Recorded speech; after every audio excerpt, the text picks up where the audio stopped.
Okay, guys, here we go again. You obviously know we did another live just before this one because the article came out a little bit more of the unredacted stuff with Jack and Lily's case and stuff like that. But you guys, this is what we've been waiting for. This is, it's 4 p.m. my time over here. And for you, Nick, over there, is it 7 o'clock, right? It's 7 o'clock there, 7:13? It is exactly 7:13 p.m. And obviously in Nova Scotia, you guys are 1 hour difference, or well, from Nick anyway. So 8:13. So again, you guys, thank you for joining the live. Obviously, Nick is here from Please Bring Me Home. So we're so lucky to have him today. But first and foremost, please, if you could hit that like and the share for Jack and Lily. And then we're just going to get into it. Kent's, of course, in the house. Thank you guys again all for being here. So Nick, getting right into it. Thank you again so much for doing this. I know you've had a long day already going on, and we'll talk about that in a minute. But obviously, Please Bring Me Home. You were reached out to by Belinda. And was it Belinda actually that reached out to you? Yeah, Belinda. Well, I from what I understand, Belinda had reached out through the intake, but also like a member from the other side of the family, I guess, if we can describe it as that. But I don't know who exactly that was because we have an intake officer that deals with all that. So I just knew at the time that it was Belinda that had the initial contact. So yeah, I know that there were additional contacts after that, but not too sure. Yeah. And again, so grateful for that. Now, in saying that, again, you guys, whoever's coming into the live right now, again, we have Nick from Please Bring Me Home. He's the co-founder, executive director of Please Bring Me Home. Again, very grateful to have him on tonight. So, Nick, obviously, people that don't know how you got into this, tell us a bit about yourself, if you don't mind. Yeah, so I'm a social service worker. I work full-time in brain injury rehabilitation. And then my hobby on the side that is strictly volunteer is Please Bring Me Home. And what that is this organization that looks to fill a void when it comes to historical missing persons cases. And there are times such like this where we get called upon by families for more current disappearances.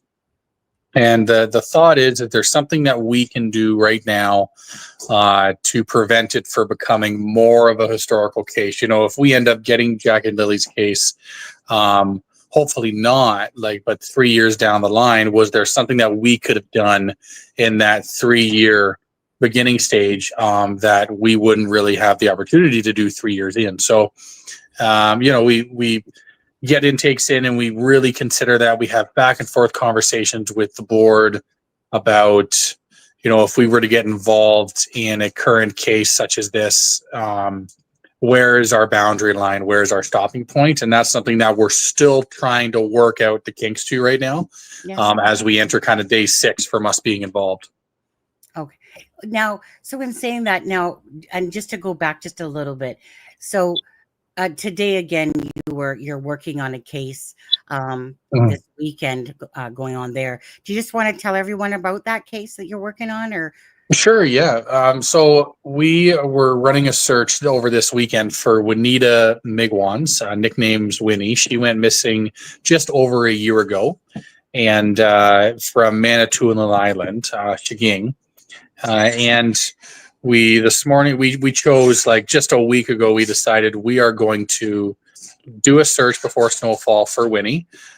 We were asked to intervene in that case last year, and but because it was so fresh and there was lots of police involvement, we decided to wait. So now snowfall is coming. We thought there was definitely something we could do over the weekend. So yeah, we got on the ferry and came over to Manitoulin early this morning, and we searched up until 6 p.m. tonight when it started to get a little bit dark. So we're going to continue tomorrow and into Sunday as well. Now I'm just going to put this out there because you guys running across the bottom of the screen there again and running into the chat, you guys will see the Please Bring Me Home link. Now, you guys obviously run by mostly donations, or is it fully donations? Is that how it works for you? Yeah, it's fully donations. Sometimes we'll do some lottery license stuff. It's a bit of a, running a lottery license is a bit difficult because you have to use it provincially. So wherever you run the lottery license, you have to use it in that province.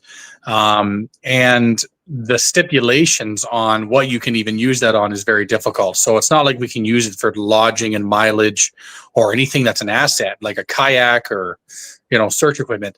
It has to be used for things that are kind of like a one-time fee, like search insurance or our tip line cost, website cost, stuff like that. So donations help in the way of allowing us to have creative control over what that money is used for. So, and that is, we did a search out in BC just this weekend prior, and we just reached out to one business, DeCalm Asphalt Maintenance out of Owen Sound, and they donated all the money that allowed for the family and the volunteers to, have comfortable lodging and the food for the weekend. So that's really all we look for is to be able to provide that to the volunteers and the family if they're going to be there. Okay, sweet. And you guys, again, the Please Bring Me Home link is right there in front of you, running across the bottom, scrolling as well, for donations, to help out with the Please Bring Me Home organization. So again, I just want to say this. I always have such a soft heart for what I call unselfish, things that people do for the sake of others all the time. It always personally warms my heart. And so I'm for myself, and I know so many of you guys out there, this has been a case obviously for just over 5 months now, 5.5 months pretty much. And so can you by chance, Nick, give us that process? So you get reached out to, and then you obviously start organizing, planning exactly where you're going to go searching. Now, is that stuff you're willing to actually talk about where you plan on searching, or no, or you don't disclose that? Well, no, I don't. Well, I don't mind. I mean, in specifically with Jack and Lily and stuff, I don't mind at all talking about that. So, I guess for the first part, family reaches out. Really, anybody reaches out, but at the end of the day, we try and contact family to ensure we have their consent. There are some scenarios where we're not going to get family consent. If the husband's the only one left alive and he's the one that likely killed the person that's missing, we don't necessarily need to have family involvement. But typically, family member reaches out, fills out the intake online. It's an extensive intake, but it gives us a really good overview where they went missing, details of the case. And then it kind of goes back and forth between myself and our intake officer, and we decide, are we going to move on to the next step with this? It's 99% of the times, yes, we are. It's just a matter of, are we going to put this on our website, or are we going to put this on our social media? If it's a case where someone went missing like last week, let's just fill out the brief intake form and let's get it up on our social medias. We don't need that on our website right now. So then, but what happens is after that first initial intake comes in, our intake officer gets on a Zoom interview or a phone call and finishes the rest of the intake, which are more questions that are better to be asked over the phone or on Zoom rather than being looked at as a question on an online form. Yeah, absolutely. When that is done, then it gets, we go through, we edit it. We have a few directors that offer their opinions and observations based on all the cases they've looked at. And then it gets put up on our website, and then it gets put up on our social media platforms. And then ideally it gets handed to an investigation team member who will hold carriage of it. So that whole process, ideally from intake coming in to getting up on our socials, takes 2 weeks, ideally at most. Okay. It's the investigation team member part that may take weeks or months, just because we sometimes don't have the people that can do it. We want to make sure that we're giving a case to somebody who's able to handle that caseload and not gonna, we don't want to give it to someone who already has 6 cases, because then we're no better than the system that's already in place. We want to make sure that we give it to somebody who's going to be able to do justice on it. So that's the first question, how the intake process works. And then the second part, if we're talking about Jack and Lily for searching. Yes. This is, again, forgive me because we're only a few days into this, but in following it from the beginning, because we went to Nova Scotia, I think it was 1 week or 2 weeks after these kids went missing to do a search for Dylan Ealer. So we were, of course, We were on the buzz about it. We were aware of it, and we were keeping a close eye on it in the hopes that we would see some type of conclusion from it. In those first couple of weeks. The difficulty that we face now is, from what it appears, is that there has been extensive searching around where they were last seen.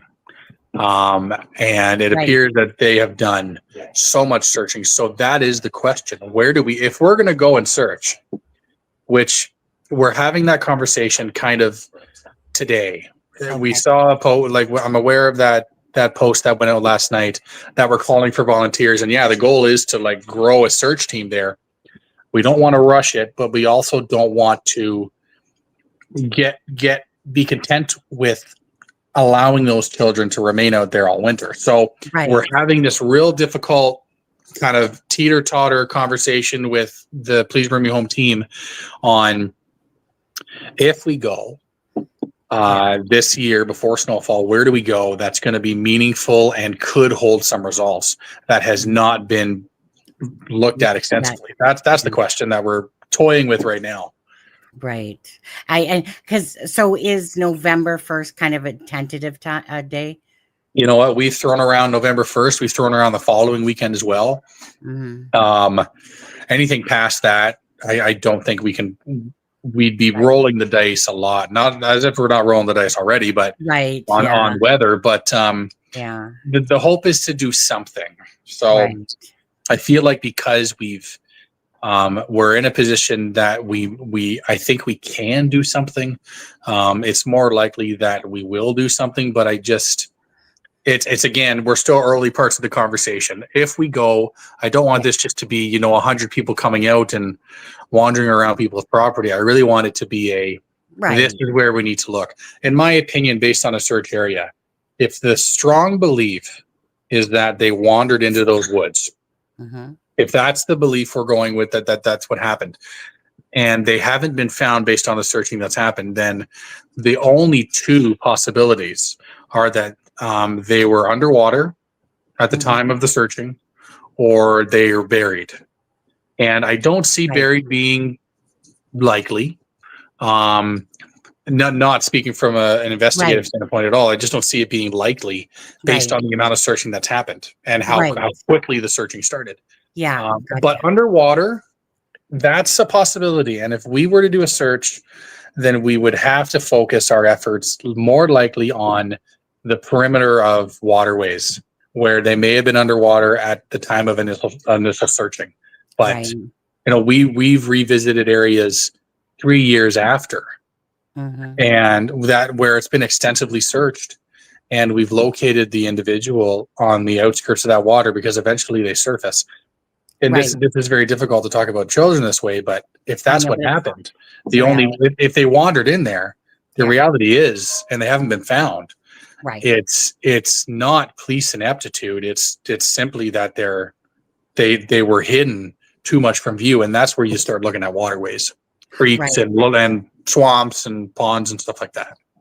So Nick, can you tell me, please, like on this team, is there intention to bring some dogs with you? What kind of people are, I should say, their backgrounds are part of this? Do you have police officer? Like what kind of backgrounds do a lot of your team have? Well, it's such a mixed bag of people. We'll have, I'm a social service worker. I've never had training in searching, but I've been on searches that have been successful in locating people. We have retired members of law enforcement, journalists and whatnot, military personnel who are even active, just off duty at the moment, who are assisting us as well. And it's, I guess to answer your question, like nothing beats boots on the ground. But whether if we were to bring dogs out, because it's been under a year that these children have been missing, I would trust K9 services. If it's above a year, then and you put K9 services in, you're always wondering in the back of your mind, was the dog having a good day that day?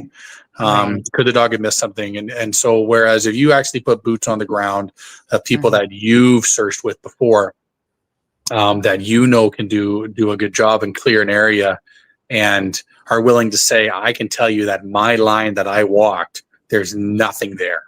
Then nothing beats that. And we've been, Ted Phillips, he's a retired master searcher with the OPP, and he became involved in Please Bring Me Home before Please Bring Me Home even had its name in 2018. He was willing to offer his wisdom and some training stuff.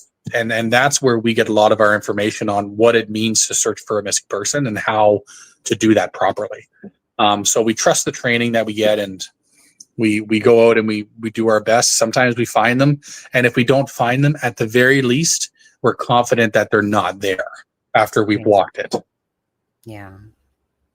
And I was going to say, so the website, you guys, again, is Please Bring Me Home. You can look at it. Has its, again, where you can donate to. You can read up about, well, obviously everything that's on there. It looks smaller on my screen than when I see it. Submit a case, contact, donations and fundraising, who we are, home, tips, getting involved, supporting families and stuff like that.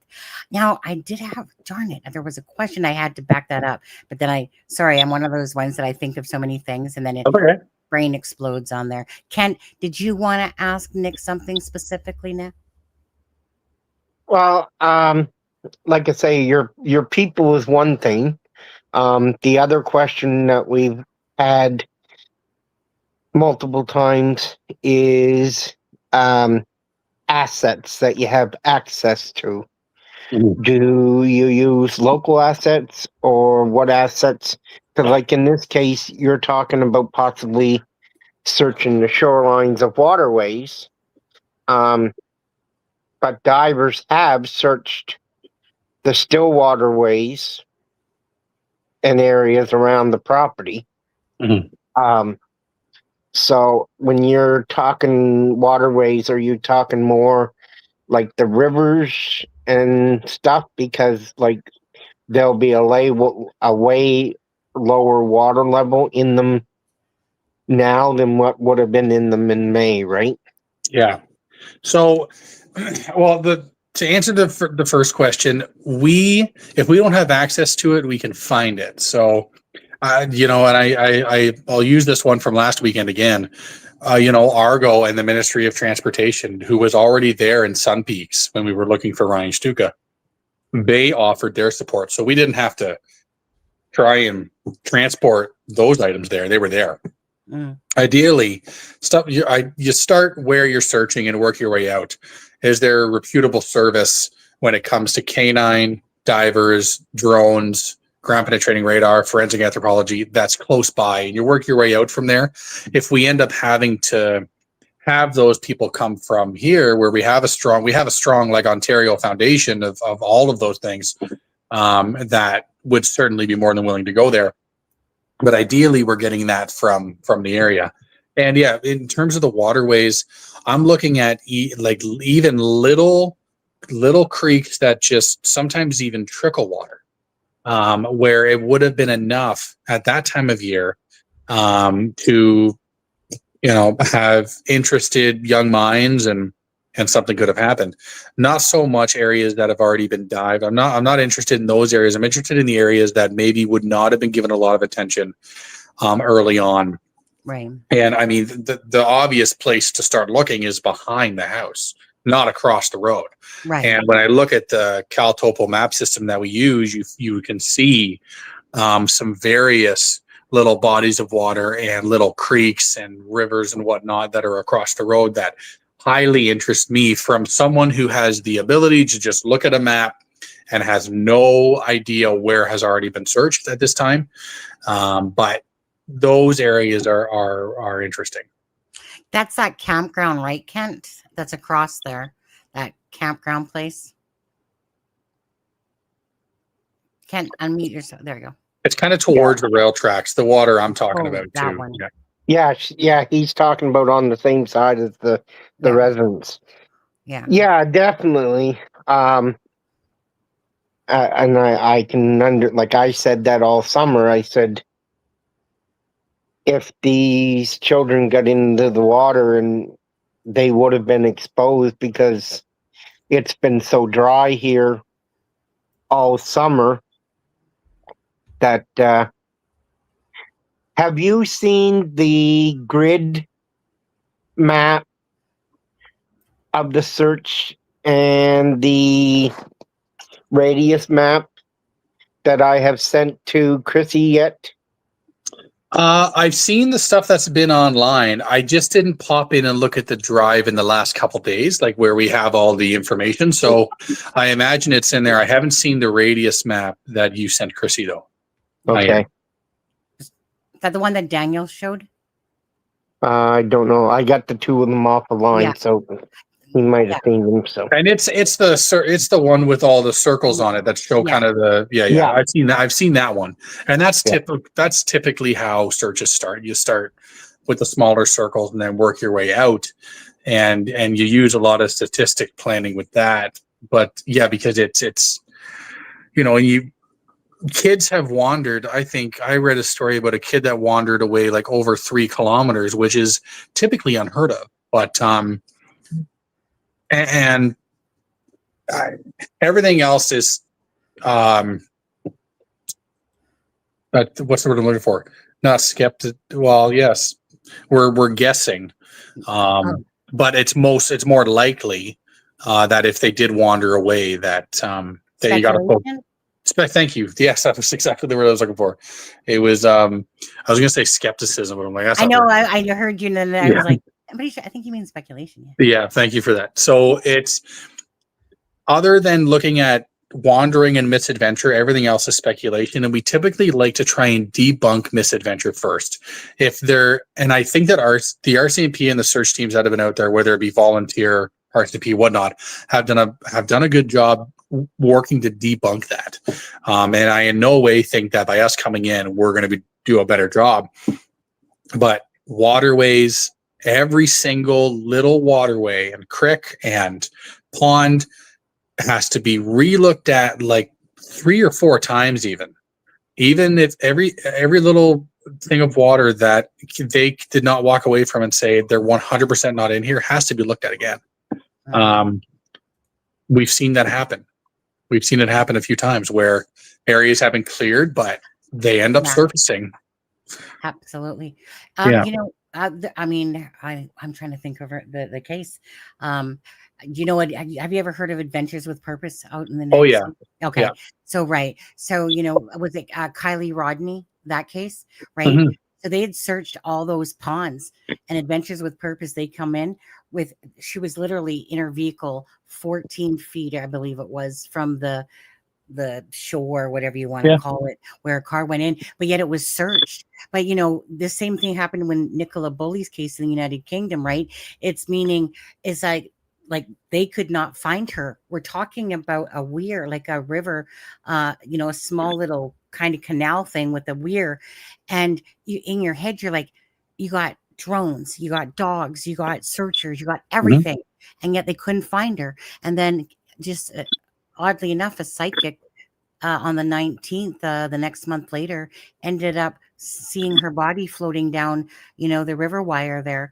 But yet I couldn't believe it, because it's not like it was this great big body of water. It was like, one of those, 20 feet wide type of things, but it wasn't, it wasn't deep but it was deep in certain spots. But it was so weird, because what happened with her case there, Nick, was that her phone and her dog were on the bench where she last was, because she was at a dog park, right? And no sign of Nicola Bulley. But anyways, so I'll never forget that case, for the fact of, doesn't matter sometimes how much presence you have, things can get missed. Absolutely. Well, and it's, and again, I'm not suggesting that police didn't do it right, but water is such a tricky thing. And I use Eric Spencer. Eric Spencer is the one that I'll never forget, because that was the first time that law enforcement gave us access to their search maps. Never happened before. They finally began to be like, okay, these Please Bring Me Home guys might kind of know what they're doing. And they gave us access to their maps. And we looked at it, and you could clearly tell that they were doing the grid pattern searching, which you just walk. But when you get to a river or a swamp, you're not to cross that. You're to turn around and go back. So you could see that if we went at this Eric Spencer case by only focusing on the perimeter of the water, Right. because everything was pointing to that he walked into those woods and he never left. Then, and he made it quite far in where we ended up locating him. But anyway, we located his remains, and when we had called it in and we had looked at the search maps afterwards, and I was speaking to the current master searcher at the time, you could see that people were like OPP officers were standing right there, like 3 years prior, but there was nothing there. And that's why bodies of water have to be revisited and revisited until you can say with 100% certainty they're not there. Right. Yeah. Now, does your team have divers as well within your, or no? Well, we don't have divers like in Please Bring Me Home, but we contact divers like Right, already. I was it's kind of a funny story. There's one diver that we've been trying to use for a case here for the longest time. And we just couldn't link up the schedules and whatever. And I'm at a wedding, and the groomsman gets thrown into the pond, loses his wedding ring. He's the first guy I called, and he found the ring. Like, they looked for it. He found the ring in like 30 minutes. And it was, so now it's like, okay, that was your training exercise. Now we're good to use you moving forward. Yeah. But we'll, like I said earlier, like we would try and locate a reputable diving company organization close to the area, as close as you can get. If it ends up being Halifax, it ends up being Halifax, if we decide that we need to use divers. But we're so early on with trying to determine, if we were to do a search, where do we go? That hasn't been looked at, or that hasn't been looked at thoroughly. I get that they've done the grid searching, but has anyone actually walked just the creeks to just walk the creeks? Right. Just, so anyway. So on the map here there, Nick, that I have Google Earth pulled up here. So you said, so here's Jack and Lily's home here on Gairloch Road. So you plan on searching. So this was the campground I was talking about here. But you're talking about over here more near the railroad tracks? Yeah, if you're like, the creek kind of ends up running around those railroad tracks, even to the, like, you can see it right there. Like, I think we're just south, and then it ends up running almost right along the railroad track. Right here. Yeah, like, and then to the right a bit more is where we're most concerned about. But if they cross the road, and I know the thought is, well, they never would have crossed the road. Well, I mean, right. Okay, but they never. I mean, I'm sure that the thought was that they'd never go missing as well. So I mean, you have to look at every available option, especially if we're looking at the wandering away theory. Right, because because there's kind of like, three theories. They're hidden, that family involvement, and then that they wandered away theory. So there's basically three out there with regards to this case, because even though most people do not believe that they're in the woods, but still, I mean, just because of all the searching and everything that was done, and it's like two children. It's not one child, it's two, right? Yeah, I'm glad you brought that up, because we've taken a look at have 4 cases where 2 people went missing at the same time, and we've been looking at those. So, and it's not uncommon that 2 people go missing at the same time, but in all of the cases that we have where a pair of people went missing, we know why. In this case, it's just so difficult, and maybe it's because it's early on. And I'm not saying that in respect to family, because I'm sure it doesn't feel early on to you guys or the family, friends, and stuff like that. But in respect to what we look at, it's early, right? And usually you would at least have a idea, because Erwin and Simon went in a canoe, and their canoe was found in Lake Huron. Okay, they more than likely drowned. Right. Sean and Leslie Jones, they stole a car, they crashed it, so they went missing because they were trying to hide from law enforcement because they're going to get in trouble. Makes sense. Keith and Justin, who we ended up locating, they went and they overdosed on drugs in a tree line. But we knew that that's what they were going to do. Right. What makes this one so tricky is that a pair has gone missing. Not a clue has shown up around where they were last seen, and with the extensive searching that's happened, and I have to say, the searching that has happened for these two around where they were last seen is way more, like miles more, in terms of how much effort was put into it than these other three cases that I just talked about. For a search effort. So it's concerning how they haven't been found. And nothing, right? Like no backpack. Yeah. Nothing. So again, it comes into, if they wandered, if that's what the belief is, and that's what you really have to debunk first anyway, unless a tip comes in or something. Right. You have to debunk the misadventure. And the only thing I think left to do misadventure wise is waterways. Because I think they've done a bang up job searching everywhere. Like when you look at the maps and you hear from people who've been on searches and stuff, they've done their due diligence to search for these two in the area. I think from what I'm seeing from the outside looking in. So, Kent, would you agree? Well, yeah, but the other thing that I want Nick to address is the rapid response of all the search assets being not that far behind a 4 and 6 year old, based upon the fact that they were already in the county coming off of another search for a missing kayaker. Like in a normal circumstance, like you were just addressing, I can see 2 search teams being on the ground on Friday afternoon and maybe a couple drone teams. But in a normal circumstance where these people are spread across the province, I think it would be midday Saturday before they would normally get on the trail of these kids. But there was so much resources behind this one so quick that they got there fast. That because they were coming off the searcher for the missing kayaker and everything was already like 20 minutes away in the county. Yeah. And when the call went out for the missing kids, everything except for 2 helicopter assets in the dive team left the search for the kayaker because they basically narrowed down, okay, we know he's here, we know he's in this area, you guys can all go start looking for the kids.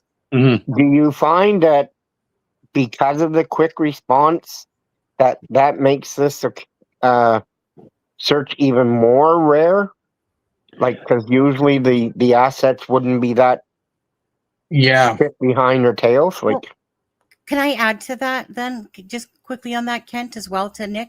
So Nick, to go with that, how much do you actually take the timeline? Like 8 o'clock is on the scanner radio, right? That morning, that they were told that the kids disappeared between that time.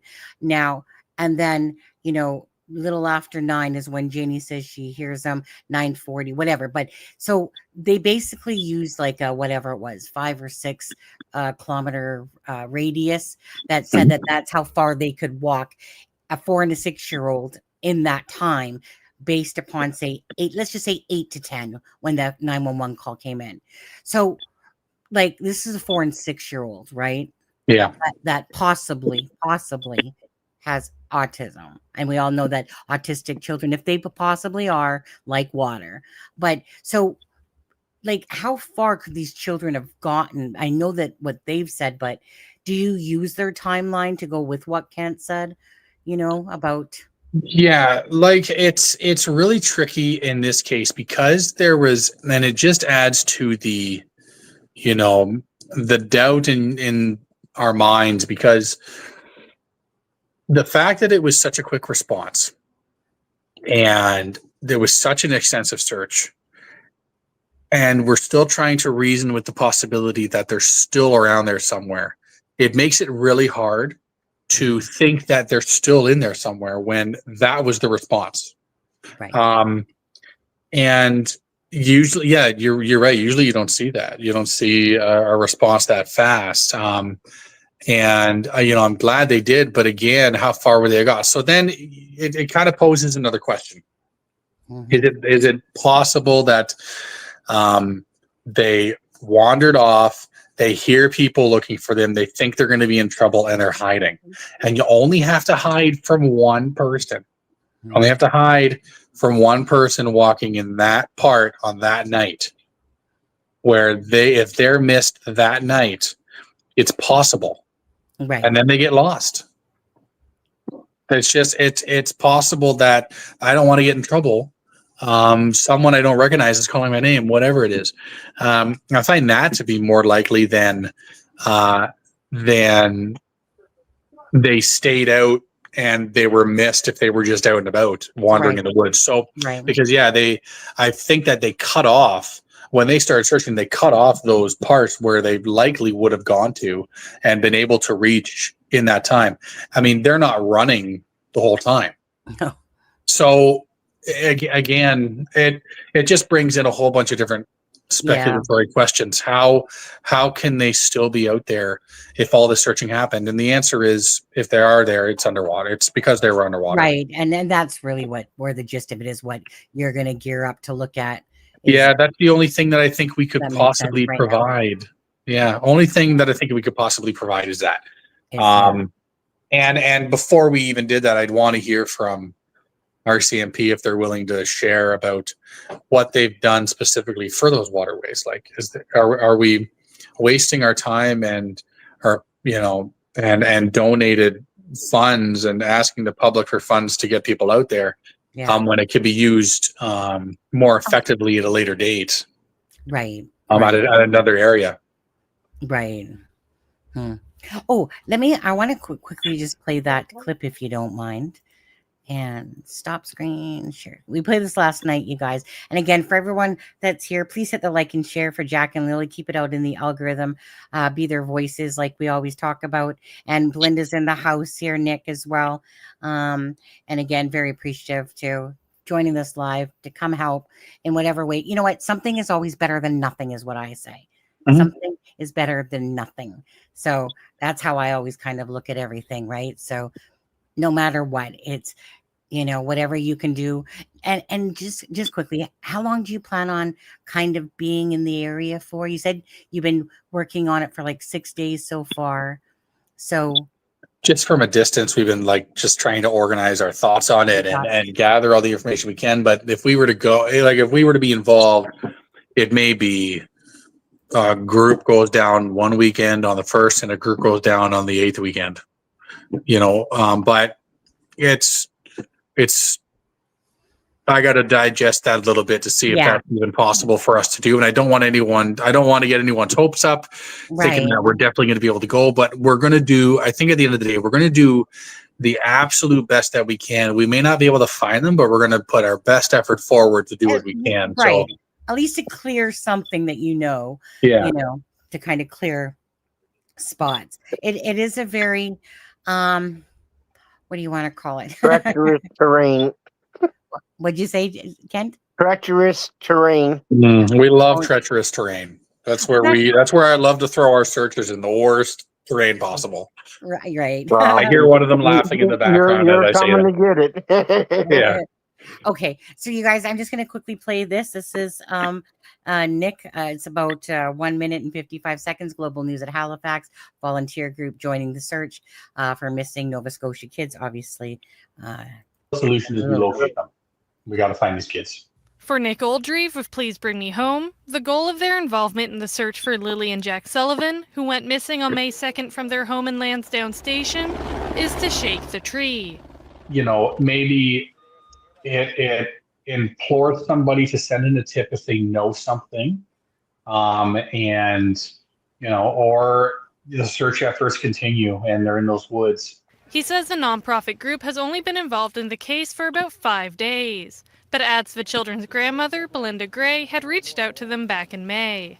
Oldrieve says they've had success so far in getting more information out, circulating a statement on October 13th that they say is from Lily and Jack's mother, Malaya Brooks Murray. She writes, "I will never stop searching for my children until they are found and brought home safe and sound. Someone somewhere knows something, so please bring my babies home." RCMP couldn't verify the accuracy of the statement circulating on social media, but know that Malaya Brooks Murray has confirmed authorship of a written statement. As for next steps, the organization is encouraging people to come forward with tips and are considering doing a search in November, adding it will most likely be a search of waterways in the area. It's really difficult because we've seen everything be thrown at this area for searching. So, but it's just, it's an extra layer of precaution to make sure that they weren't underwater while searches were happening. Nova Scotia RCMP told Global News they're aware Please Bring Me Home is planning an independent search, but add the initiative is separate from their own investigation. On October 8th, RCMP said they are still exploring all possible options in the search for Lily and Jack. Angela Capobianco, Global News, Halifax. Okay, so 1 second here. It's going to put it back to... Capobianco, Global News, exploring all possible options. Okay, we'll put it there. Okay, so bring us back up over here. Perfect. And so just wanted to play that again. So thank you very much. Now, Nick, what are some questions that I'm not thinking, or me or Kent are not thinking to ask you that people might want to know? Can you think of anything that typically you get asked that I'm not thinking to ask? No, I mean, like, this is a really difficult one. We've never had a case like this before where it's two children. It's the highest, not that every case does not have high emotions, but these are two children. So this brings a different level of emotional and trauma to it, just for everybody. I have children and I can't imagine. I think I just want people to know that our interest in this is to see if there's something that we can do to assist, not to act like police did not do a good job searching, or that anything other than misadventure had happened. We're in here right now trying to think, is there ways that we can work through this misadventure possibility, and in the hopes of locating them at this time. If that's what happened, then obviously the reality is that they're deceased and we have to locate them. And we're going to do the best we can to see if there's something we can do this search season. But if it doesn't happen this search season, doesn't mean we've stepped back from it. We reorganize. We become content with that. The RCMP have done the best job that they could to try and locate them before snowfall, and we hit the ground running in springtime, as I'm sure the RCMP will do as well. So at the end of the day, ideally a search happens, and we'll do the best we can to locate these kids. Can I ask you, and maybe this is just like a side question that you might not even know the answer to, but I think a lot of us and you might know the answer to this, but a lot of us were actually kind of in shock when we realized that they were air scent dogs that Nova Scotia has, and that it wasn't scent specific. So meaning if the children wandered off and they couldn't get past the driveway with a scent, but the dogs would be coming after a bunch of people or around. Do you know much about air scent dogs versus scent specific dogs at all, or not really? No, not really. I just know that I'm sure, we utilize Black Tracks K9 in Guelph, Ontario here, right? And they train all sorts of dogs, and that's I've never even I didn't realize that, because usually we're only bringing in human remain detection dogs, right? We come in, so I don't know about that, but yeah, is air scent dogs in scent tracking, right? So they don't need an article. Well, okay. For air scent dogs, whereas scent specific. But the thing is, so what happened was that there was this press news conference, and Charmaine attended it, and news outlets attended it as well, which Charmaine had her credentials there. So we got to end up playing the whole team's what do you want to call it, conversation there, where they were talking specifically about this case and then about the dogs and that no, so they brought them in from here. So I'm from Vancouver, if I didn't say so. I'm from the Vancouver area myself. So they brought in human and scent remain dogs, cadaver dogs, you know, just recently, obviously, right? But I didn't realize that none of us really, I think a lot of us didn't realize that Nova Scotia only has air scent dogs. And that's what, yeah. I did not know that. I didn't know it either until Yeah, and the air scent dogs, the way it was explained to us is that they're to pick up like a scent of something that would be different. But the problem that I have with that, and like I say, none of us, or that I know of, I'm speaking in general for everybody when I say this, in May, none of us knew this. We just thought that they had scent tracking dogs because they stated that they tracked them to the end of the driveway. And we said, well, that scent would stay there longer because that's the path that they walked every day to go to the school bus stop. But beyond that, there was no scent. And then when they go to bring in the HRD dogs, they tell us, no, the dogs that they had in May were air scent dogs, and they're there to detect a different smell. And what I was questioning is, how the hell could you tell the different smell with all the different family members? Not, and this isn't negative towards the family, but with all the people that showed up to help search, how the hell would the air scent dogs know if they were on Jack and Lily's trail or somebody else's trail? Yeah, and that's the $1 million. Like, that's the thing. That's why it's just boots on the ground. Yeah. I'll beat everything. Like, you've seen the heat sensor helicopters miss stuff that boots on the ground found. You've seen cadaver dogs miss stuff, or other dogs miss stuff that boots on the ground found. And that's why it just, at least you're walking away with knowing there's nothing there, and your own judgment is for that. But you always wonder about the flare, because in this case, the flare in around the supper time or shortly after time frame on day one, the flare was able to detect rocks in the ground, cover it with moss from an old style rock basement, hundreds of years old. Wow. And that was always my comeback for anybody who said that they're in the woods, because I still say that if they're in the woods, they would have to be outside of the previous search area, because if the flare could detect the temperature change of a rock covered in moss, right, then these kids would show up like fires. Gotcha. Yeah, good point. or it's just because they brought in, like, you know, like that technology, whatever it's called. What's it called, Kent? Whatever. They had satellite technology. They had GPR. They had like the satellite technology. Bringing the satellite over, they did detect one area of disturbed ground. But we were told that it never ever came to anything, like when they searched it. Right. And I know, but you know, so it is hard to fathom that they're kind of within that area. But hey, you know, things do get missed no matter what, regardless, you know. But yeah.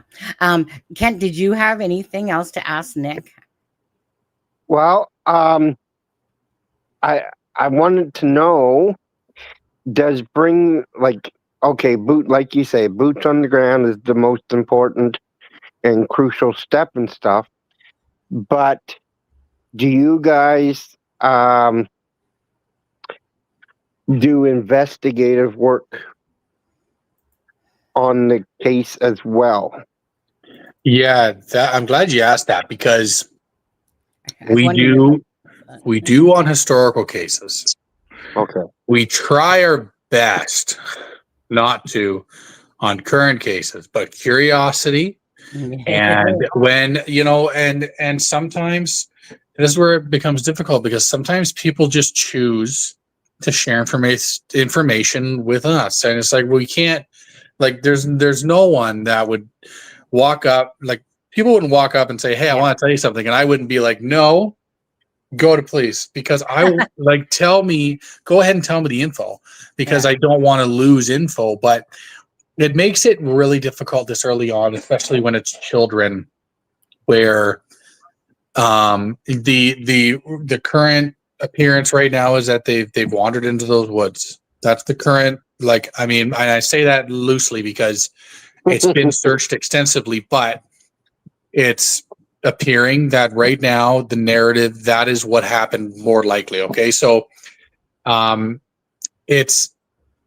it makes it really difficult, because when we come in, people do choose to talk to us, and that's exactly where Please Bring Me Home was born, because people were choosing to give us information.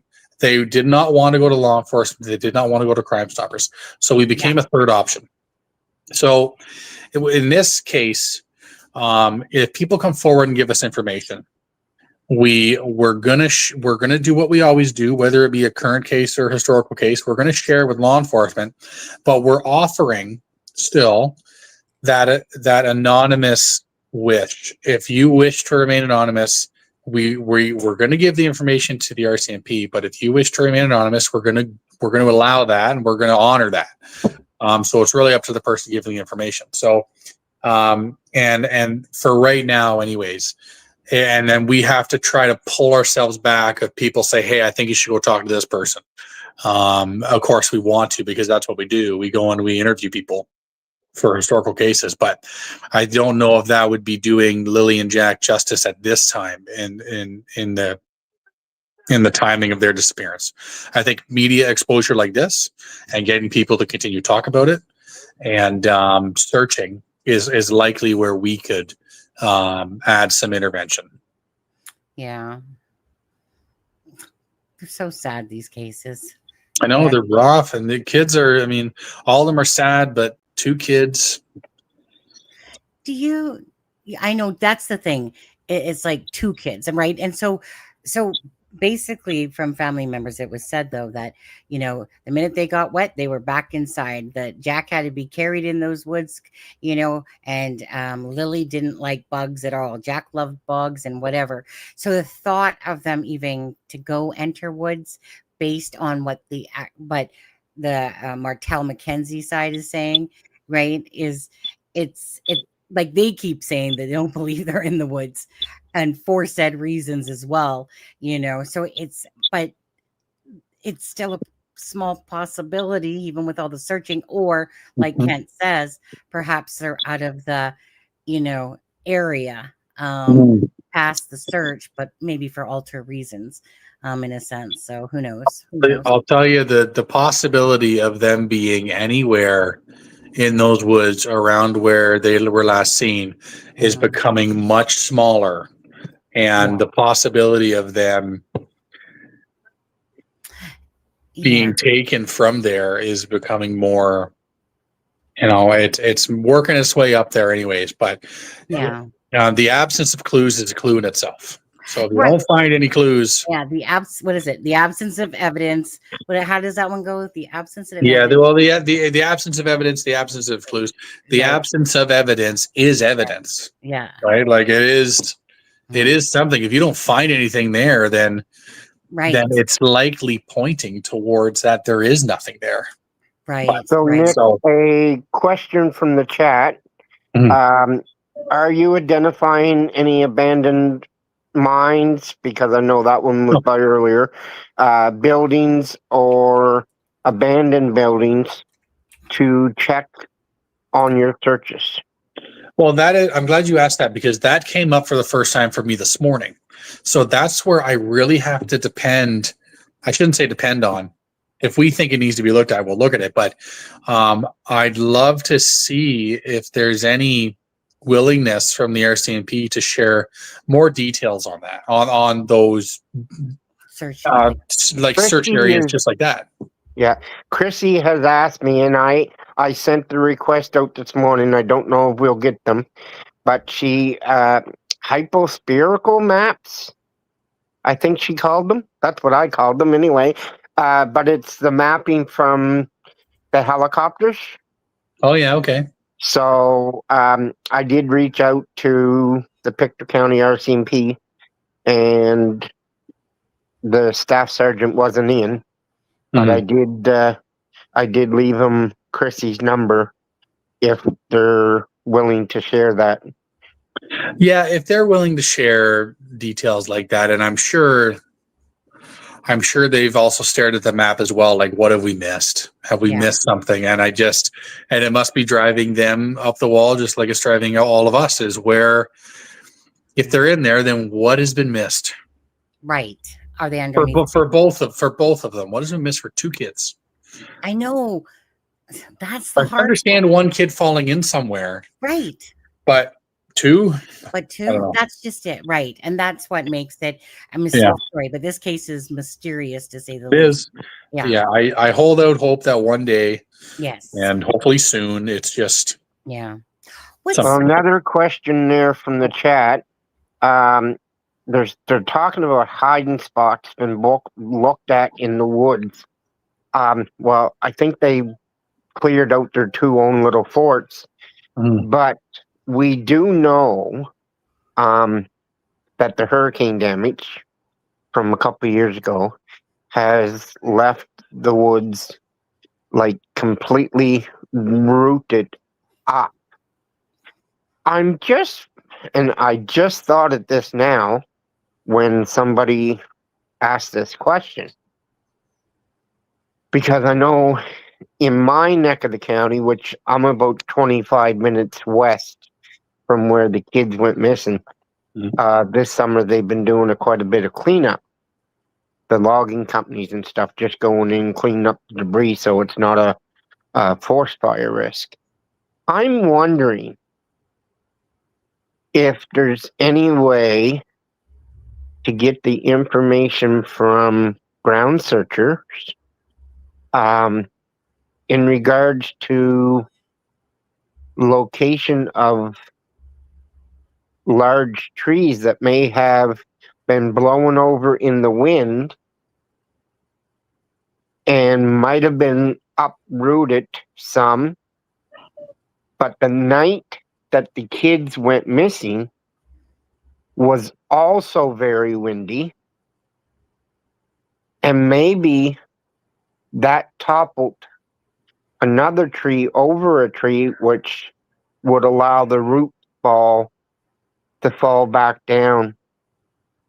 Interesting like thought. the kids. Yeah, it's an interesting thought, because again, if we're looking at that they wandered, then and how they'd be missed, are they hiding because they're scared of getting in trouble? Are they underwater? Whatever it is, did a tree fall on them?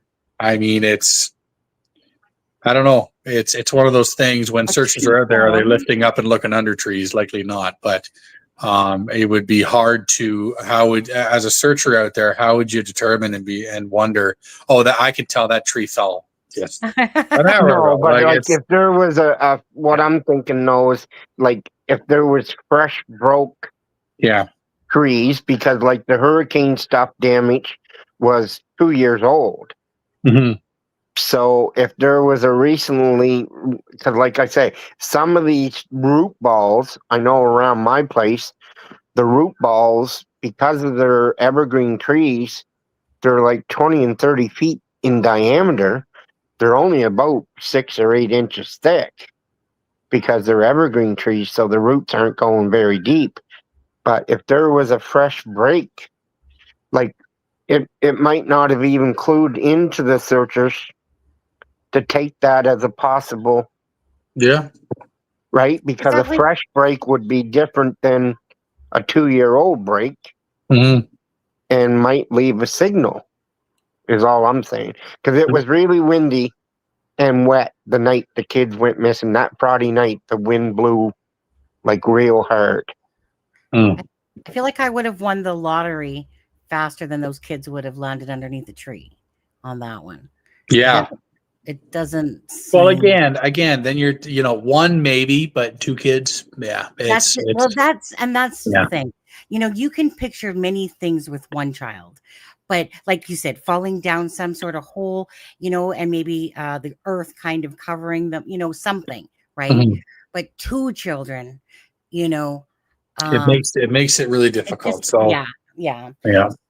on that one. But so I was gonna say, because I know that you've been on here an hour already. As for if you guys do come tentatively for you're trying to plan for November 1st, and that like I said, you're looking for the support of the community to kind of come out and help. Is that what you said at the start? Or It, no, no. it well, we're typically we would. I'll tell you, I've been on. It's the same thing as the dogs, though. You kind of have to depend on. Are we going to walk away from that knowing that, you know, person 12 who we've never met before, and are we going to trust that they are going to be able to clear it like we would clear it? And are we going to walk away wondering? And sometimes, I mean, it's only 3 of us searching today in this search, and Right. we've cleared, but between us today, about 10 kilometers. You can work a lot better in smaller teams, the people that know what they're doing. So I'm not saying the public wouldn't, you know, take a quick lesson with us and learn what to do and stuff, but Yeah. I'd want, I got to think about that a little bit more. I think at the end of the day, Yeah. if you want to get involved, go ahead and shoot us an email. Just the easiest way to do it is just search at pleasebringmehome.com. Just shoot us an email. But, you know, don't be alarmed if we don't invite you out right off the hop. We will slowly, ideally they're located before winter, but if not, then at least we can start to build a strong search team over the winter to get ready for springtime. Yeah. Is there any of the areas that you're searching, just to ask you while you're there, that are on like family members' land at all? Or is it just or is it just strictly kind of waterways you're just focused on? We're most curious about across the road. Yeah. Then behind like on the family property at all. It's more across the road, if anything. Yeah. Right. I mean, I know in the scanner they said the parents said that they would never cross the road, but you can never say never. They never go missing either. I mean, Right. So you don't know what kids do, what kids decide to do. They just keep going. They'll just keep going straight, thinking they're maybe going back home, but who knows? Yeah, and then thinking about the stuff, they would never go into the woods. They were afraid of bugs. Right. You know, it's likely true, but there's the off chance that the one time they did and it went bad. You know, absolutely. Yeah. And I totally understand where you're coming from and where you're at with it all. Right. Again, you know, doing a part of it, at least, like I said, these waterways, you know, considering the woods have been searched pretty darn good, you know, in that area. It's a starting point anyway. You know? Yeah, of course. Now, okay, so Nick, before I let you go, was there anything that you want to say with your Please Bring Me Home? I know that I got the donations for people that want to donate to Please Bring Me Home. Again, you guys can go obviously to the website as well. There's a donation. But did you have anything specifically you wanted to put out there about your Please Bring Me Home? No, I wanted to thank you for having me on and continuing to talk about these 2 kids, and we'll do whatever we can, and we're part of the team now, and in the hopes of resolving what happened to Jack and Lily. So we'll do what we can. Well, again, thank you for joining us today, for Chrissy and for Kent and reaching out. Again, appreciate it so much, because you know, even though I mostly cover United States cases because I never planned on being in true crime, but this case, of course, is home, right? The Canadian case here, and it doesn't take away from the other ones, but it means a lot. This case, you know, for like how many children do you have, Nick? I have 2 girls. So you have 2 girls. I have one son, but he's like 29 now, or 20. This is 28 or 28. But anyways, but it's so hard, you know, because you look at the beautiful faces all the time. Actually, let me ask you one more question. So for me, as I told you prior to the live, right, it's just that little bit that we were talking. I'm a deep empath, so it just hurts me to the core knowing that when you have children yourself, and you could just never imagine being in the space. So I have to compartmentalize when I'm doing a live, because I know I'm looking at 2 children that were there one day, gone the next. And as a mother, you as a father type of thing, obviously, if these were our children, we just couldn't imagine what they would be going through. So because you're in this as well, do you kind of have to compartmentalize as well? How can I hear Yeah, that? especially when you're doing the work. Yeah, you have to, because you're not doing the missing person or the missing person's family justice if your own emotions are overpowering what your mission is there. So Yeah. you do have to. Of course, we are human, but we have a job to do. It's volunteer, but it's a Right. job that we're doing. We're doing the best we can to locate missing people, and there'll be time to process that after the job is done. And that's at the end of the day, that's what we do. Just like this on here. Yeah. We're talking like this, and this is part of the job. We're instilling in the community that we're going to do the best we can, and there'll be time to process it all later. Absolutely. Oh, what happened to Kent there? Oh, he's gone. Yes. Oh, wait. I want him to make sure he comes back and say goodbye. Hey, Kent, you're just like popcorn there, popping out on me. Wow. Thank you for that answer. Go ahead, Kent. Nick's going to get off here. Yeah, people were saying my mic was feeding back, so I pressed the wrong button. Uh, Anyways, Nick, I would like to say a sincere thank you to coming on and giving us some background information about your group. Mhm. For those of us that never heard of you before now, we hope we don't hear from you again, but Yeah. that's meant in the nicest way. Yeah, I hear you. This is hard for us all, and I can't imagine what you guys do from day to day. Yeah, no, I appreciate that. Thanks for having me on here, guys. Nick, Yeah. I was going to ask you this myself, but then somebody else answered it. But so out of the, when did you start this? Was it 2010 or no? That's when you So graduated. 2016 is when we became curious about a local case. 2018 is when we gave it a name and Lisa started taking on cases from everywhere. Yeah. Yeah, can I say that about Lisa Moss there? So I was going to ask you, how many cases, if you don't mind, have you successfully, had us helped or aided in? Or We're right around 70, like give or take 1 or 2. We got to get a hard number on there, but it's around 70 cases anyway, where whether it be 3 pillars that please bring me home, or a tip comes in that resolves it, investigative work that resolves it, or a search that resolves it. And at the end of the day, it's one of those 3 things that we assisted in those 70. Oh, nice. Yeah. I didn't want to, like I was going to say, like, I seen someone ask it and I was like, you know what? I got to ask it because my gut was telling me to too. Okay. Yeah. So with that being said, Nick, thank you for all that you do. Bless your. Thank you guys very much. Bless your caring heart, and take care, and bless and prayers to Jack and Lily, and thank you guys. Thank you for joining us. Thanks. Okay. Do you know how to leave, or do you need? Okay, he knows how to leave. All right. Okay, Kent. Boom, boom, boom. That was interesting. Yeah, on there. I just, because I could see where definitely he was at. So thanks again, Nick. Like basically bottom line is, winter time's coming here, and that the waterways, or there's something that they can do at this time to check out, kind of maybe, check those off, And like I say, the waterways are so much like different than what they were in May, like he said, because we had such a dry summer. Like I say, it's good to know that they're focused. Belinda said that, like I said, for me personally, anyone that works in this type of field has just amazingly huge hearts, and it takes those kind of people in the world to make this world a better place.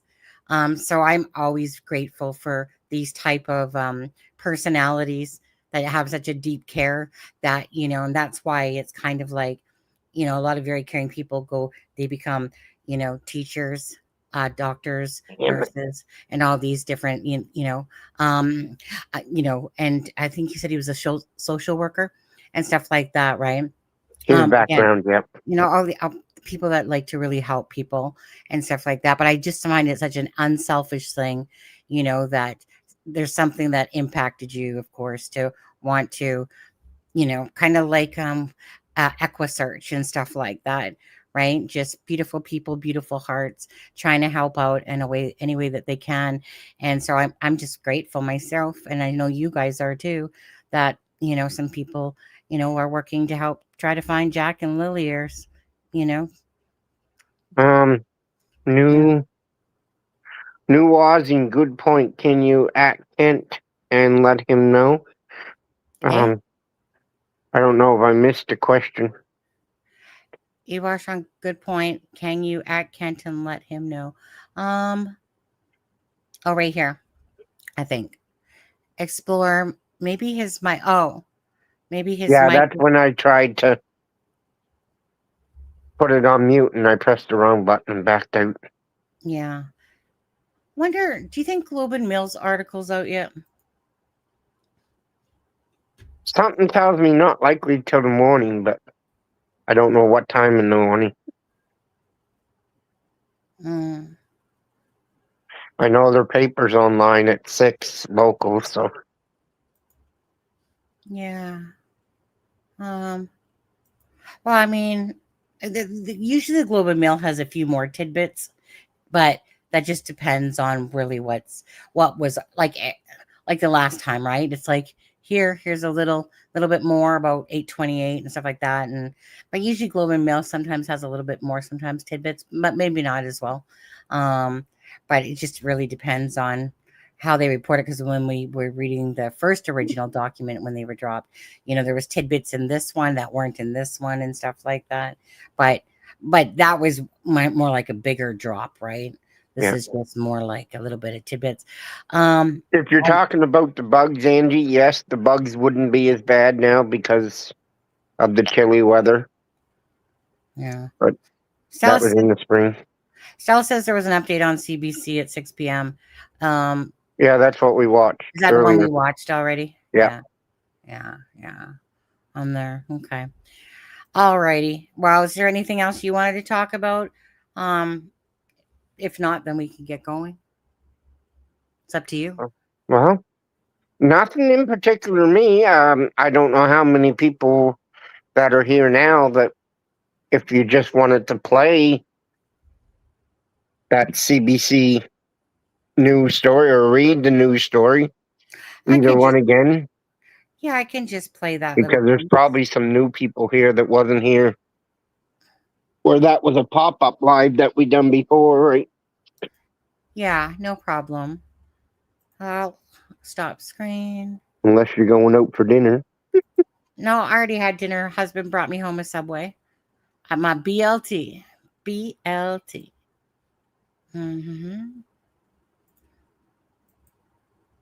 Okay. Home in Pictou County. The children were reported missing from their home at 10:01 on the morning of Friday, May 2nd. According to court documents, neighbor Brad Wong told police he heard a loud vehicle coming and going 3 or 4 times after midnight and into the early hours of the morning. Wong said his house is at an elevated position from the children's home on Gairloch Road in Lansdowne, and he could see vehicle lights over the treetops. He said the vehicle would drive off in the distance, and he could hear it stop and then return. He said it remained in earshot the entire time. Another neighbor, Justin Smith, told RCMP that at 1:30 a.m., he heard a car turn around by the railroad tracks near the area of Gairloch Road and Lansdowne Station Road. He said it made a noise, then the vehicle was quiet for about 2 minutes, then drove off towards Lairg Road. Smith told police he later spoke with Wong, who informed him the vehicle was the children's stepfather, Daniel Martell. The court records also detail Martell's account of the evening. He told police he went to bed fairly early and didn't wake up until light the next morning. The document said the children's mother, Malaya Brooks Murray, told police she went to bed around 9 p.m. She said Martell stayed up and she doesn't know what he did. Brooks Murray has not responded to our request for comment. In several interviews, though, Martell has told CBC he had nothing to do with the children's disappearance. And in a phone interview Friday, Martell said no one from the family left the property that night and they did not have any visitors. I didn't do anything. I know Malaya didn't do anything. I know my mother didn't do anything. Those are 3 people on the property. I mean, after the polygraph exams, they should have known right there. We didn't kill any of the kids, or we didn't kill the kids. RCMP says the case is still being investigated under the Missing Persons Act and is not a criminal case. Angela McCall.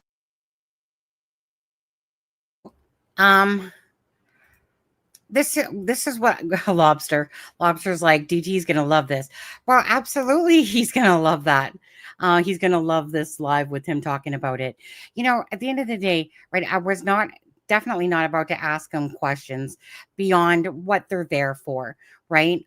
They're there to try to aid and assist. It doesn't mean, again, right, what you say publicly and sometimes what you think are 2 different things. But at the end of the day, right, no matter anything about Jack and Lily, well, No, I think Lobster's referring to DT liking the information about the neighbor. liking the information about the neighbor. Oh, I thought Well, he was yeah, where he's on the neighbor trick, right? Oh, I thought he was more meaning that DT's gonna like the whole thing about, if we're going on the presumption that they want. No, I think it's about the neighbor. Which one? Clarify, Lobster. But bottom line is, well, for those people that believe they're hidden, obviously they're not going to be in the woods or down in some creek, okay? But obviously for the ones that believe that they wandered or that they're deceased, then obviously you want to have ground searching going on for sure. Boots on the ground. Johnny, What? I think we have to be blunt here. Okay, be blunt. And I'd like to give these people in the chat options. Uh-huh. So at this point, with all the information you know, right, if you believe the kids just wandered in the woods and succumbed to the elements, press 1. Mm-hmm. If you believe that there's nefarious activity and the kids are hidden, buried underwater or whatever, press 2. If you believe that the kids may have been sent off the property in any form alive, press 3. You got to remember what you said there. So option 1 was that they wandered, deceased, or because of elements. Right. And 2 is nefarious activity and they're in the woods, water, or whatever. Mm-hmm.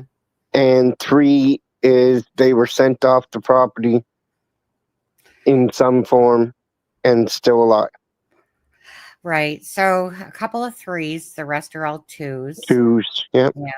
I mean, the thing is, whenever I do a poll, no matter what, the family involvement is always the highest, okay?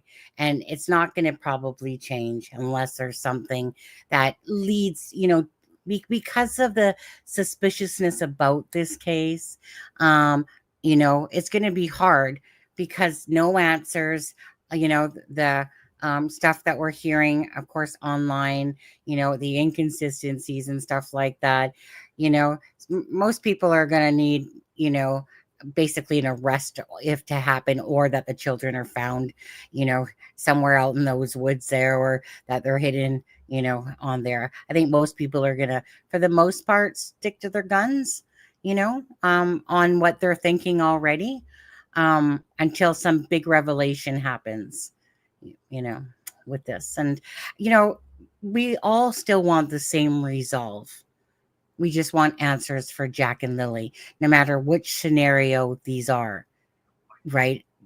The best being that they're alive, right? Yeah.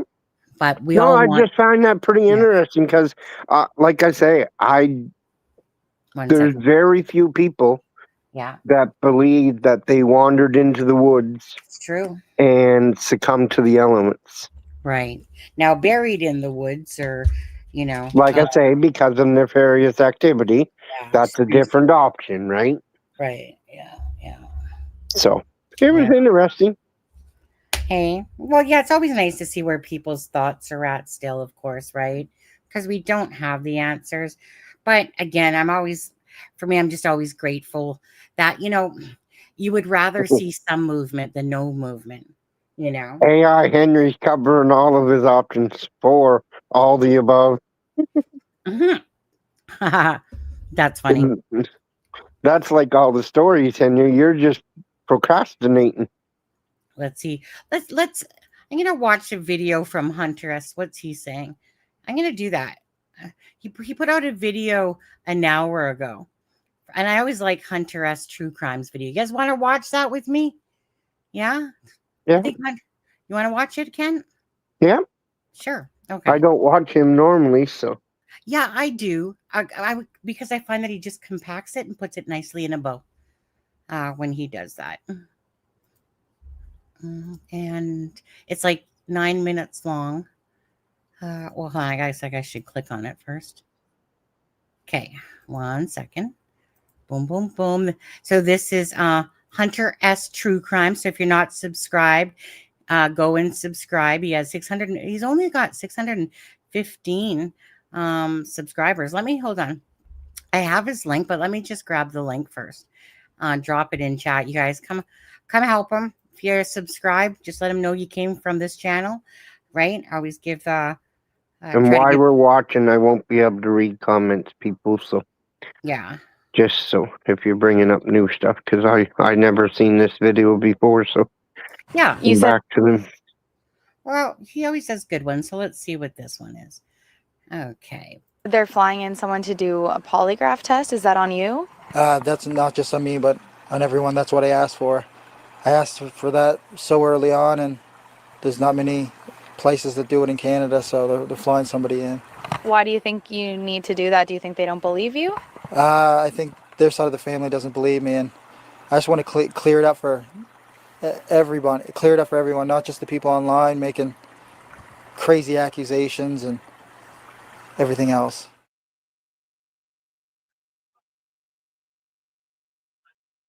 Daughter might know more than you saying. I said your daughter's lying. You must know what happens. Only 3 people in the state. Exactly. We had to do polygraphs and everything. You did a polygraph too? Yeah, because we used to drop the kids off. Okay. Over there. So you and Cindy and her mother, because her mother was in the house before, and some of her cousins, they had to do polygraphs.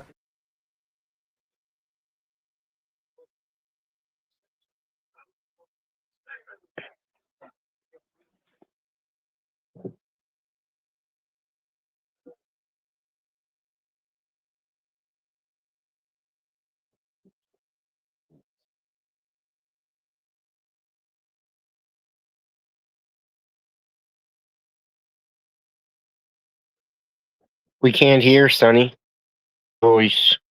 No, there is no voice to it. Okay.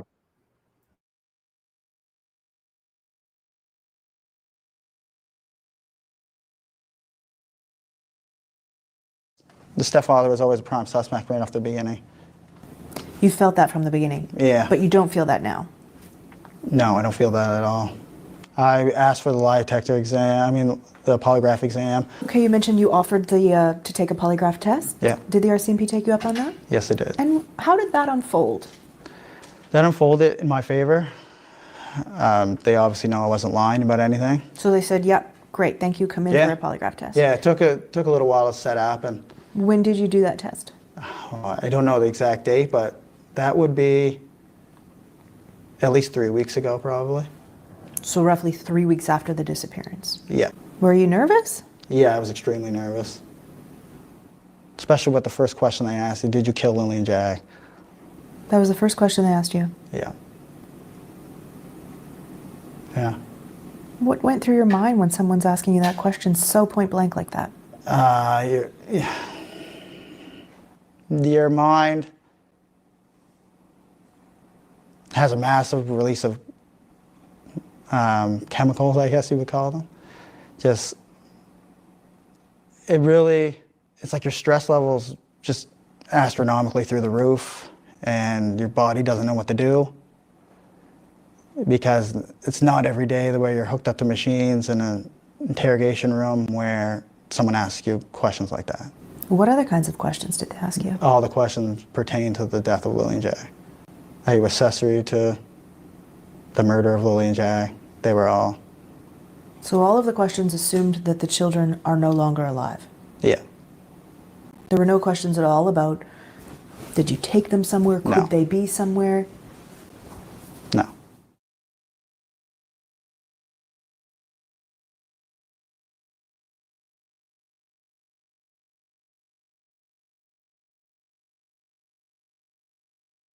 Do you know who else actually took a polygraph test? I mean, I do, but I'm not going to say anything that's going to impede the investigation. Okay. When did you find out the result of your test? Immediately right after. What did they say to you? You did a good job, you passed.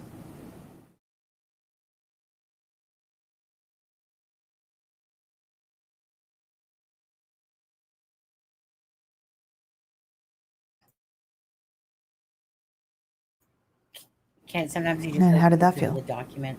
Good. And did you feel that there was any further suspicion on you after that point, or was that sort of conclusive? No, that was really when I seen the turning point for it's starting to taper off with investigators. Do you know if Malaya has taken one? I don't know if I can say it, but I will anyway. Yes, she did take one. Okay, she took one. Do you know the result? No. RCMP wouldn't let tell me I asked. I just quickly want to point out there that yet again, well, you know what? I shouldn't be telling you this, but yeah, I'll say that Malaya took a polygraph test. You know, like he always just has to put something in there about Malaya, don't you, Ken? Funny that you picked it up from Daniel. Yeah. Because I picked it up from Wade. Oh, okay. Did you catch that, what Wade said? Which part? The lie that Wade just told us? Okay, wait. I know what Wade said, but I can't remember what he said exactly on this thing. He said something about they should all be... No, he said that the cousins had to take lie detectors. As far as we know, that's false. Because we know the 6 people that took lie detector test. Right. So cousins, why did he... So who... Because who was he implying as far as cousins go? Right. That took test. Because Patty didn't. Did Patty take one? No. She didn't The take lie one. detectors were Janie, Malaya, and Daniel. Cindy, Wade, and Cody. Yeah. Yeah. You know,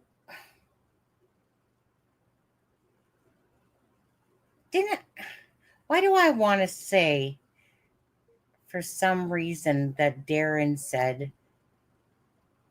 No, Darren said he never took one, and Haley told us that she never took one. Right. But I know Darren said something different. There was something, because it's just red flagging me right now. Well, I think when Darren was speaking, we didn't know that Janie and Wade took one. Right. We knew the other, or suspected the other 4, but we didn't know, because that came out in the documents that there were 6. Right. Yeah. And the documents came out well after Darren. I think that there was plenty of people confused who actually took those polygraph tests within the families. Yeah. Huh. But I'm just saying, like, it's... Yeah. Like, that video of Tint and Wade has been out for how long? Yeah. And I don't know how many times we've seen parts of it. Yeah. And I never picked that up before. That he said that cousins did. That's because we heard about Wade before the documents came out. Right? We heard Wade's video before the documents were released to us in August. Yeah. But I'm just saying, like, when it came out, we never picked up that inconsistency, right? Yeah, gotcha. Or lie, whatever we want to call them these days. Yeah. In this family, the book of lies could tell the truth. Yeah. We need to walk around with a heavy-handed Bible. If only you could just... How long was it before you actually sat there in front of the polygraph test? I'm guessing probably a week, but it felt like longer than that, Daniel. Every day was so long. I can imagine.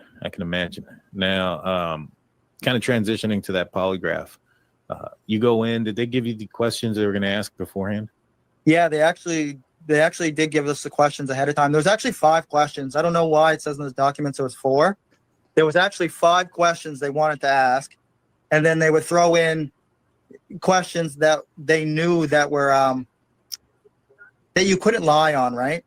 Like, have you ever lost your temper? Obviously, everybody has lost their temper before, so you can't. And then, but you're going to say that you never lost your temper before, and then they know that's a lie, right?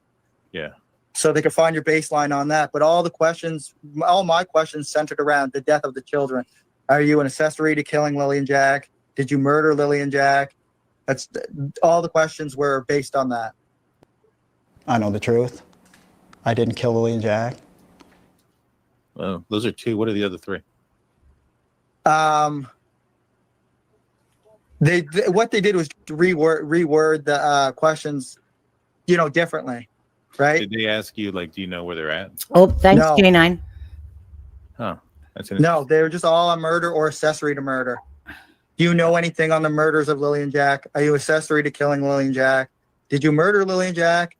It's just the same questions, but just the orientation of the wording was just changed.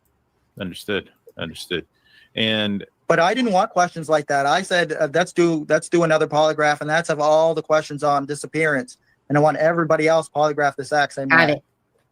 so you suspect that they didn't ask Malaya about the disappearance aspect? No, they wanted to rule out death as quick as possible, because that would narrow everything down. Because if they knew that the children were deceased, that would completely narrow it down. They wouldn't have to ask them this on the disappearance. How would So he you take know the that? polygraph test. Is there any questioning after the polygraph? Okay, how would he know? How would he He know? wouldn't. It says right in the documents that she had questions. Hers were different. Well, they were focused around the murder or disappearance of the children. Right. But remember, Daniel also told us that they only, like when he first came out, they only told us 4 questions. Right. Right? And now, like when he went to finally talk to DT, says 5. Well, not just 5, but that's when they ask you other questions that you're not going to be able to lie to. Right. But before they which we were all telling them. Right. Well, like there's baseline questions. Daniel, did they ask? No. There was no baseline questions like that. There was 4 questions. I know, right? Right. And you're just like, dude. They don't do that.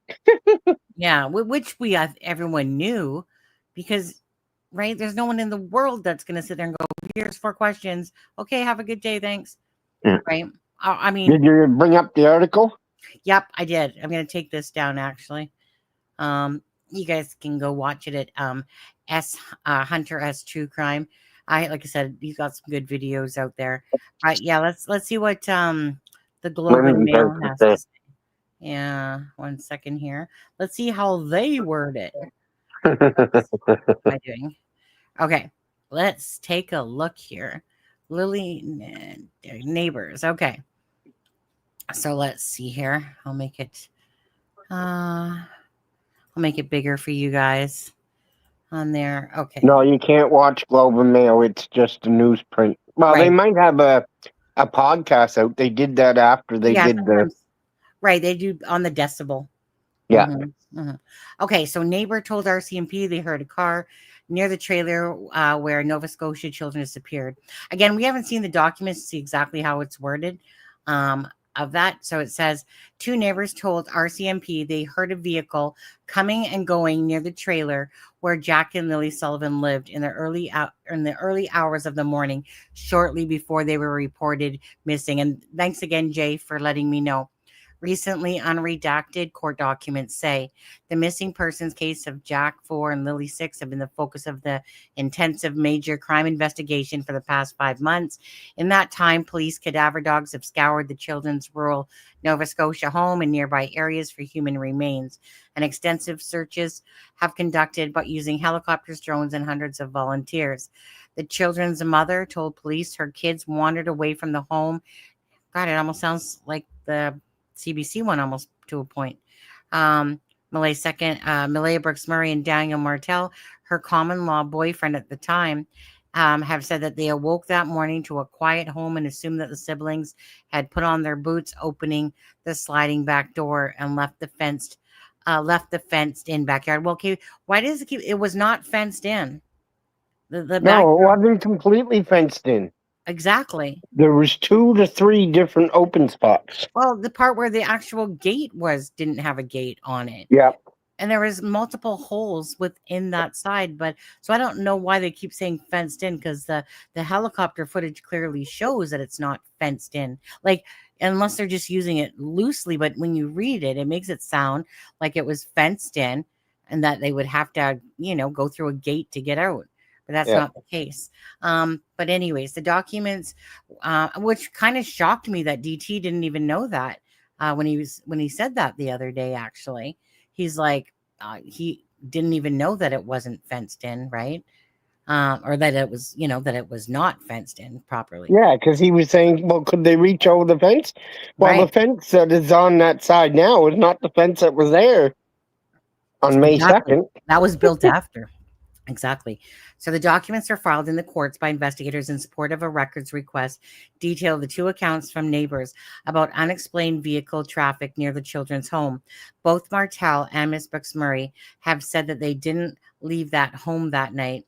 A previous, more heavily redacted version of the court documents was released in August, but the RCMP later agreed to lift some of those redactions at the request of the Globe and Mail, CBC, and the Canadian press. Brad Wong, who said he could see a vehicle lights over the treetops from his elevated home, told police on May 9th that a loud vehicle came and went from the area of the trailer 3 or 4 times after midnight and into the early hours of the morning. Well, that sounds better than frickin' 6, though.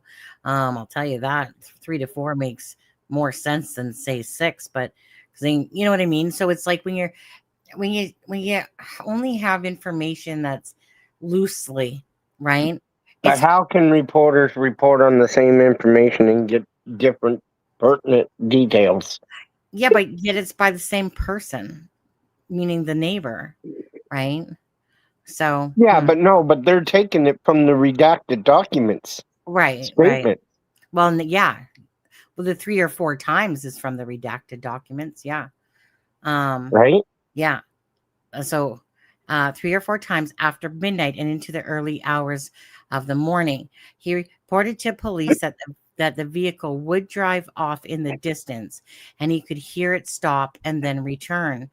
Mr. Wong told police he remained in earshot that entire time. Ken, let's just stop right there for a moment and think about that. Okay? I don't think he's that close. Unless it's a hell of a loud vehicle. Right. With no exhaust on it. Right. I don't think that he would be in earshot. I don't care how quiet it is.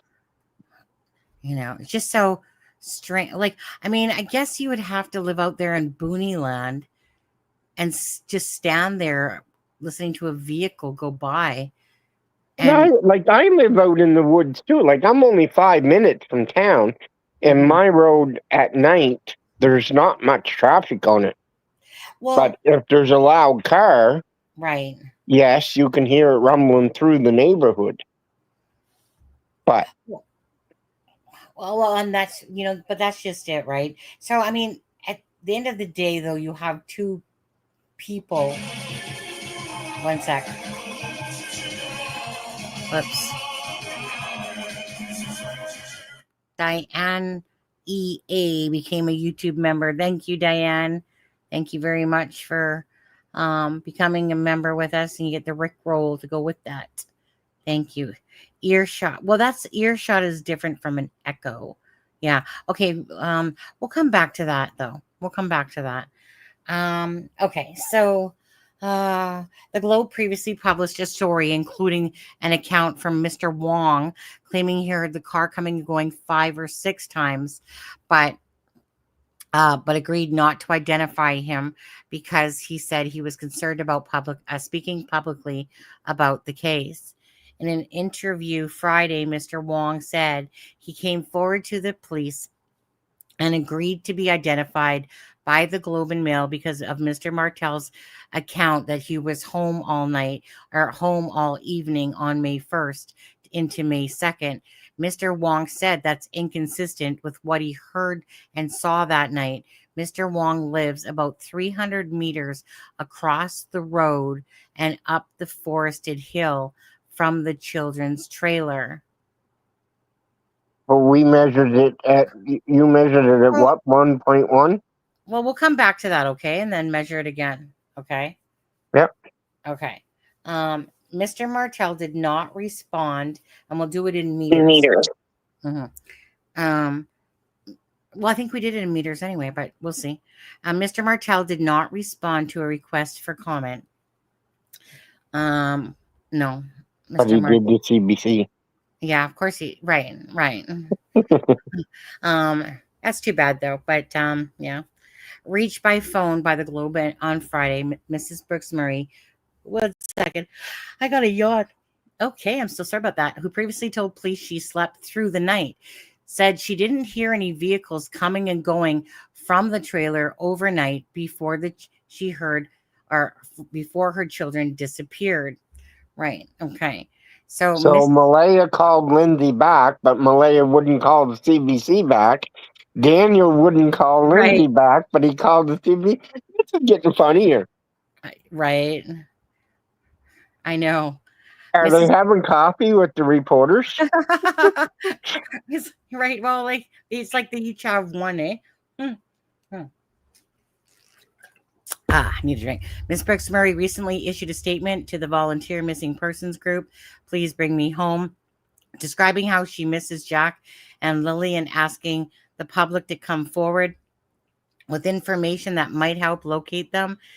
She told the Globe that Kent, you making me yawn? Shoot. Well, you know what the problem is? Because I never went to bed. I was planning on going back to bed, and then I got,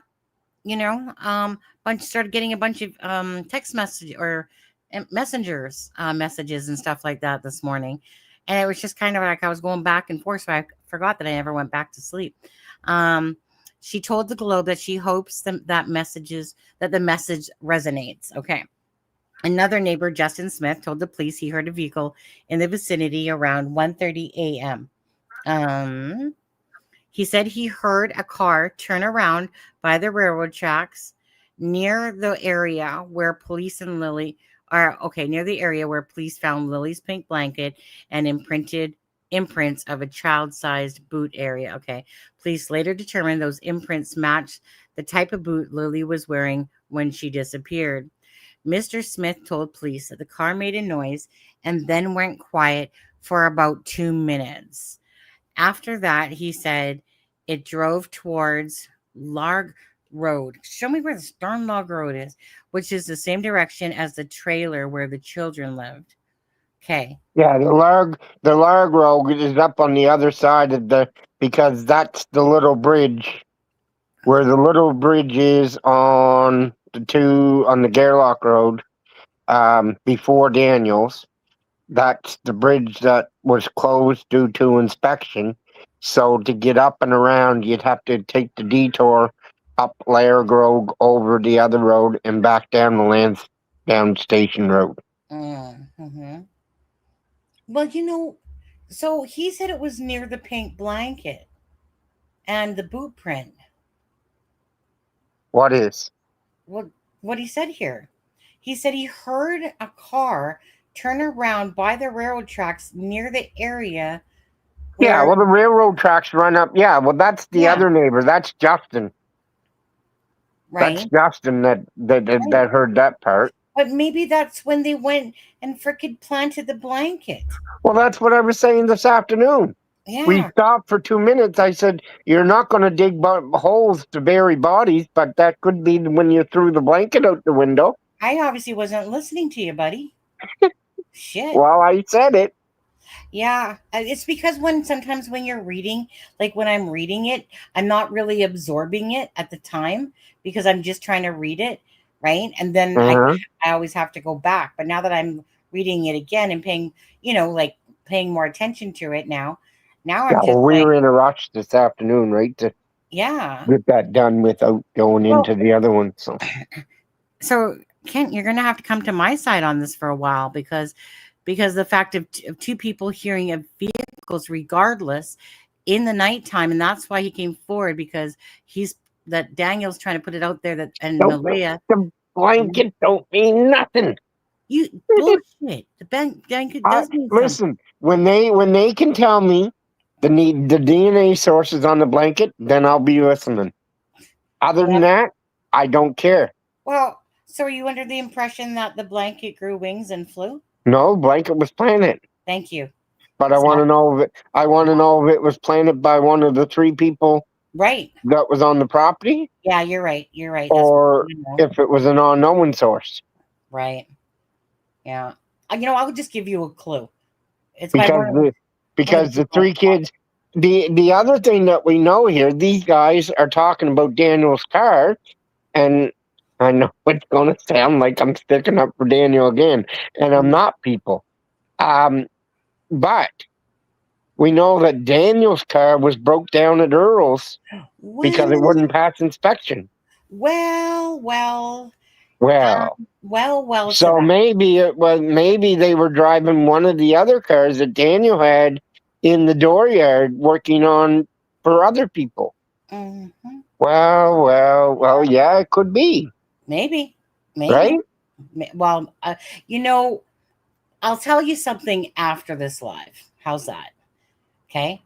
I'll tell you something different a little bit after this live. Sorry, guys.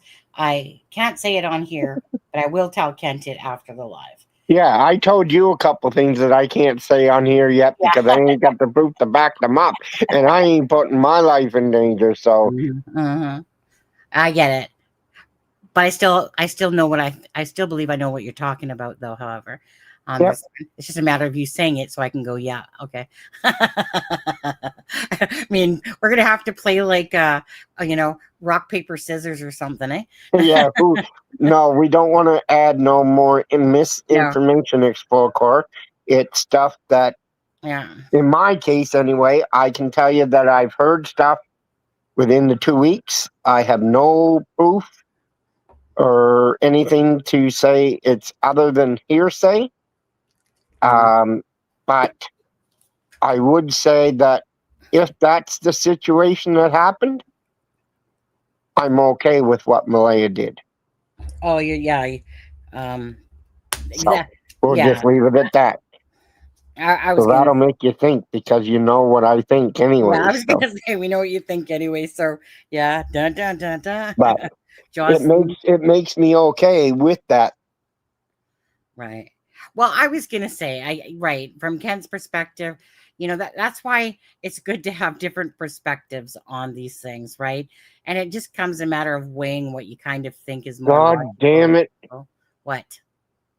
Eh? Seattle just hit a grand slam. Oh shit! What's the score there? 6-2. But we're going back to Toronto anyway, so don't matter. Oh, okay. Go Blue Jays. Okay, so let's think about that for the car and planting of that perhaps there at that time. So Mr. Smith told the police, Mr. Smith told police the car made a noise and then went quiet for about 2 minutes. After that, he said it drove towards Lairg Road, and we're going to go find that Lairg Road, in which is like Daylene's saying there, the blanket wasn't, or is apparently, according to bus video, wasn't there in the morning. So it couldn't have been thrown in the tree around 1:30. Tell me that was in the documents and that it wasn't out of Daniel's mouth or that. This is Daylene, Belinda's lawyer. She's a gangster. Didn't you just see 5 minutes ago what she said? Pardon? Didn't you see 5 minutes ago what she said? Nope. What'd she say? What'd she say 5 minutes ago? I'm going back. Mm-hmm. Something about the neighbors. I'm going back to see. Anyway, you can tell that she's not defending Daniel.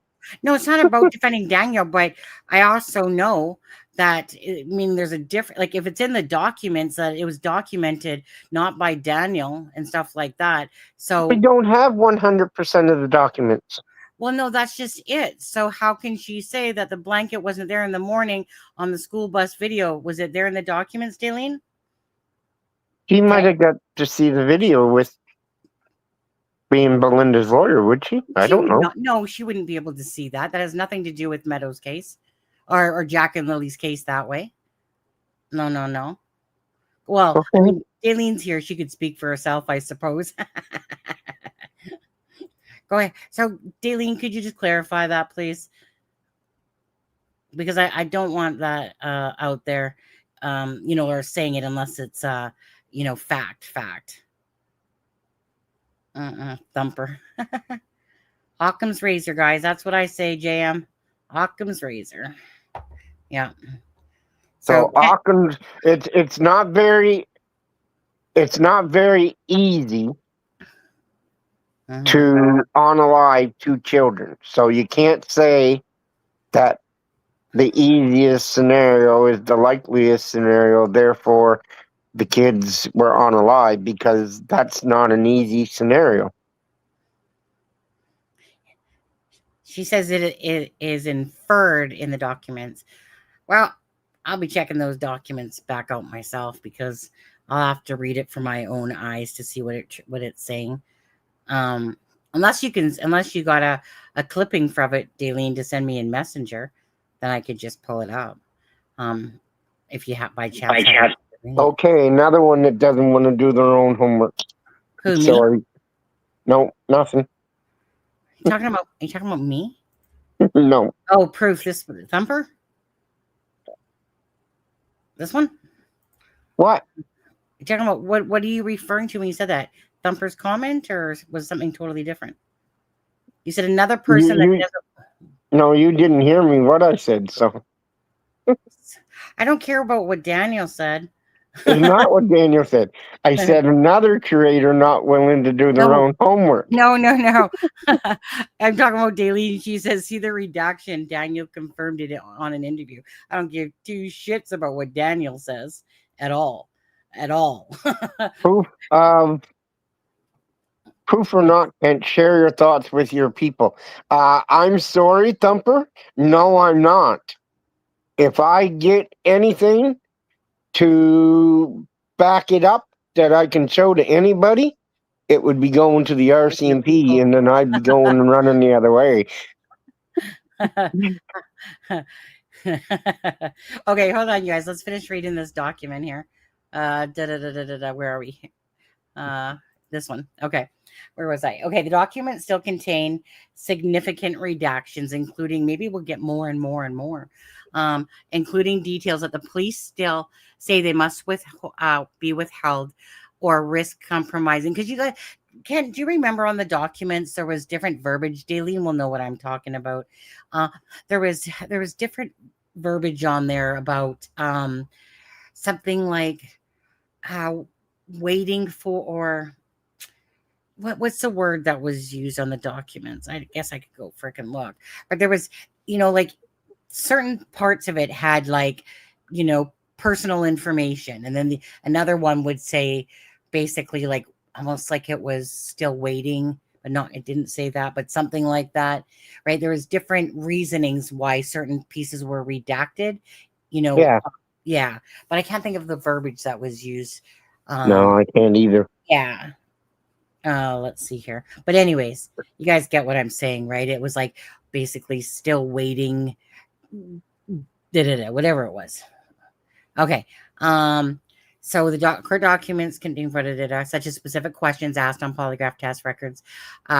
Please, we would love to see those. If you guys, Canadian Press, CBC, Globe and Mail, you guys could just, twinkle your nose or wave your magic wand for that one.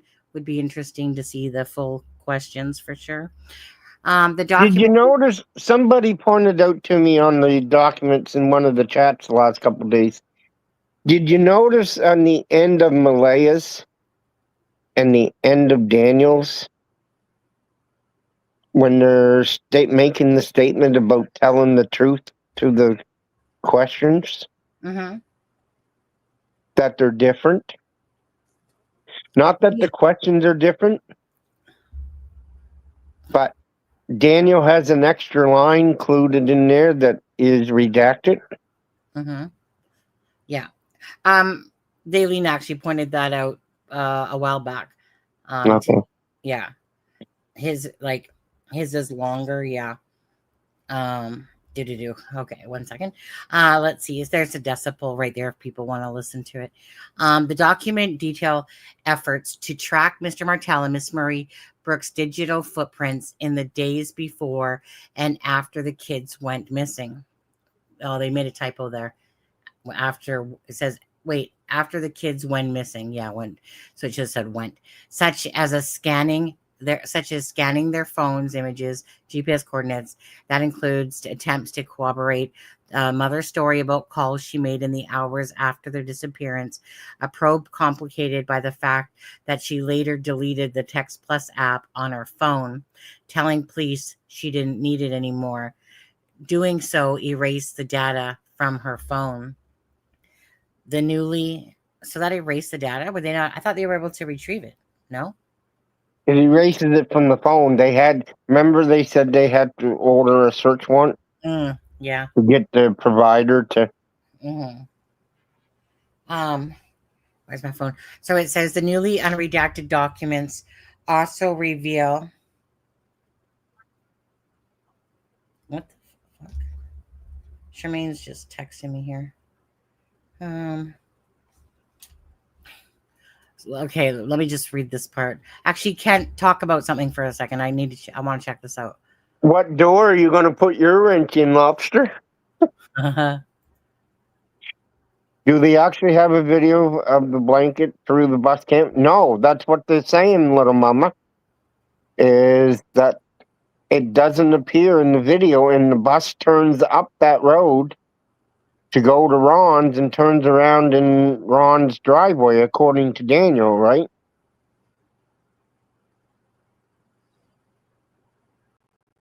Curious as hell, pews as well. Who has the records for pews? Can't use real word here. All I know, the one that is from the area wasn't in Nova Scotia at the time. The closest one that would be located to the kids. You can search that up, Explore Core. You can find out those records. Yeah, Malaya deleted. Was it to call the children out of school? No, she also deleted her private text. It's a cryptic text messaging.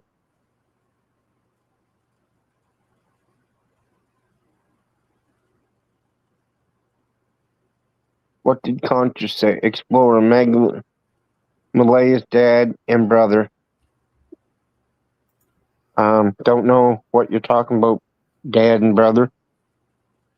Her dad said that Malaya should have called him because he's the tracker. But yet Malaya or anybody else in the family didn't call Henry till Monday. Henry never found out till Monday that the kids were missing. Kind of.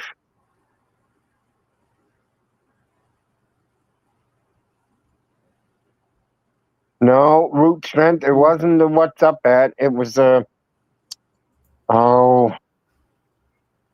was the texting app, but it wasn't WhatsApp. I have WhatsApp. A secret place on your door, Lobster. Well, we'll get the bear to test it out and see if you hear it. Oh, and Daleen sent a photo. I'll come back to that in a second, Daleen. Thank you. Okay. Okay, I'm ready. I'll finish. Okay. Mm-hmm. Thank you, Kent. So let's see here. Interaction. Okay, so the newly unredacted documents also reveal the challenges investigators have faced around online misinformation linked to the case. They detail the RCMP's interaction with Darren Geddes, a cousin of Miss Murray Brooks' grandmother, Patty Pearson, who spread a theory that the children had been abducted by their own mother. In June, as a guest on a YouTube true crime show, while using the pseudonym Mr. Geddes, speculated that Mrs.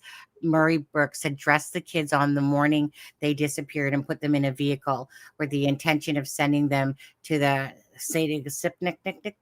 First Nation. Okay. Where she has family. Her brother, Hayden Murray Smith, complained to the police about this when he visited the RCMP's Bible Hill detachment with her the same month, the documents show. What does that mean? Her brother, Hayden Murray Smith, complained to the police about this. Oh, he would have said that Darren, he would have made a statement. Not really a complaint, but a statement of what, in case Darren didn't go himself, but Darren was already talking to them by then. He complained to the police about this. Okay. So Geddes got involved and was going all over the internet saying things. Hayden said nothing Geddes. Now, why didn't she say it's a crime? Lindsay, you didn't say it's a crime and shame. But I think that's because he was kind of, well, no, because he went on Dolly's first, didn't he? He did, yeah. Geddes got involved and was going all over the internet saying things. Hayden said nothing Geddes is saying is making sense. According to the summary of his interview with the RCMP submitted by Corporal Charlene Curl to the court, the theory that the children are somehow alive, a suggestion that the police have consistently said is without evidence, and hiding on the First Nation reserve has been repeated by Mr. Martell and others online. Reached by the Globe and Mail on Friday, Mr. Geddes repeated his belief that the children are alive and on the reserve. Staff Sergeant Rob McCammon, the acting RCMP officer in charge of the major crime and behavioral sciences, has said that the police are awaiting forensic results and are continuing to follow the evidence using specialty units and technology to determine the circumstances of Jack and Lily's disappearance. He said that the children's family members are cooperating with the police and that there's no evidence of an abduction. So in her article, in this article between Lindsay and I think Greg Mercer there, they never brought up about the phone. Like said, you get some tidbits here, and then you get some tidbits, right? Yeah, they never brung up about the phone call to Patty from Malaya. Right. But then they brung up a little bit more about Darren talking about his story. You know, and Hayden. Yeah. But at the end there, that it says that there's no sign of abduction. Is it? Is that what it says? Right. Read that just the very last part from McCammon. It just said,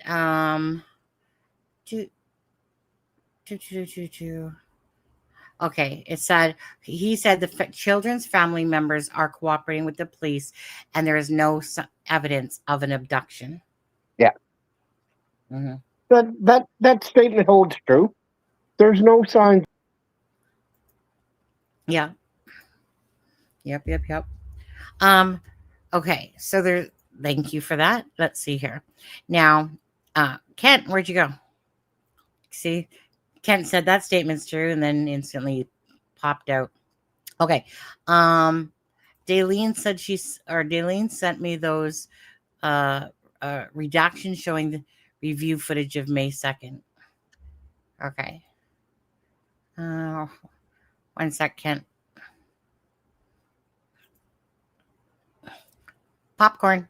Big fingers again. Yeah. Yeah, there's no sign of abduction. I would agree with that statement. Right. I mean, it's fair enough. In the definition of abduction. Mm-hmm. Yeah. Okay. I just literally downloaded that. Where did it go? Yes, that's what it was. Carol, X Plus.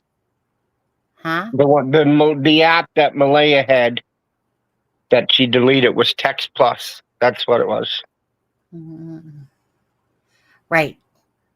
We were talking about that when you were Yeah. off there a minute ago. Mm. What the app was. Yeah. Well, when I was reading it, said it as well. In that article. Okay, 1 second. Where did this go? Saving it. Okay, 1 second. Okay. I don't know why this stupid thing. I don't know why it gives me grief anymore. I used to just be able to click my mouse, zoom in, zoom. Oh, wait. Yeah, zoom in, zoom out. Why is it doing that now? You never guess who was looking for these redacted documents. Like, not the ones that came out today, but the ones that came out with the 828 phone call. Who was? And he was questioning the source of them. I said, man, they're redacted documents. Who was questioning it? A-Balance? Who? Who? Kent? I think Kent's having issues all of a sudden. Kent. Kent.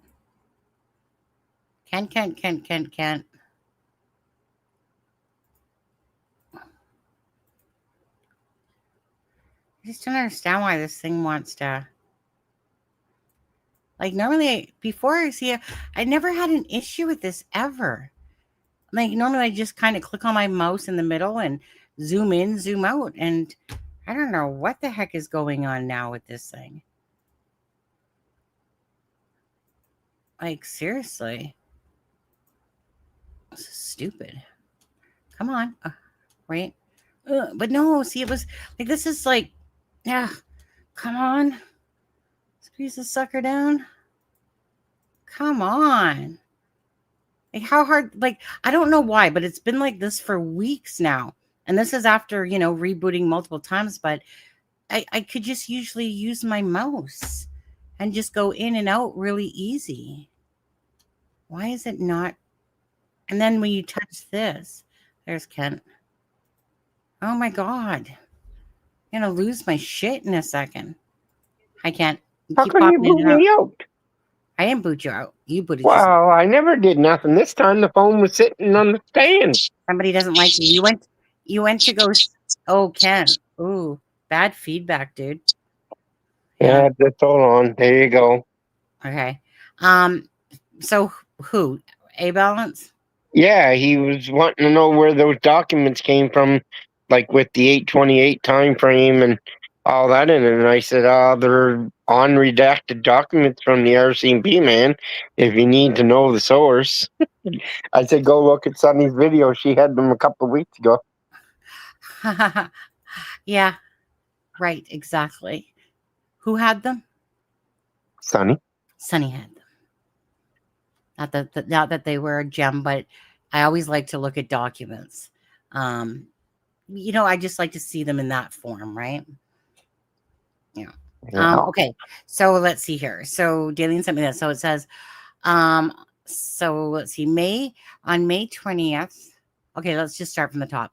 On May 17th, on the 2025, I submitted and was granted an application for records to access for the school bus video surveillance from April 28th and April 29th, when Jack and Lily were last known, okay, and May 2nd, 2025. So on May 20th, 2025, school bus video surveillance was picked up from Chideco, whatever.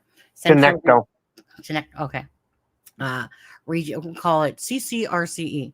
That's exactly what they call it. Okay. So it says at 9:11, I received a call from blah at the CCRC, whatever, who advised the requested bus video surveillance was ready for pickup.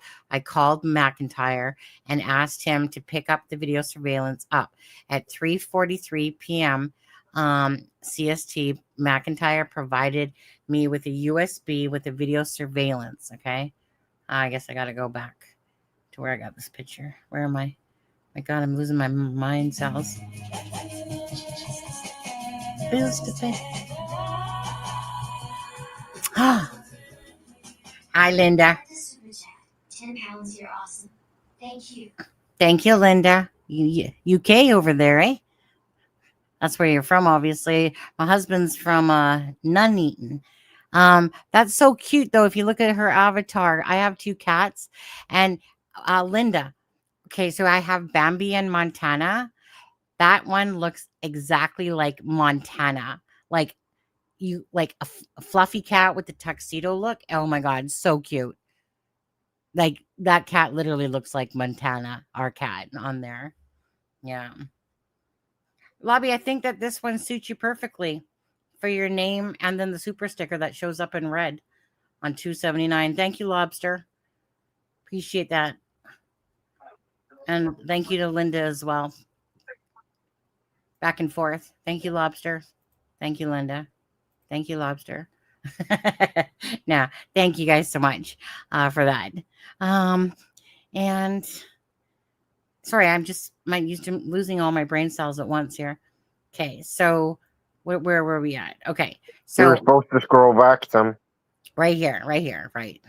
On May 21st, 2025, I asked you with the bus surveillance review and later spoke with him about that review. I learned the following. On May 28th, retired reviewing the bus video from May 2nd, 2025, the following. So Ken, let's see here. Okay, so I think what Daleen is saying, that because it's redacted, that it's inferred because it's under redaction. And because of the Daniel, okay, well, Daniel can kiss my ass when it comes to believing anything that comes out of his mouth. I would say that if it wasn't there, well, even if it is there, I would say that means that it's redacted means that we don't know. They don't want us to know that. Well, whether it was or wasn't there. I was going to say that's how I'm going to take that myself, right?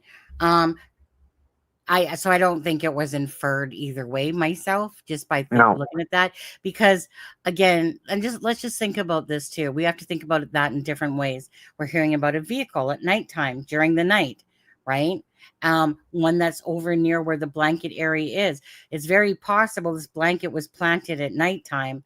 So it could very well mean that in here, it's saying that there, like it could very much be saying that there was one or wasn't one, depending on those bus times and stuff like that. Now, Daniel says that it wasn't there. But again, Daniel, that's coming from you, dude.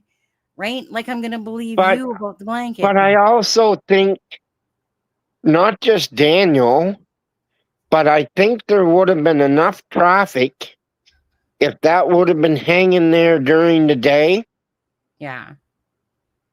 Then somebody might have spotted it. Well, and said, "What is this?" That's just it, right? Where it was Haley that was walking down the road, her, Hayden, and Logan, and spotted it in the tree.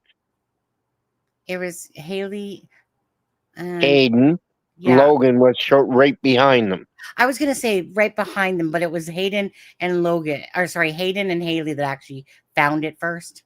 Yeah, that had eyes on it first. Yeah. And not that I'm going to entertain this because I'm not conscious, but honestly, I only had to watch that channel for like literally 5 minutes, and I've never watched him again ever. Why? I don't. That's just like if I want to go to the to the trash, I'll just go over to someone's certain property that's there, okay? But I can't with that stuff. So I don't personally know him besides watching him for like a few minutes. And honestly, I'll just use the word. Actually, you know what? No, I won't use any word. I don't care about that. But I mean, I realize thank you about that. But honestly, I just don't care. It's kind of like hence why, like, this channel. If he wants to come bash, like, well, let's talk about the channels. Let's talk about where he pulls the information from. Well, that's what I found funny, that he was like, right. after talking about me, and I just leave a comment saying, buddy, if you need to know. And then he responded to me, and like we had like 6 comments back and forth. What do you mean if I need to know? Yeah, I said, well, it's public knowledge. It was redacted on redactions from the document. Right. Oh, well, who has them? He was trying to pin it all on Daniel, right? Like at that moment, saying that Daniel was saying that, but it was proven that it was on redacted from the initial document. So. Well, I was going to say, it's the same reason though why I gave Mike Damon shit. Dude, if you're going to use our content and our stuff that we got, that we worked hard to do, right? And provide that as here, use it, right? And then to watch it when they sit there and bash you, and yet they're using your content, it's kind of offensive, don't you think, a little bit? And I just find it like people would not have had as much information as they do if it wasn't for this channel in particular and a few others, right? Hidden in the Fog has her part in all of this, and little by little. But this channel has put out the main of, right, from family members and stuff like that. So those channels that want to dish us can suck it. They can suck it big time, because honestly, if you have to be that nasty, it just means that you're nasty in life. So that's why it's like, you know what? You live your life, dude, because you're miserable every day that you wake up. And I actually wake up with, I can honestly say, Kent, 99.99% of the time, I wake up with a smile. I go to sleep with a smile. I am not a grumpy person in the morning. I'm not a grumpy person at night, but I have had a couple moments throughout the years, like meaning all my years, it's just not in me. I'm not this, bipolar personality that wakes up and grumpy and miserable till I have a coffee. No, I just wake up going, I don't want to go shower maybe. But I'm not one of those ones that you go, hey, how's it going? I'm very miserable. Never been that way ever. To be honest with Jody McAndrew. Shannon, thank you. Go ahead. Am I the kid's uncle? No, I'm not related to the kids at all. Go tell it like it is. Yeah. I knew Jack and Lily about as much as anybody in this chat has, maybe except for a couple family members. Hey, Travis. Yeah. So anyone that has, but AB literally said he was going to push you down a hill in your wheelchair and flip me over. Yep. And flip you over. Like I said, right, Kent? I mean, seriously, if Kent literally cared about what that, I mean, it's just the ignorance of somebody saying that, man. Nasty. But anyways, I watched that guy for 5 minutes, and all I had to see was 5 minutes, and he was bashing me and whoever else was in this email because some person, a viewer, decided to basically say that Sonny's full of shit and Sonny blah blah blah blah, and he was just going on, and I'm like, who are you? You were literally a nobody. Never heard of them. Most people never even heard of them at all, right? And then when their names get mentioned, then all of a sudden, next thing you know, people start going over there. But hey, if that's your cup of tea, enjoy it. Don't care. I've had it because I don't watch them either. Yeah. Thank you, Shannon. Yeah. Right. So, I mean, Kent, let's do the question thing. Again, how many people, one, think that the blanket was put there in the night, right? Number one. Or do you think it was put there in the morning time? Like when I say morning, I'm talking about when it's after bus run. Daylight, right? Don't know. It morning is after bus run. Right. Bus run is 7:30. Right. So let's say through after that area. So 2 if it was after the bus run, 1 if it was in the middle of the night when these vehicles were being heard, or this vehicle was being heard by 2 people. Kent, what did I say? 1 if the Shit. 1, if it was by the vehicles. 2, if it was in the morning Thank you, Jody. through the night. Like, Yeah. What do we got? We got a 3. And we A didn't lot of give you people- an option for a 3. Yeah, a go lot ahead. of people are screaming 1, but because they're using 1, 1, 1, 1, 1, 1, 1. Mixture. There is. I'm like a telling you, it's about 50-50. Okay. Okay, let's do this one because this is interesting. It is. I like doing these things. All right, Okay. Let's go. What do we got? children's, and I'm not going to clarify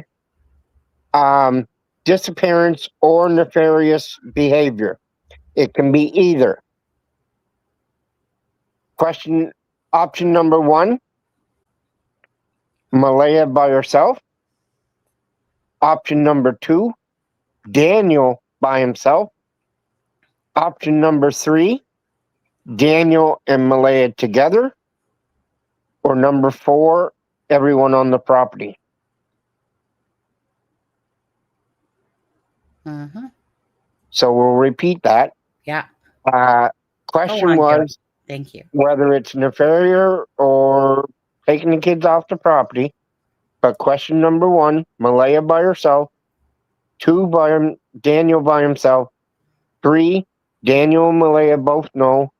4, everybody on the property.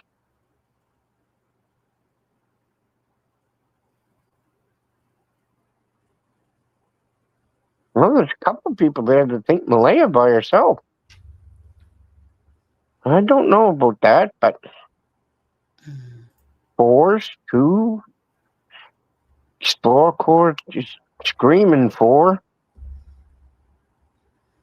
A lot of 4's coming in. That's interesting to see that everybody thinks that by the nefarious means or getting them off the property, that people believe that everyone on the property knows.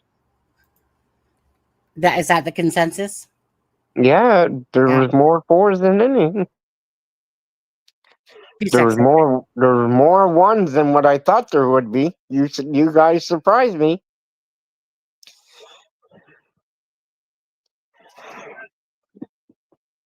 What else can we do with that? This might solve the case. Honestly, I'm being serious here. Like, if people look at this, okay, the 828 phone call. Here's another one. Do you believe the 828 phone call was 1, a pocket dial, 2, as shown, a missed call, or 3, Malaya trying to inform her mother that the kids was already missing?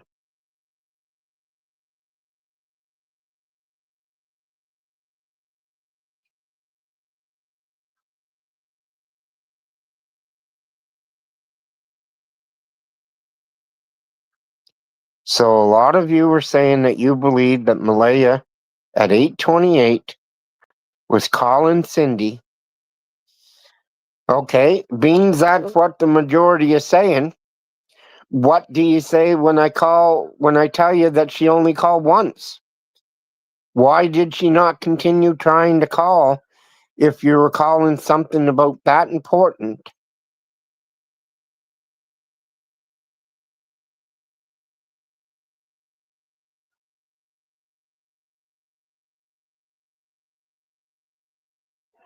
Well, the question was the 828 phone call. Question number 1, do you believe it was a pocket dial? Option 2 was Malay was calling Cindy to tell her the kids were missing. Or 3, nothing really.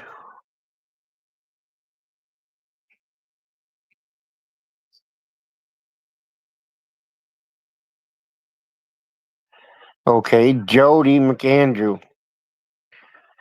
She said she wants to know what people think if the RCMP are doing a good enough job. So I'd have to specify with that, Jody.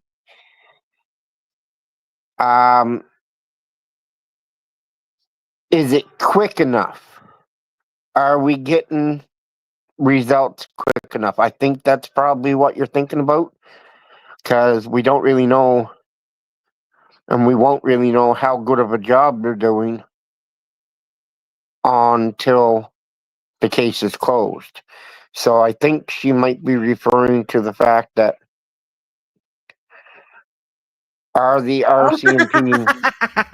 Kent, I literally looked at Daleen. Sorry, I literally looked at Daleen's message, and she's like, "How do you butt dial Messenger?"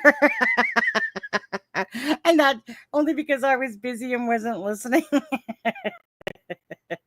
Because we talked about that yesterday, and I said, "How do you butt dial?" So obviously, you were trying to sneak that in without me paying attention to you.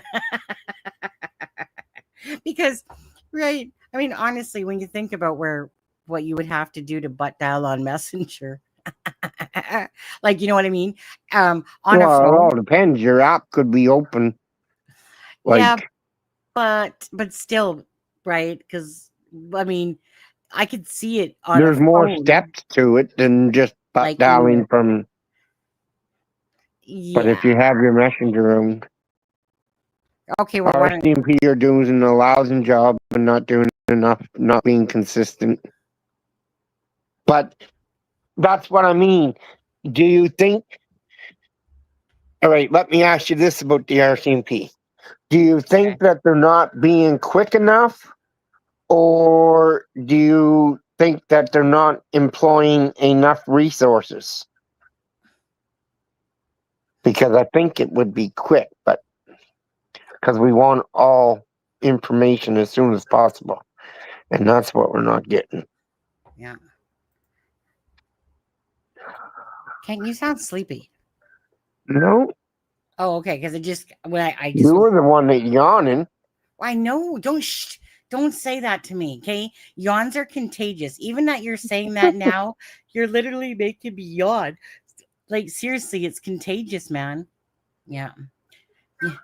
You know. First off, I never known forensic results nearly take 6 months. Well, Lori, I think it's because of the type of forensics they're doing. They're not only trying to get possible minuscule DNA, but then they're trying to, like, they had the samples of the DNA that would be available from family members that are within the house. So they'd have to test and find the DNA that's on the blanket, but then they also got to match it to the 6 samples that are on the property, because you're going to have 3 adults' DNA that could be there, and you're going to have 3 children's DNA that could be there. Then, if there's another DNA source, then they start working their way out in the circle and say, when they get to the right person, need more resources. Drippy, you think they need more dogs? Yes. But I don't know if they need more resources, but I'm still baffled of what these air scent dogs were supposed to do in May. I don't understand that one. And I don't know if anybody could explain it to me that I would understand. Because when those people had that RCMP presser with the HRD dogs coming in, they explained it very well. But I still said, what the hell's the use of them with all the people that showed up?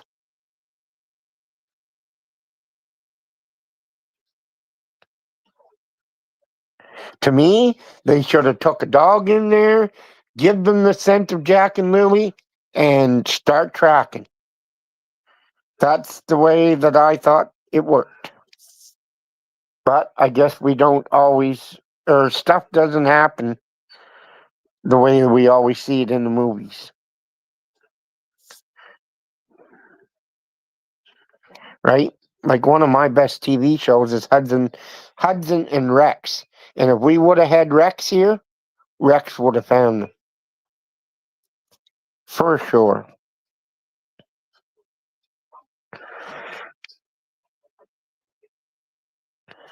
And if he didn't find them, then I would be making the statement as I am today that they're not in the woods.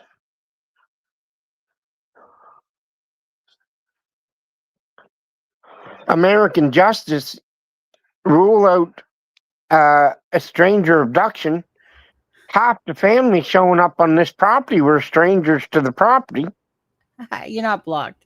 Whoever said that. Ken, I'm sitting here trying to talk, and then I'm like, Ken just acting like I'm not even saying anything. And then you weren't. You're on mute. Right. And then I did it again, and I'm like, what the fuck? And I look down, and I'm like, wait, I'm muted. Yeah. I was having a good old chat. Well, that's what we're talking about, Travis, about that, right? DNA on blanket proves nothing, zero, unless a known individual. That's what Kent and I have been talking about, is that, right? I mean, if it comes back other than the 6 that are known to be on the property. Right. Right. Now, just quickly, we have something to watch now that I think about it, because K9 Jules was actually doing a thing, and I seen Daniel Martell's face. So K9 Jules, I know from Sebastian Rogers' case. Like, I don't know her personally, but she was in Sebastian Rogers' case helping out, right? Like, remember we were talking about search teams and stuff like that, where she was trying to assist with Seth Rogers there. But we gotta watch. We gotta see what this was being said on that. At least a few of the things, anyway. 1 second here. Let me see. Because she went live at like 5:30, I think it was. K9. What is it? K9 Jules. Okay, hold on. K9 Jules. Do. Okay. She's still live. Shit. Well, shit. She's still alive. Well, I mean, she only started at 5:30, I guess. So, yeah. Let's see. Share screen. Where's she at? Where does she live? Well, yeah, where's she out of? Oh, what time zone? Eastern. She's out of like somewhere near the Tennessee area over there. Well, it's putting her 11 o'clock here, so that's putting her 10 o'clock there. Yeah, if but she started at 5:30, that's 4.5 hours. Well, she started at 5:30. No, I think she started at 5:30 my time when I looked at it. Yeah. So that would have been 9:30 or whatever. But let's take a listen here. Let's go back. Let's see what she's saying here. Wait, what's going on? What was Charmaine saying when she popped in? Okay. It's weird. I just pulled my YouTube window to watch can't really myself talk to see about it on how here. it looked. Okay. So I don't know how many people are here. Oh, your anniversary! Congratulations, Jennifer. We've got a sorry, Jules. Love you, but Daphne sent me. Hi, Tom. How are you? Yeah, Daphne. Yeah. It's so full funny. Disclosure, we're going to talk about how I personally, in my opinion, think that Daniel's full of it based off of his. Well, I like her already. Now, it's so funny because so many times I was going to reach out to her and I didn't. and then Daphne said that she had K9 Jules, right? And so good on Daphne, because my ass was just too lazy to message, to be honest with you. But I kept wanting to bring her on because of the dogs, right? Because that's exactly what she does. So anyways, let's just listen to that beautiful note that I just heard. Daniel's full of it. His most recent interview. So let me. Hi, Cindy. Cadavers. Come on, let's go. Let's see. All right. Do we have to watch this? No. I'm going to present. Okay, there we go. This is going to be fun. We're going to try this. So for those of you who don't know me, trying to use my earbud all the time. What happened, Teresa?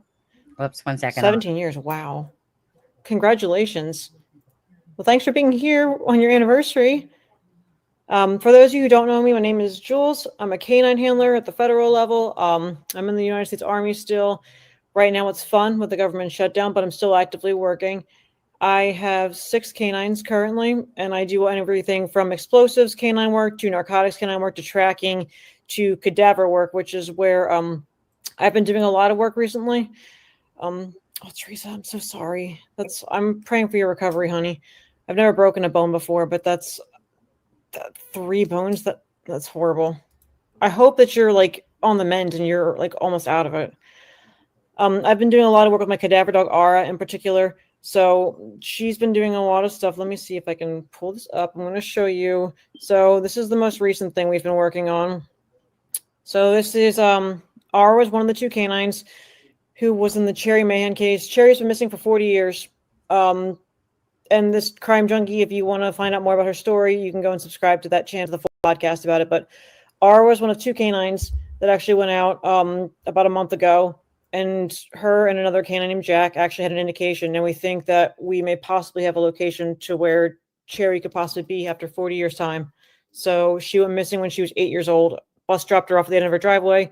Her mom and stepfather were waiting for her to come walking down the driveway, and she didn't.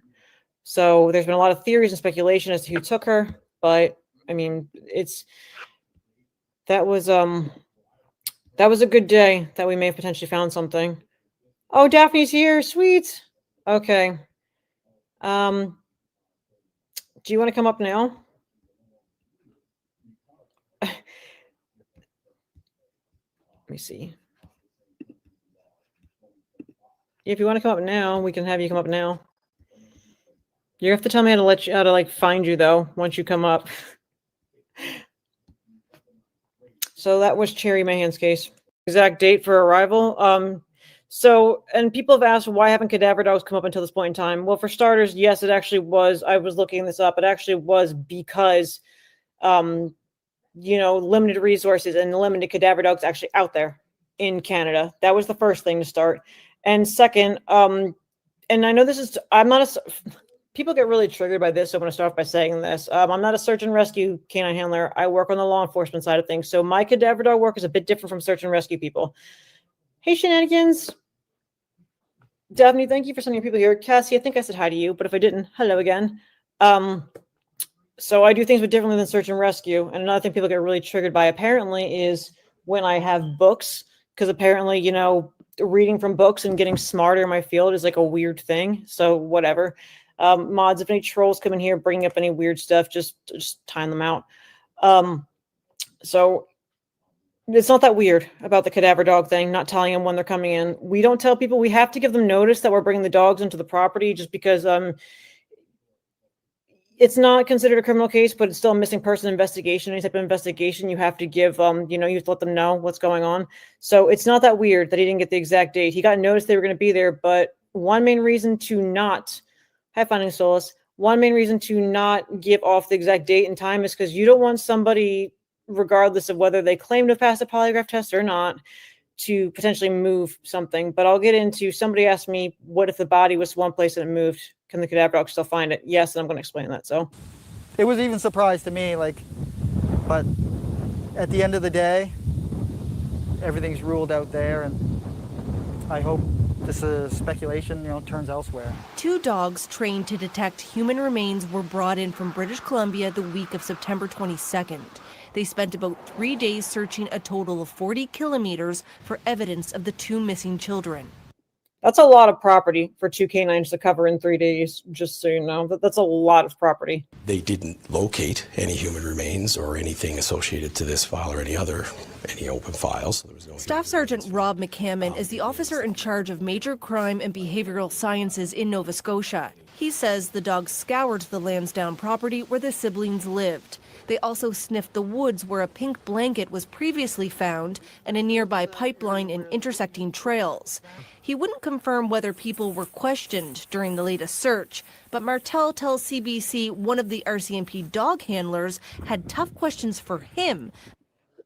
So, I'm just gonna play this first, and then we'll comment on this. About the day before the children disappeared. He said that Thursday didn't have enough details, and we think you did something to the kids Thursday night. I said.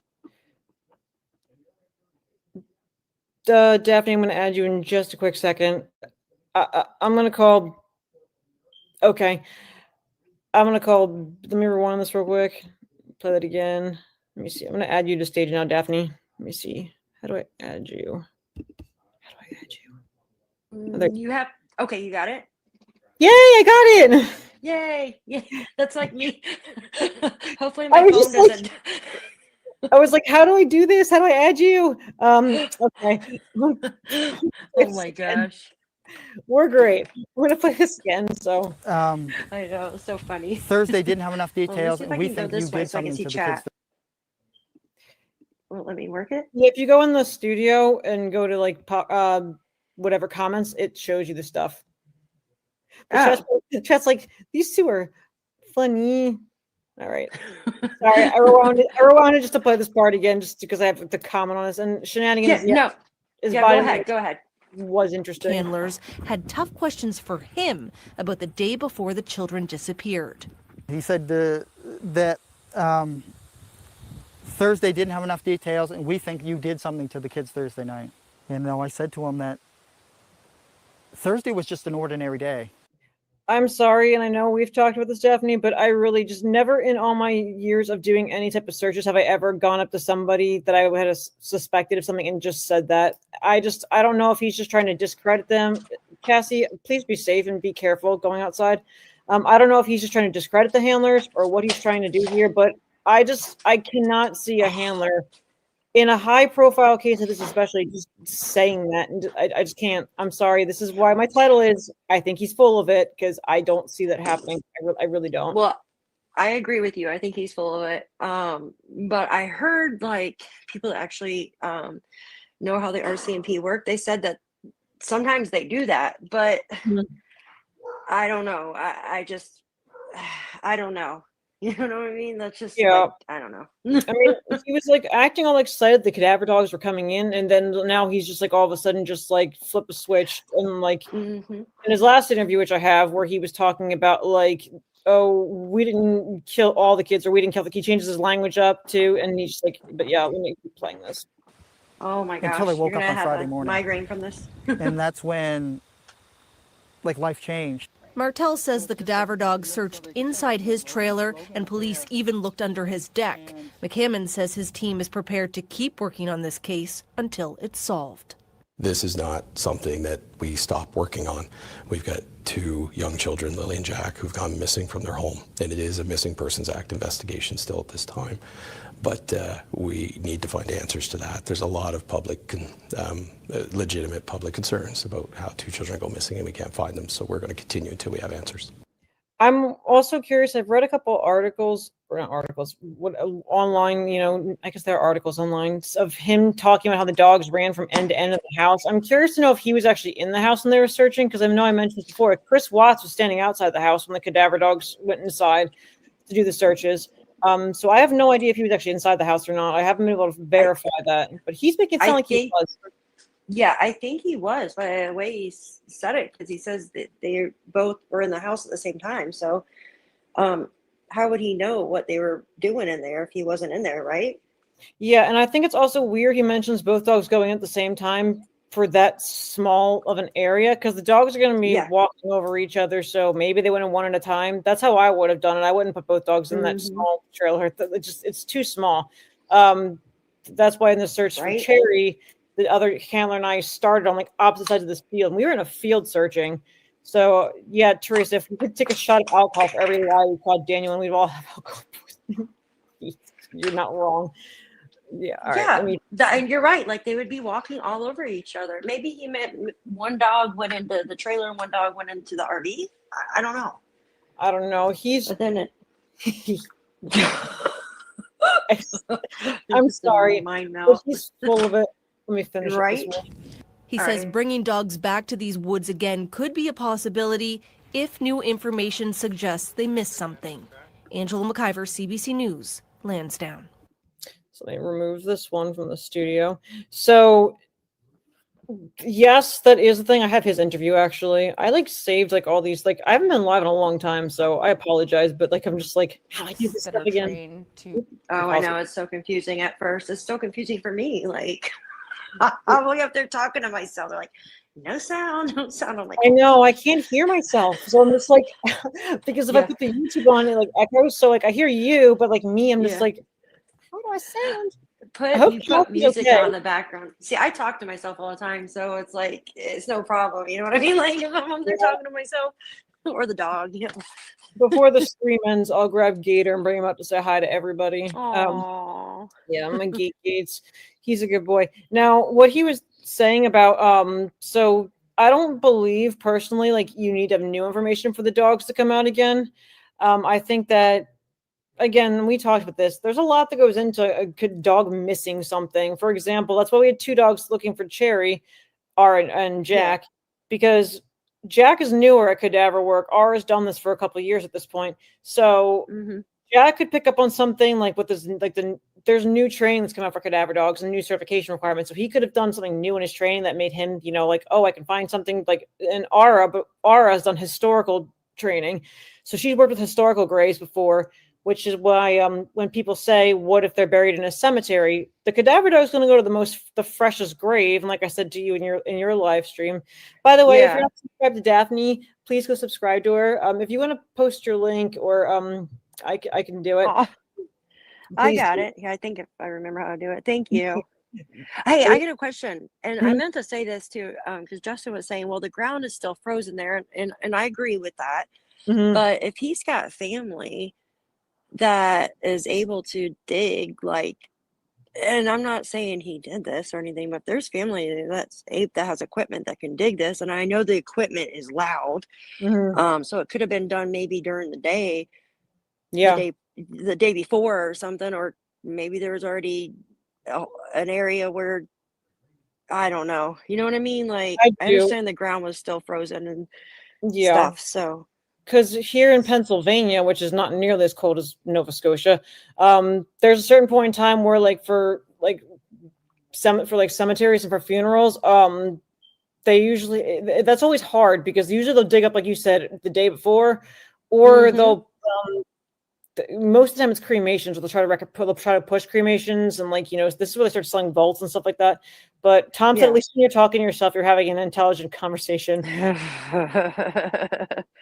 Depends on the time of day for me personally. If I'm talking to myself at 11:30 at night, I might not make a whole lot of sense. But yeah, are you okay, Cassie? She came back. What if there was a grave already dug for someone else? So again, if not loud. So yeah, I'll bring this up. So the haters might get triggered here because I'm about to read something from my book, because, you know, God forbid I study up to get more intelligent in my field. Like I said, I don't know why people get so like she reads books. I'm like, no shit, because it's smart. You read books. So this is a cadaver dog book, and it talks about so for example, one of the things that they talked about was there was these 2 cadaver dogs they use for training, and the test was conducted with 2 certified HRD dogs, human remains dogs, and so they went to a site where the bodies were buried. This is the test they did. They had 2 bodies buried. They collected soil samples from the top and collected those. Then they went to another plot where bodies had been and they were no longer there. They took the soil samples from that and they tested the dogs on both to see what they would do. And it was 75 to 95% accurate for the canines that were tested that they did. And the one dog was newly trained. I saw the other one had been doing this for a while, kind of like Jack and Ara. So the dogs hit on both. So, and it says, what was the thing? It says, the test proved that if somebody were to move a body, and they had dogs out, post-mortem intervals of 18 to 915 days from soils where the body had been previously moved. So for the one dog, the other dog tested positive for 18 to 667 days. So basically, if Jack and Lily were buried somewhere and the canines came in and were searching for them, it wouldn't matter because it definitely hasn't been 667 days or 915 days. So they would be able to find them. So they would be able to find, like, hey, there was somebody here, because it's all in the soil samples. No one would bat an eye if they saw Jim with equip. And they see it all the time. That's really sad. Well, actually, for a criminal that's smart to go to use somebody who's going to someplace they frequent or they work at, I mean, that's what they're going to do. Yeah. No one can question it. So I don't think that they're really organized. If they did something, you know what I mean? I don't think they're organized like, you know, like somebody. Shan said something like, "What if a grave already dug for someone else?" Like for instance, maybe if the Rowan family relative, like put up, oh my gosh, that's so morbid, but I mean, it could happen. Like, but then you would see the grave disturbed probably, but you would somebody. and you got to think of how like deep caskets are already. So if anything, that's going to bring them closer to the top. So they're going to be closer. So if there's already a casket there, and they put the body on top of where a casket already is, they're going to be less than 6 foot deep at that point in time. So the soil samples are going to be fresher for the cadaver dogs. Hi, Laura. Hi, Debbie. So that's actually very unsmart for them to be doing if they do something like that. But I mean, that's a good question that you just asked. But so I'm not going to. Yeah, because it is. It just. Sorry, go ahead. No, criminals do dumb stuff, but criminals do dumb stuff. I'm not going to play this full one. It's so long. Remains were in the community on the property where the children went missing. What did they find? Well, they did not find or signify any, identify any scent of human remains during their search. So they searched the property around the family's home. They searched the area where we found the pink blanket, the pipeline, the intersecting trails, and they didn't. Tom, cadaver canines can detect 30 feet underground for like regular dirt and things like that. In concrete, 15 feet, and underwater anywhere from 15 to 30 feet. But that's a good point. If they did put somebody underneath the casket, that's a good point. The dogs didn't indicate on any scent of human remains during those searches. What does that mean? Well, it means that they didn't locate any human remains or anything associated to this file or any open files, so there was no human remains found. It means that we've, basically completed that area of the search. It doesn't. I wouldn't say that necessarily because, like I said, one dog, and he mentions this later on in the interview, one dog could have missed something, so. Doesn't necessarily mean that that there's no possibility that there isn't human remains there. There could have been a chance the dogs maybe missed it or whatever, but at the end of the day, we haven't located any human remains. So it doesn't mean that there is not human remains there. There's always a possibility that maybe the scent didn't hit the dog that day or what have you, but we're confident in the search. Again, it's her sound that's low, just so you know. Based on the best practices of our Police Dog Services Human Remains Detection and Handling Unit, and we were confident in the search done, but we did not find human remains. So I didn't realize Canada didn't really have cadaver canines until I think 2016 was when I saw the first one came on board officially for like the police department. So you got to think here in America, I think we have something like it's like over 300 search and rescue teams. We already played this one, but as far as police canines, I think it's like, 1 in 5 police departments have a cadaver canine because most of the time they do defer to search and rescue for that purpose. But they're still like me, for example, like Ara. I'm not a search and rescue person, but I have Ara. It's just a lot of resources and training. Now, one quick thing before I he said it was like $30,000 per dog or something. Daniel did. $30 per dog? $30,000 per dog to get them in or something. Is that? I mean, that's a lot, right? Or I mean, so the big thing with cadaver dogs coming in for like non-search and rescue pure purposes. I don't know what the search and rescue unit looks like out there. I just know what the police department looks like. I was surprised their search and rescue teams didn't have cadaver dogs because they had an inspector, Luke Ketty, and Canine Narc, and Sergeant Dave Whalen and Canine Kit. I mean, those are like actual police canines. They're not search and rescue dogs. Finding Solace, oh my God, British Columbia, right? British Columbia, I think they came from, right? Yeah. So they're not search and rescue. They're actually RCMP members. So they do. Yeah, finding everything, I guess. Yeah, that's what I said. I think Doc was the name of the very first cadaver canine I saw from RCMP. He was an all black German. Mhm. He was really, really cute too. Yes. Beautiful. So Yeah, I love.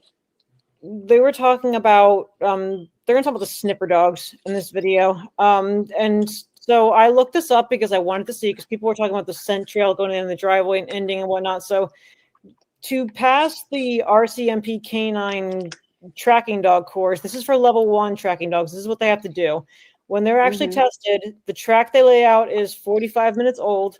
They have to go over 2 road crossings, 4 right-hand turns, 1 dead end, and 1 cross track, which means that they literally like the cross track with the footsteps. So that's for level 1. So that's what a canine has to pass to get a level 1 certification for the tracking standard. So again, 45 minutes old, 2 road crossings, in case people were wondering about that, 4 right-hand turns, 1 dead end, and 1 cross track. And level 2 gets into, and this came from this book, Tracking the Canadian Way. I was doing a lot of reading these past 2 days.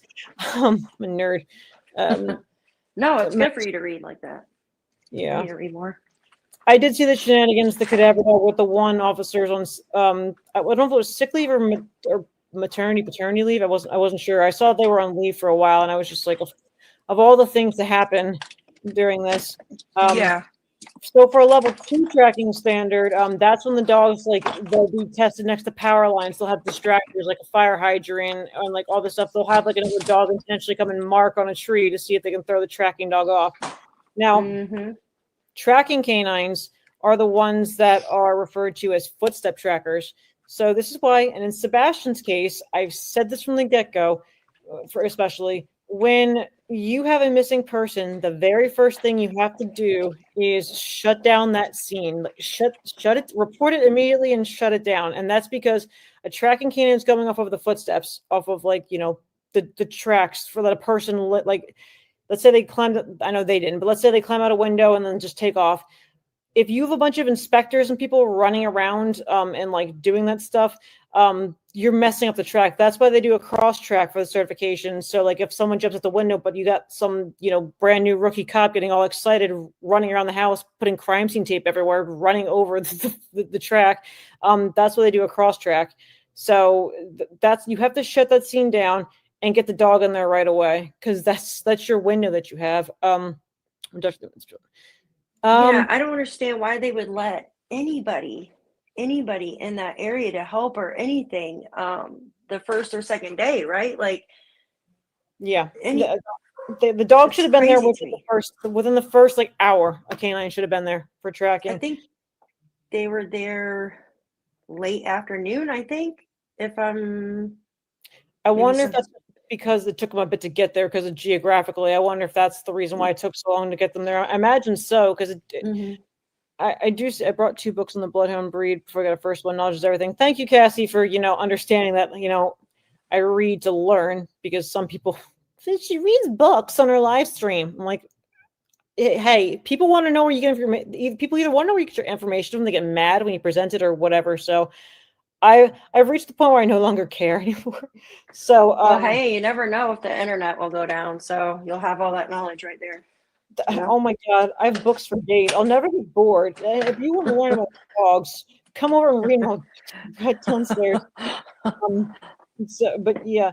So I saw Shanigans asked Jules, would a dog track in the driveway if the children went there every day for the bus? So up there. I'm trying to see if that's all I show. Yeah, there you go. I was like, how do I do this? So a tracking canine is going off of the freshest scents, not necessarily the strongest one.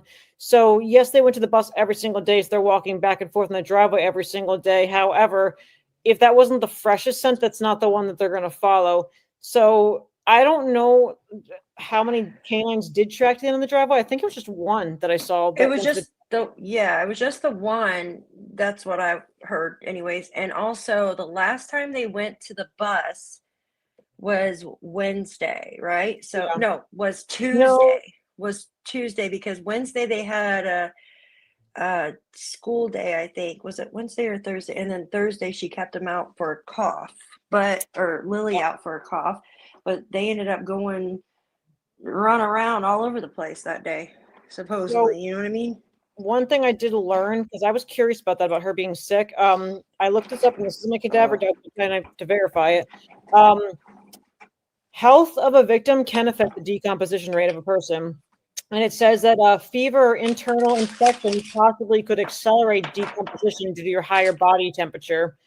So, oh wow, I didn't know that until I was see. This is why I could like learn stuff. So like when I shared that with some of the family handler, I woke up, I'm like, did you know this? And she didn't know that either. Like about like having a fever, like you don't think about that. How it could accelerate decomp. So I thought that was interesting. So if she did have a cold or like a fever or whatnot, it's just interesting to know.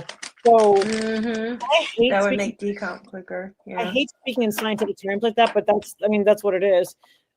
It's just so. No, I agree. I hope that answers your question. Lifelong learning. Yes. Oh, Jennifer's celebrating her.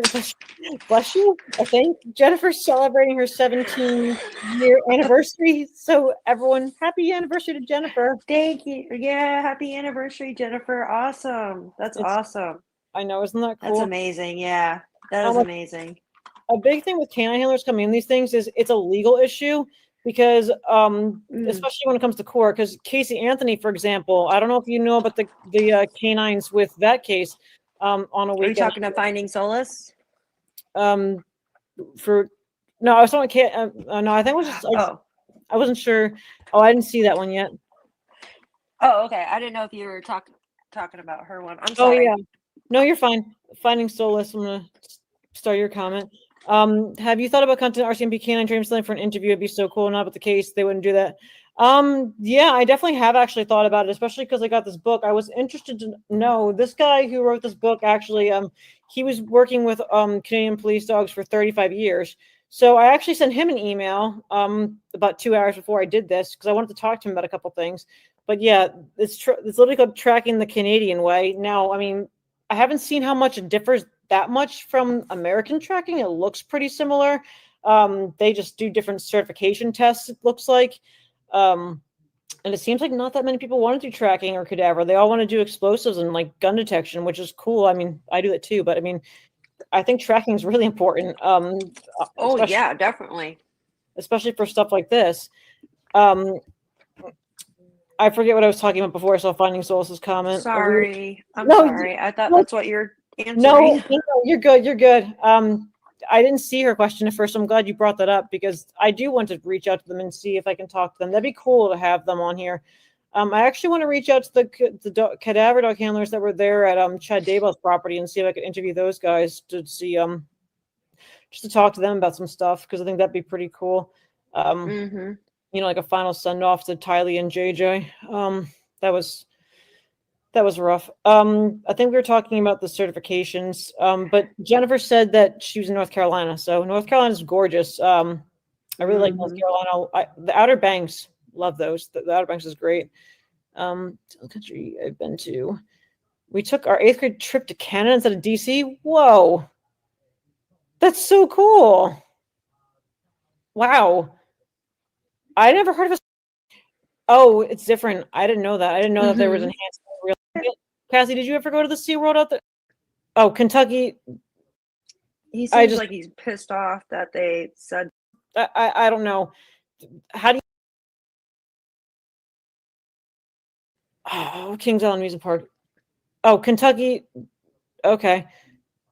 Is there a Kentucky, Ohio? You mean Kentucky? Oh, like yeah, no, Kentucky. So she's on Ohio, whatever, because he said, you know, they told him about the wood stove thing or whatnot. Yeah. Well, this is the interview he did when he first found out they were coming in before they arrived just yet. But yeah, the whole wood stove. Oh, yeah, that's right. Yeah, this is the first asking for them, and it's just been delayed, I guess, till now. But I know things take time, and dogs are hard to get. So what does this say? I also think the way he's standing is kind of weird. I'm trying not to look at this from like a perception of like a body language thing, but I think the way he's standing is just really awkward. I don't know why I do. It just looks weird to me for some reason. That's a weird way to stand to me, at least. You, because I mean, they are dogs searching for human remains. Johnny? Well, I know. Yeah, what's that up? I'm going it's to gonna let be you really go hard work because, now that there's like so I much say, vacation in the woods, but I'm I like how he goes, it's going to be really hard Drop out. work instead of it's going to be a really hard realization. Because anytime I've taken. Okay, Ken, I was wondering if you were going to get ready to. But do you find her interesting a little bit? I mean, she's kind of all over the board a little bit because, you know, she's trying to talk to chat as well. But find anything in there that interesting so far? Ken? Oh, he left fairly fast. All right, bye, Ken. Kick from studio. Kick guest. Bye-bye. Just me. Just me. Are you guys finding this interesting? The tidbits that are kind of coming out here? She's very knowledgeable. Are out somewhere to do a search for cadaver dog stuff.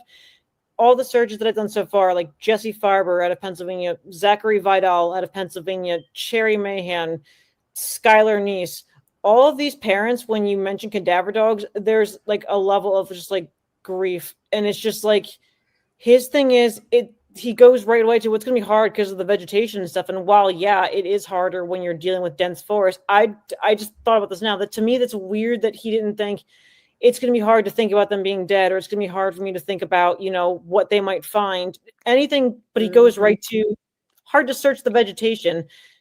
That doesn't sound to me like a grieving parent. I don't know. Just my personal. I agree. And for like Ara, for example, I don't have them up here, but Ara has, and Gator does too, they have rec specs. I put they're like literally dog goggles that you put on them, that whenever I'm searching a wooded area, that right away those goggles go on. Sometimes ear pro. Ara hates them, but she has to wear it. It's like literally a big sock that goes over her head for her ears. And then they have booties, which putting boots on a Malinois, or even for you, a German Shepherd, it's not the easiest thing in the world. But oh my God, I can imagine. Vegetation. That's true, Cassie. I don't say vegetation either. I'll say like bush, like all the bush, or all like the brush, or all the you know, grass or thicket, or I don't say vegetation either. To me, that's like a, I don't know. Maybe he watched an episode of Bill Nye the Science Guy and tried to get smart or something. Or even parents see the good in the kids. It's like lots of marsh around there, like wetlands kind of though too. So, I mean, it's wetlands where here too where I live, but like they got like more marshes and stuff, I guess. So maybe that's what he meant. I don't know. So weird. Pretty happy that they're going to be able It to is do weird. it. I even hope that they bring more than one dog if they have access to more than one dog. We're watching K9 What are you happy about? Duels, What do you Johnny. hope this will bring?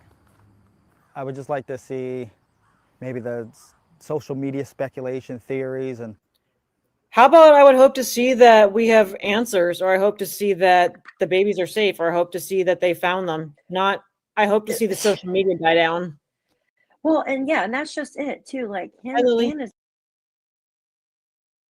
Just to be clear, that so K9 Jules, she's a dog handler.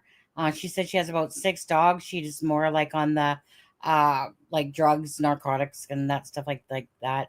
Her dogs aren't for, say, searching, but they're used for, I think it was, like I said, drugs and guns and different things like that. She's very knowledgeable about how, you know, like cadaver dogs, and I guess we call foot tracker dogs, basically. What's the foot tracker dogs, you guys? The ones that they were talking of air scent. My brain's kind of tired here, but she worked on Sebastian Rogers' case. She works on a lot of cases. Like I said, her job is working with the federal government over in the United States there. So she was explaining a bunch of stuff. Anyways, if you don't know, like I said, who this is, honestly, she's a good source of information when it comes to the dogs, you know, and how they do things and stuff like that. You know, just full of knowledge. So that's who we're watching right now. And this is from today. Mom both said the same thing. Hi, guys. Hi, Lily. Him and his mom both said the same thing about that's all they care about is the social media speculation. Well, I think then get off of it. I think it's weird too. Like, who cares? Like, what anybody on social media thinks. You know what I mean? Like, Yeah, I'm gonna post your link real quick in chat. So give me 1 second to post it, guys. If you're not subscribed to Daphne, please go subscribe to her. Here's her link. Oh, you don't have to do that. Thank you. So, but I just think that's weird. That what do you hope will happen? I hope the social media stops. What about I hope for answers? Yeah. You know, it's just No, I agree. Accusations, maybe. They're not going to stop, but slow down, because at this point they're getting ridiculous. So are you thinking that the nothing's ridiculous when it comes to missing kids? Sorry, dude. dogs will go in there and won't find anything? I know for 100% they won't find anything. I mean, that's probably why they waited this long to do it. That's not why they wait forever to do something. Thank you, Lily. That's not why they wait forever to do something. Thank you, Debbie, for subbing. Thank you, Debbie, for subbing to Daphne. That's not thank why. you, Debbie. So he just said that's probably why they waited so long, because I'm 100% sure they're not going to find something. If you're 100% sure that they're not going to find something, then they wouldn't bring the dogs over at all. So no, it's not. That's not why they didn't bring the dogs in. They brought them in because of resourcing and funding and availability. So no, Daniel, you're full of sheets. That's not why. So yeah, sorry, not sorry, but it's not because they knew they weren't going to find something. If they knew they weren't going to find something, they wouldn't have brought the dogs over in the first place. So just to keep the public informed, I guess, that they're hard at work. Do you think it will rule things out? Yeah, I think we'll rule a lot of things out. Rule out that the RCMP are, working hard, and there's no human remains. I don't think anybody was saying they weren't working hard before, but I like how he's trying to be in favor of them right now. So yeah. Things on the property. Is there any piece of you that's preparing for the fact, like, what if they do find something? No, because. What? There you go. I didn't do anything. No, because I know Malaya didn't do anything. I know my mother didn't do anything. So he's not preparing for the possibility of something found because he's saying the three of them didn't do something. So, but yet, Jules, he blames the neighbor. He's been blaming the neighbor with the pink blanket and stuff like that, planting the pink blanket. But yet, he's saying that they're not going to be found out there. Think about that for a minute. Yeah, I just GF Twins, you're here. Aw, GF Twins is awesome. GF Twins, I'm actually going to. It is overwhelming. Yeah, Lily, it is very overwhelming. GF Twins, I made you a mod just in case we missed something. So, yay.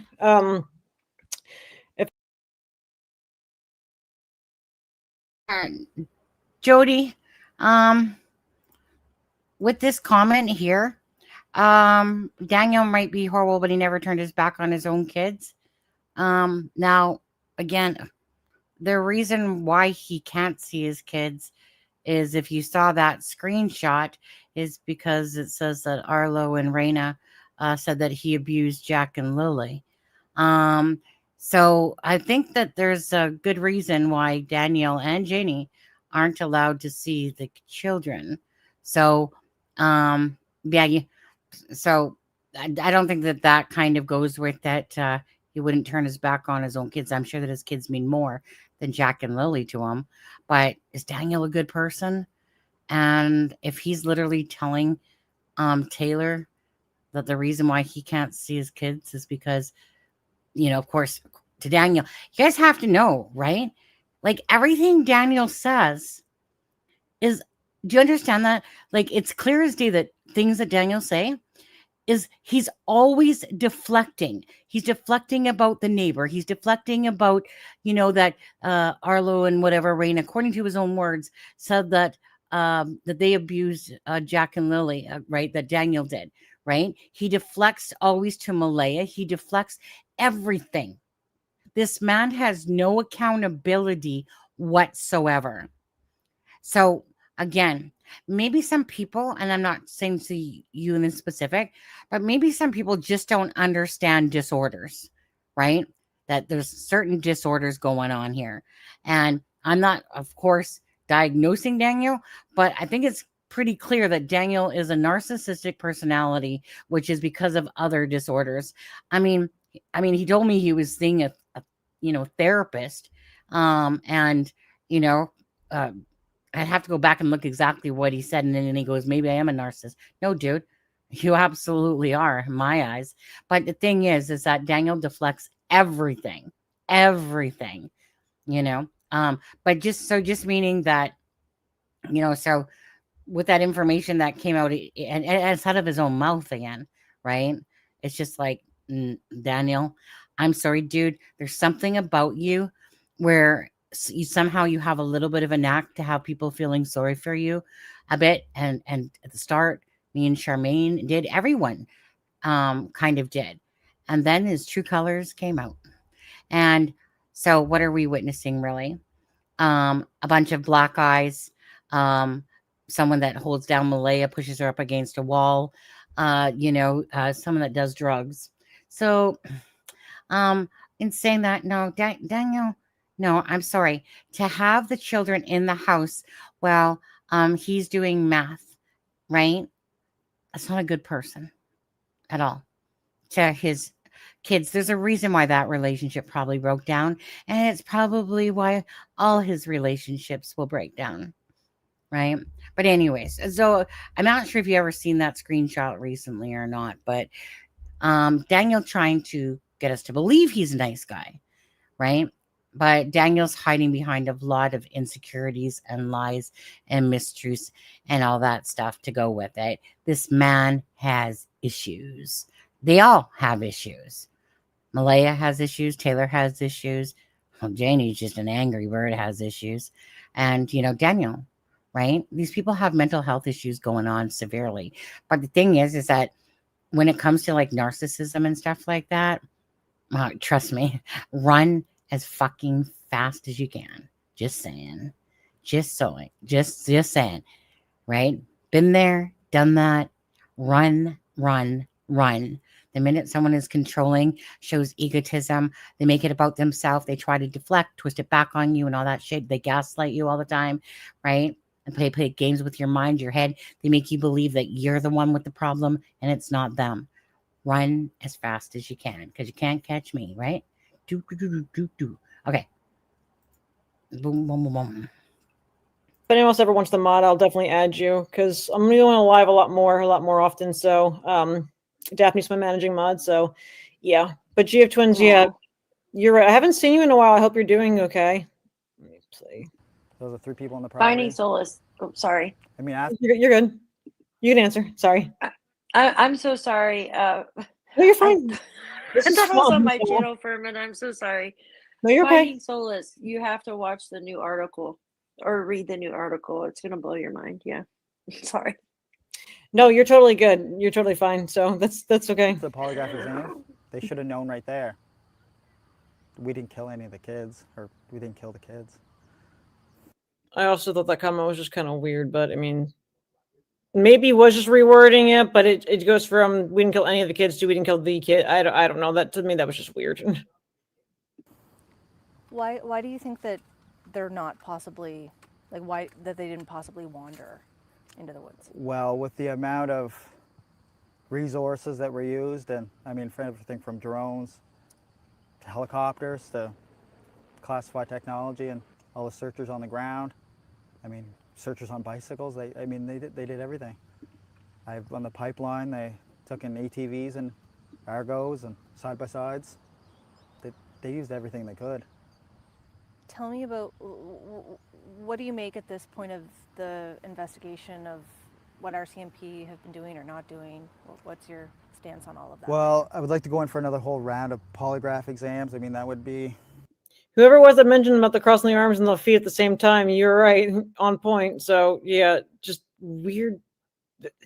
Out of all the things he could say that was a concern, I don't know why he's so insistent on proving his innocence. To me, that's just weird. Like, for me, for example, nothing close related to a missing child. But for example, when these fun dum-dums on the internet tried to say I was, stolen valor, fake military, fake dog handler, zoomed in on a photo of my unit patch to get in touch with my command to report me, that investigation lasted a whole 45 minutes. Because to quickly go back to you for a sec, Jody.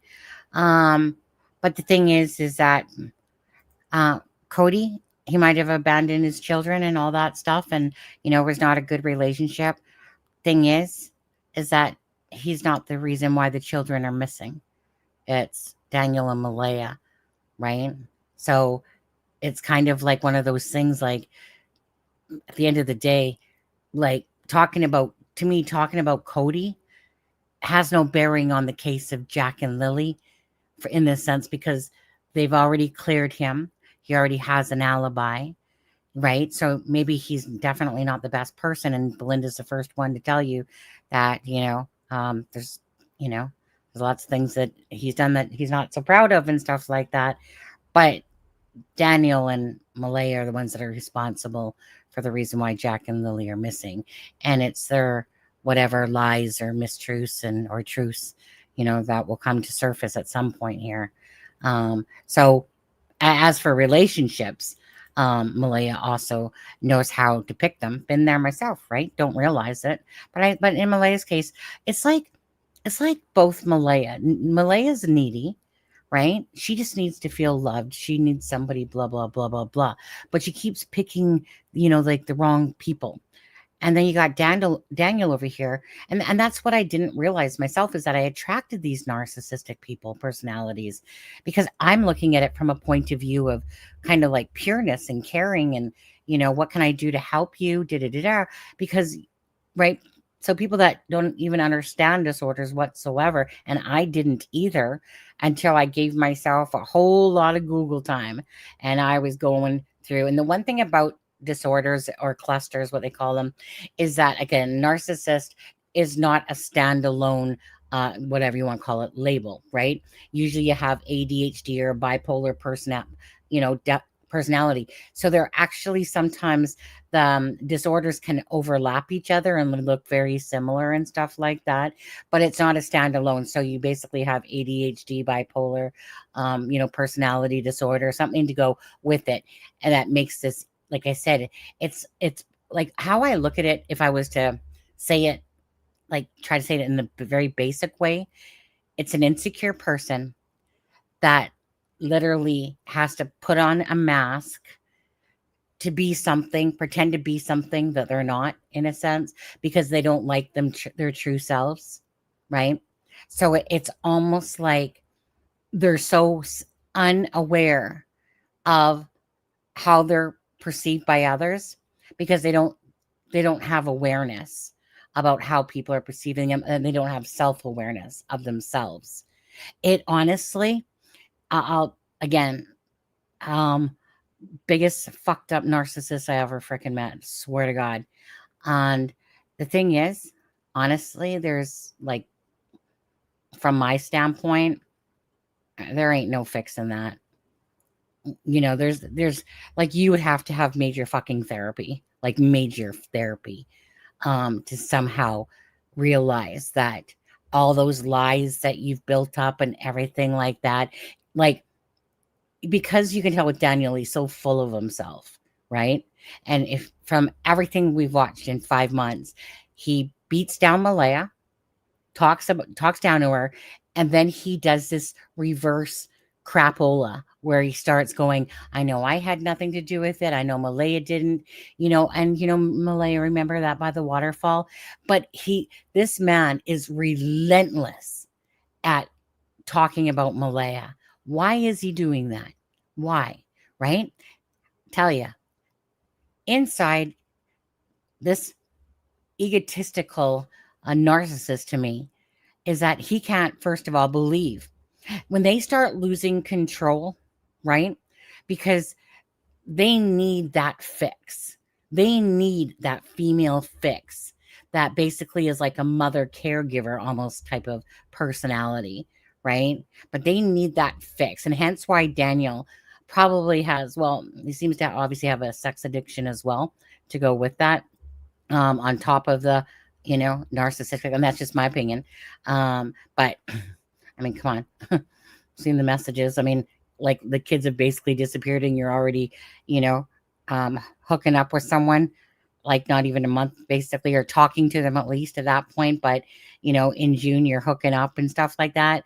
And your focus is on Jack and Lily. No, again, it's not that he doesn't think he's focused on Jack and Lily, but this man cannot stop himself from talking, because the minute you bruise a narcissist ego, right, which Malaya, I'm sure, did by the fact of her leaving, Daniel was losing control, right?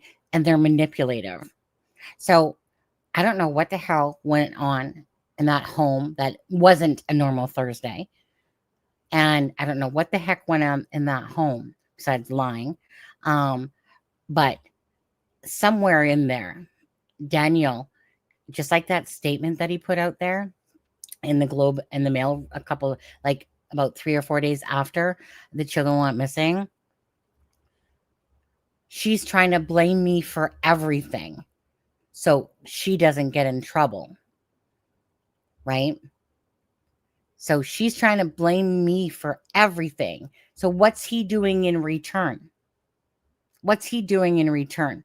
He's blaming Malaya for everything, but then his narcissistic stuff that he's not aware of is he's like, well, I know Malaya didn't have anything to do with it, because somewhere in his warped ass mind, he still is in love with Malaya, right?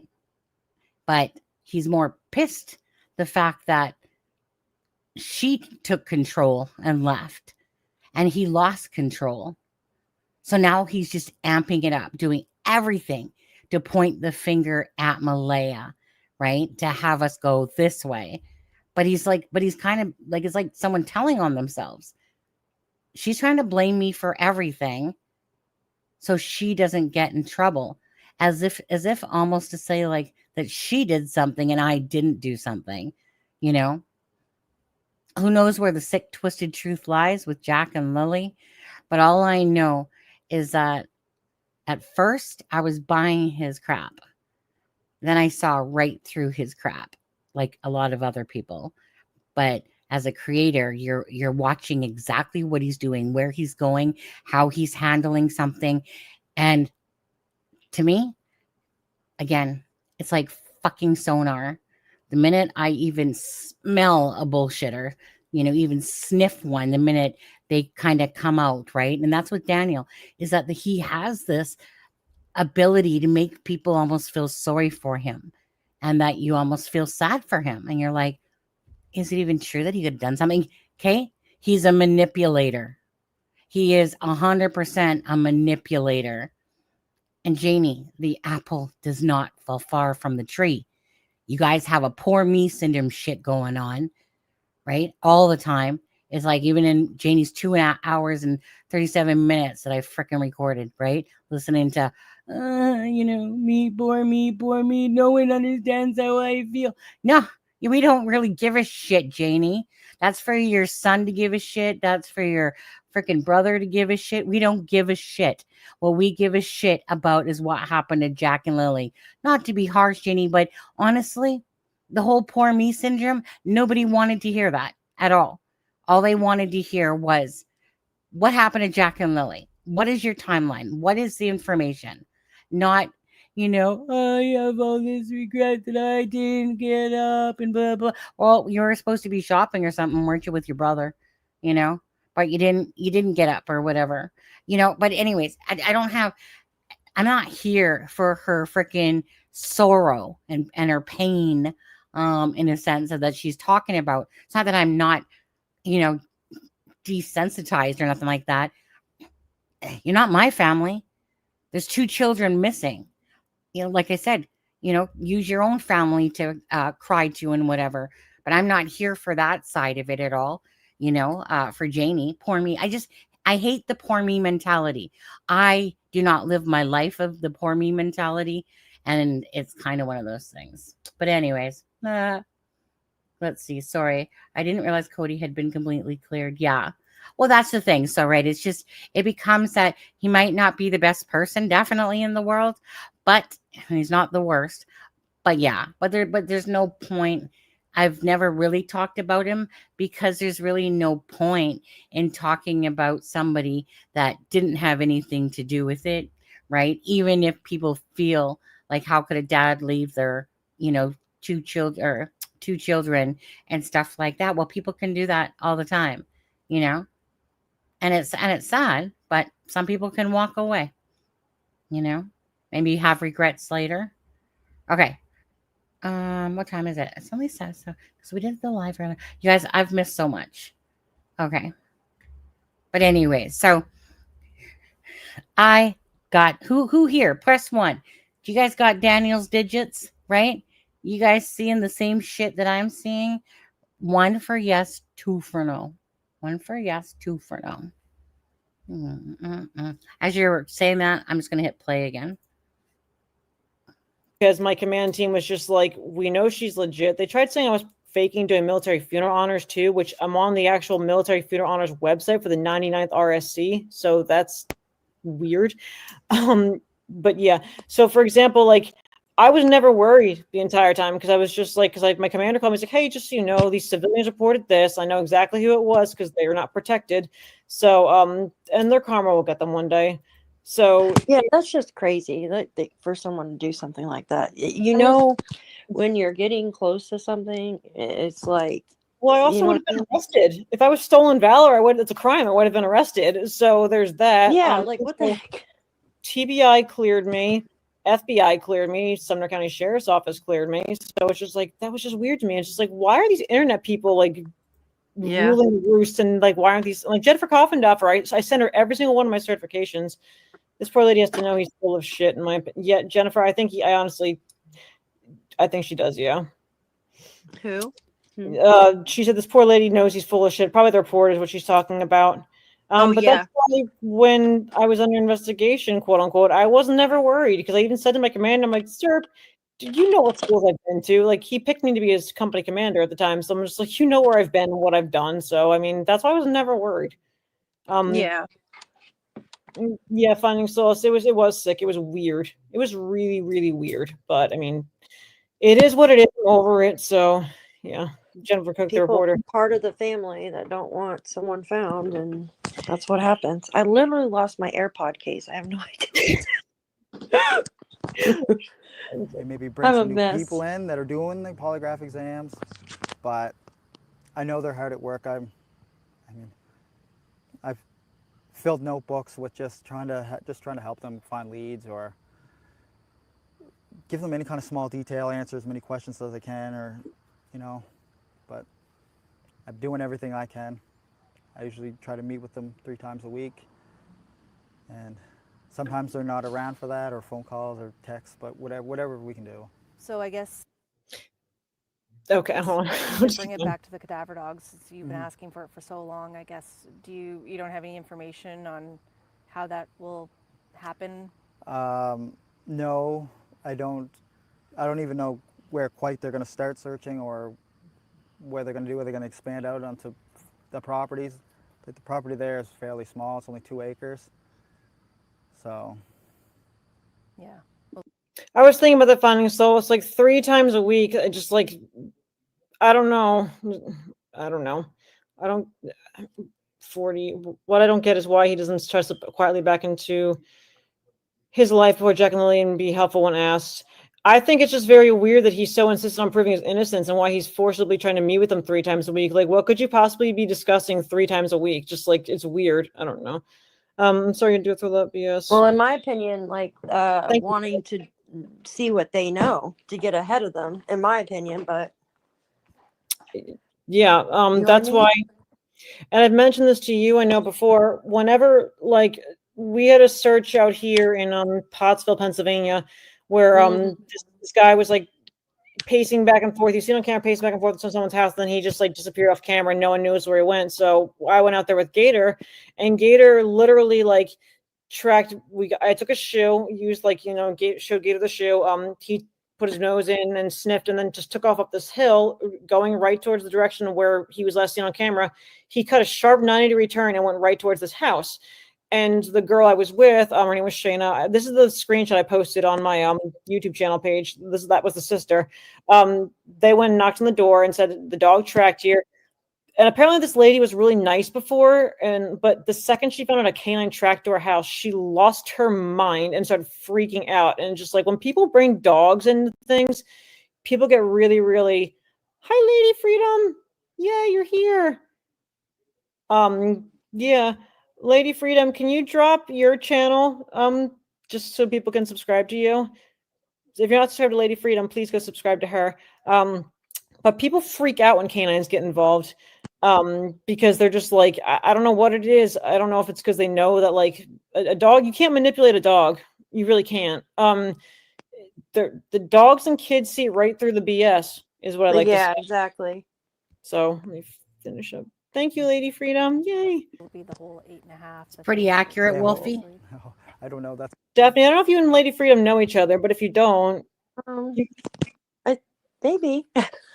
You may have seen each other in Justin's chat, but Yeah, maybe, yeah. Hi, Cece. That's where I was like, I know her name. Maybe a couple weeks probably on foot doing that. Yeah. But I mean, if you look at the documents, and you know some of the other stuff RCMP has said or done, there's 70,000 drone photos that were taken during the search. That's a lot of photos. I mean, they had to review and do everything, so they would have found some kind of something there. Or even when they brought in classified technology, they scanned the whole area. Classified technology? I wasn't sure what he was referring to. Oh, hi, little Miss Sharon. I wasn't sure what he was referring to there, where he said classified. What's he talking? Is he talking about like they never use? I know they didn't use GPR, so. What was it? Sorry, I kind of. He said classified equipment, so I don't know what he's talking about. Classified equipment. Mm-hmm. I don't know. Probably the radars and stuff, I guess. That. I don't know. Hi, Justice Jane. Hey, little Miss Sharon. He's Anybody talking else about coming the in? FLIR. I'm glad people are coming Like in. military equipment. Sorry. Classified equipment. First off, it's classified. They're not going to tell you what it is because you know. Yeah, exactly. Yeah. Thank you, Justice Jane. Justice Jane's awesome for posting that. Oh yeah. Oh, just to clarify that, right? They're talking about the FLIR that Kent was talking about, right? And so that's what that was about. It had nothing to do with the dogs. Thank you. I mean, if anybody else wants to be, I know I'm just adding mods because I haven't been live in so long. So if anyone wants to be a mod, Lady Freedom and Daphne are my two managing mods, but I'll add more people as standard mods if they want to be. That's totally fine. My only rule here is just like kick out the trolls. We're not talking about any court cases in whatever states or whatever drama. But yeah, I only mentioned my gosh. I only mentioned my military thing as like a comparison thing. So I mentioned books I read. Wolfie, hello. Hello.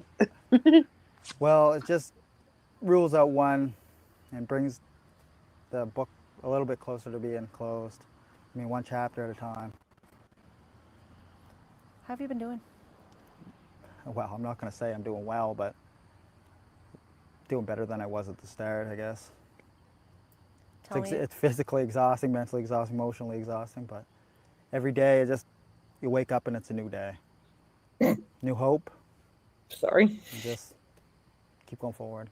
Tell me about the toll, like what you were just mentioning earlier about social media. Yeah, social media has been quite a circus, we'll call it.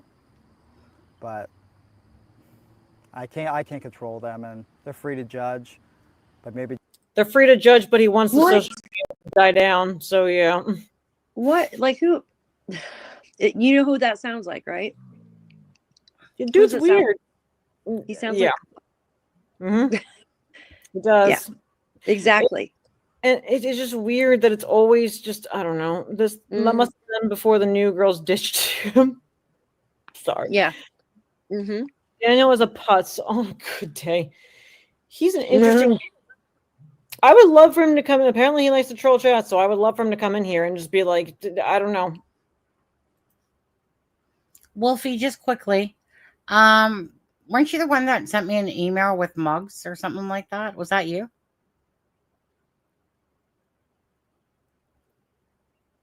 I know somebody did, but it's been a while.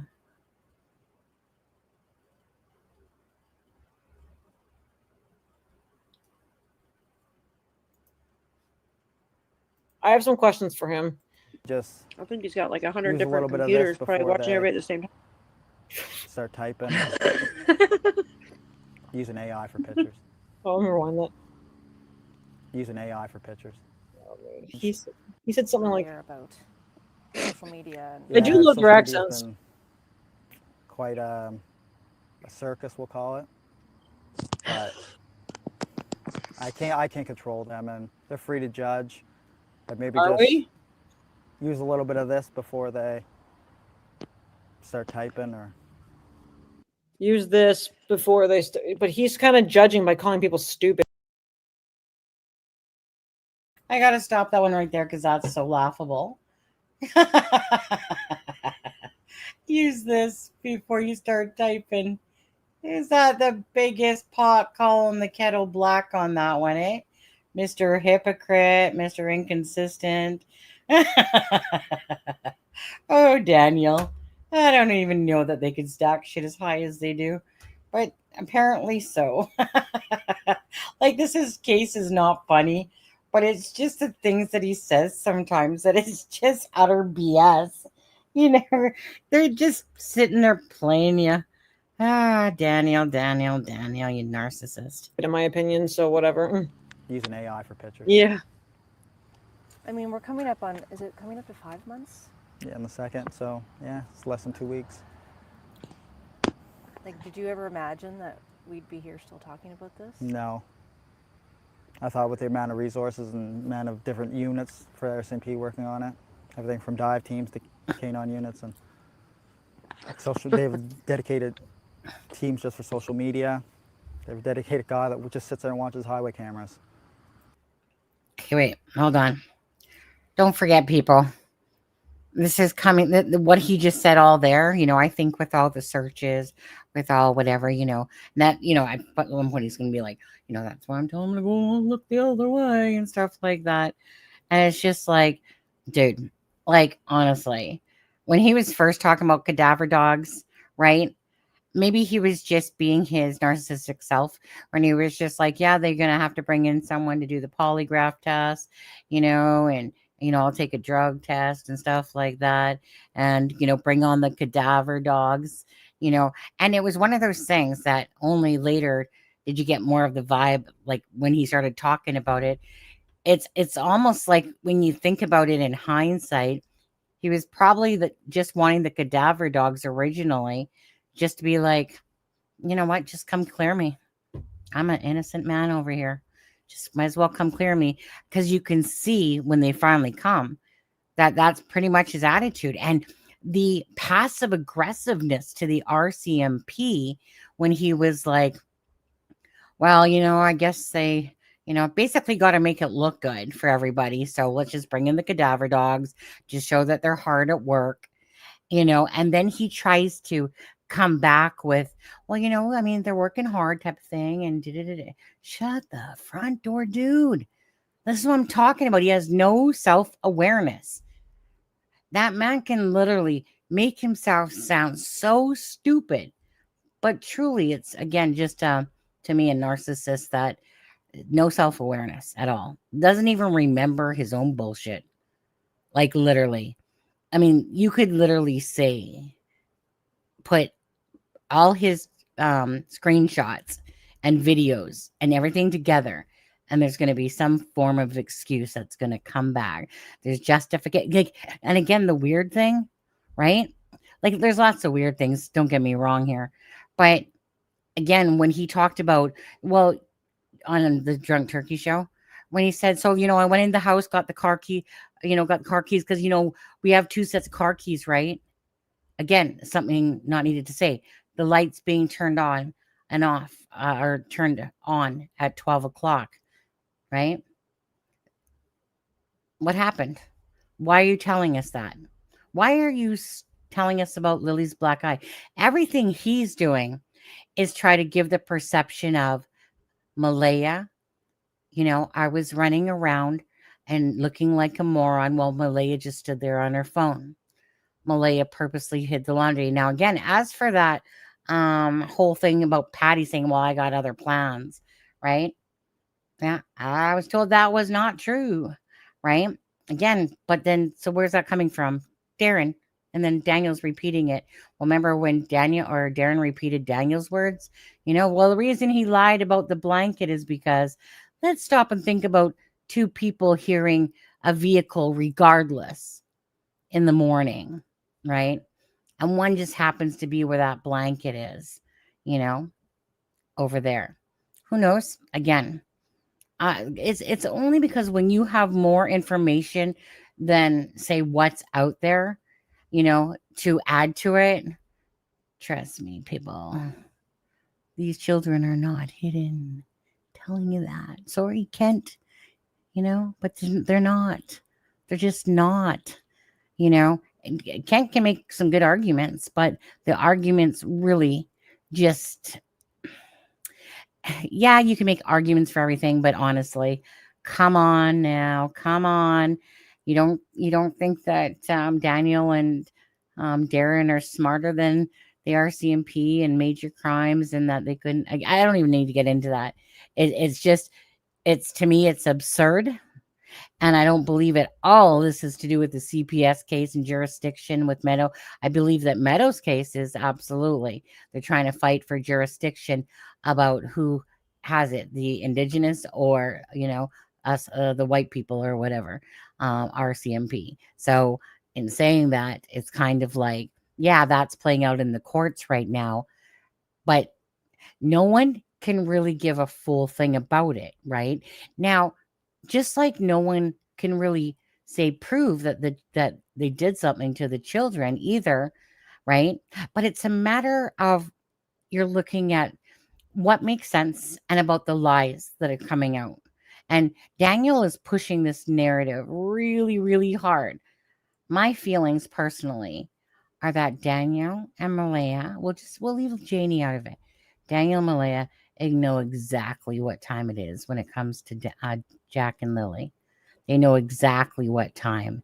Now, whatever twisted game to me they're playing by him pointing fingers at her and her shutting up, it does kind of beg me to wonder, like, what happened? Was it something that happened from the Malaya side and he's just basically taunting her, and going, you better shut your fucking mouth because you know what's going to happen to us if you open it.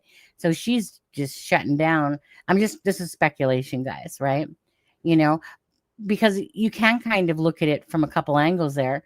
What happened, in the thing that night? But if I was to lean towards anything, I'd be more apt to think that, my opinion, that it was Daniel versus Malaya, but it's something that happened in the house, and that's why he's saying she's trying to blame me for everything so she doesn't get in trouble. Well, what is it, Daniel? But I don't know. There's a twist there. There's a twist there, right? Because at the end of the day, regardless, let's say an accident happened that night. Panic set in. Daniel's doing drugs. Kids get into an argument. Okay, there was an argument that day, right? Or you could call it a squabble. You could minimize it, perhaps, right? So there was an argument that morning into the night. How much it transpired before then, right? Funny how Darren projected that early on about that. But anyways, so again, Malaya has told two people that Daniel was doing drugs and meth. Now, Kent's going to say, shut up, Kent. Kent's going to say, well, I mean, why would we believe Malaya over Daniel? Well, because he's already admitted that he does meth, and not long before Jack and Lily went missing. So he's already fessed up to that shit, okay? So in saying that, what's the chances that Daniel was doing meth that night, like Malaya said, right? It's not like it wasn't said or he hasn't said it himself now. Before, he would say he just didn't do drugs at all, pretty much, right? Been years. Shut the front door. Shut the front door there, Daniel. It's a bold ass lie. So again, looking at the fact of these children are dead and deceased, it's because, again, as much as there's no tie-in the same way, like there's no what we would call, right, obviously evidence, but the difference is that one's realistic while the other one's fantasy land, is what that is. Okay. The children being hidden is literally fantasy land. And again, it doesn't take a critical thinker, you would think, to realize that that's just a bunch of bullshit. Okay. There ain't no freaking jurisdiction about Jack and Lily because nobody can give an actual answer about what the end goal is, like about what the end game is. But someone can give you an answer to possibly the Occam's razor that children got into drugs. There was an argument of some sort. It was an accident. And they just simply needed to cover their tracks. It wasn't one of those things that it was planned out and all this stuff like that, that something happened. Now, the reason why you would think that more so is because Daniel consistently is lying. Their timeline sucks. Their timeline doesn't make sense. So when you can't make sense of any of that and they're both bullshitting, it's not because the children were hidden. Like Malaya said, why is Daniel saying something different than what we talked about Daniel? Than what we talked about Daniel. I'm pretending I'm Malaya now. Right? Versus him blaming her because he's a narcissist. Because he's pissed off. Because he fucking can't stand the fact that Malaya left his ass right then and there. Malaya wanted out. And I'm sure darn well that high probability that Malaya knows exactly what happened to Jack and Lily. Right? So whatever stupid, fucked up relationship this is, it's probably about two people saving their asses. Right?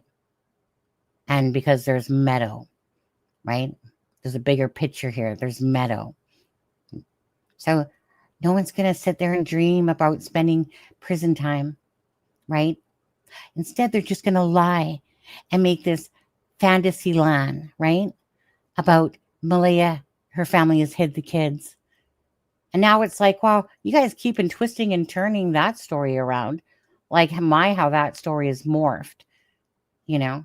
But the thing is, when you put 2 + 2 together and you think about the digital data and that nobody came forward, that more people know and blah, blah, blah, blah, blah, blah, blah, blah.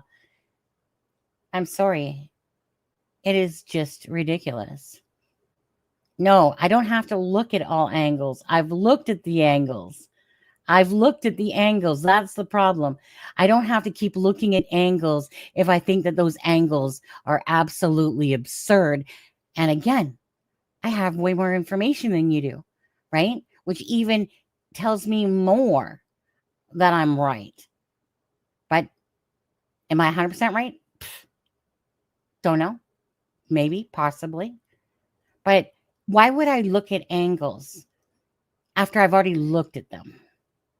Right? Like if you don't believe something happened, it goes down to the very bottom barrel of the list, kind of like the random abduction, right? The percentage of it is so low.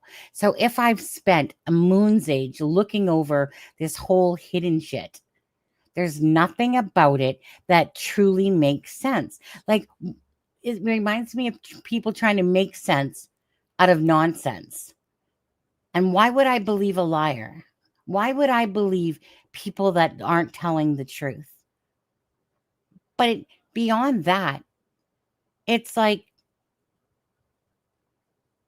how do people try to keep making sense out of it? And yet they can't, right? They can't seem to come up with an actual storyline to why Malaya would hide her kids, because now they're trying to push this jurisdiction thing, right? So again, Occam's razor. Okay. I can't tell you guys enough from experience of being in true crime, being a true crime kind of person. Okay.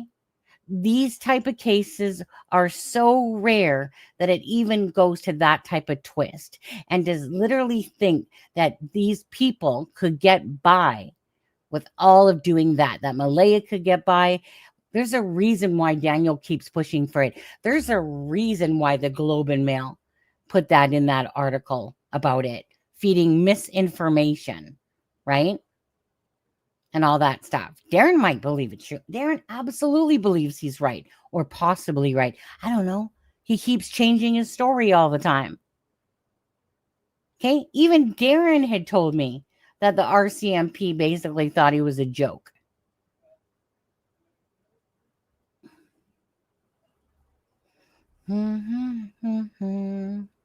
All I'm saying is, you know what?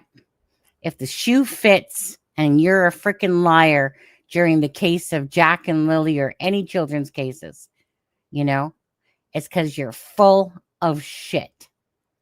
That's what I'm saying.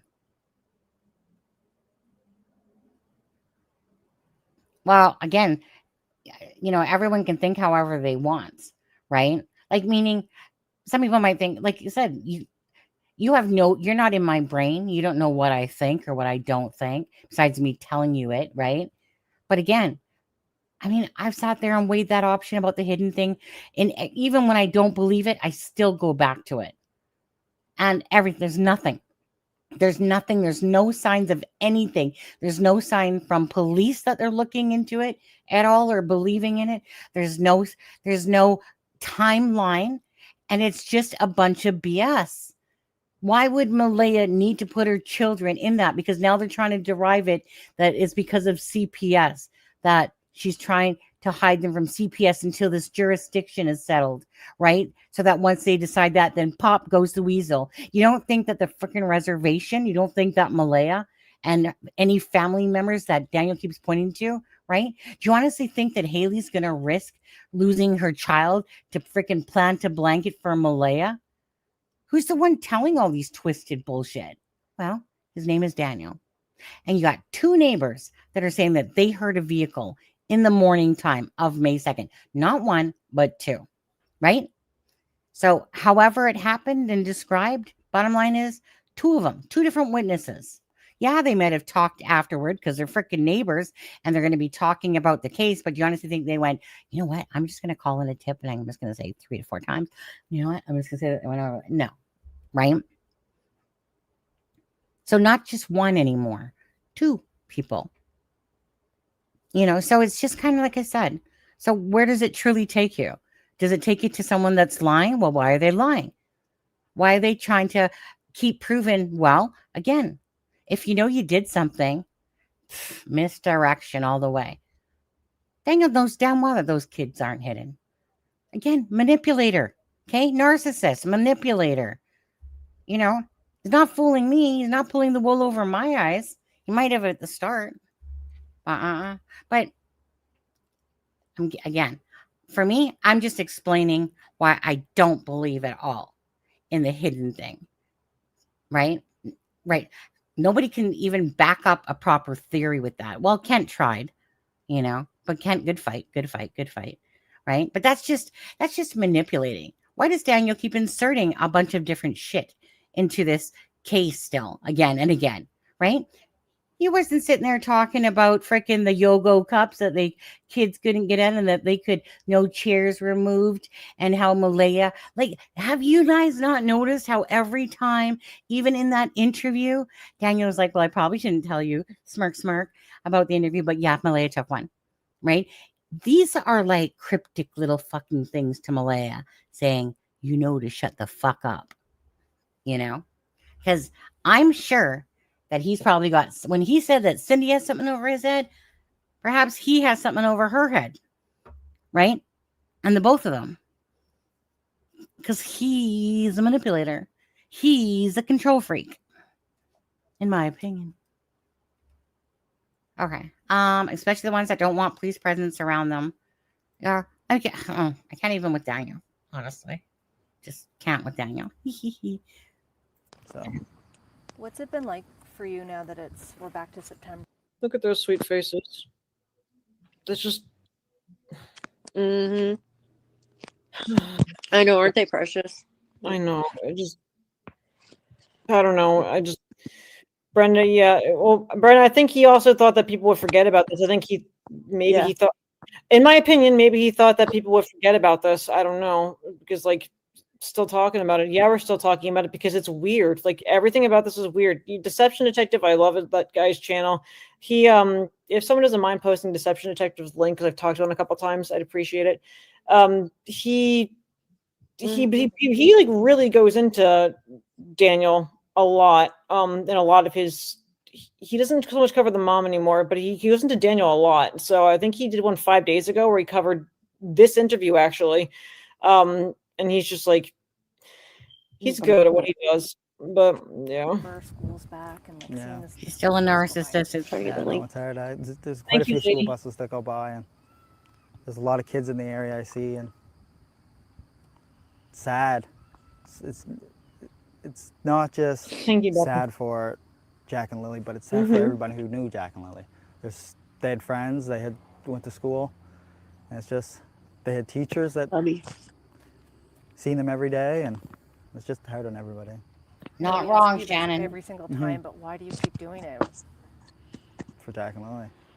I don't do this for myself because I'm going to see this online later and people are going to analyze it. Okay. We're gonna analyze it. It just seems like it's really, really weird that he just you notice what he's doing? He's like, well, I'll stop the online stuff, but I can't control them, but I care about what they're saying because like he did a lot of back and forth, and any old time is right. He does speak in past tense a lot. Which to me that's always like a weird indication. I bet The first day he did it.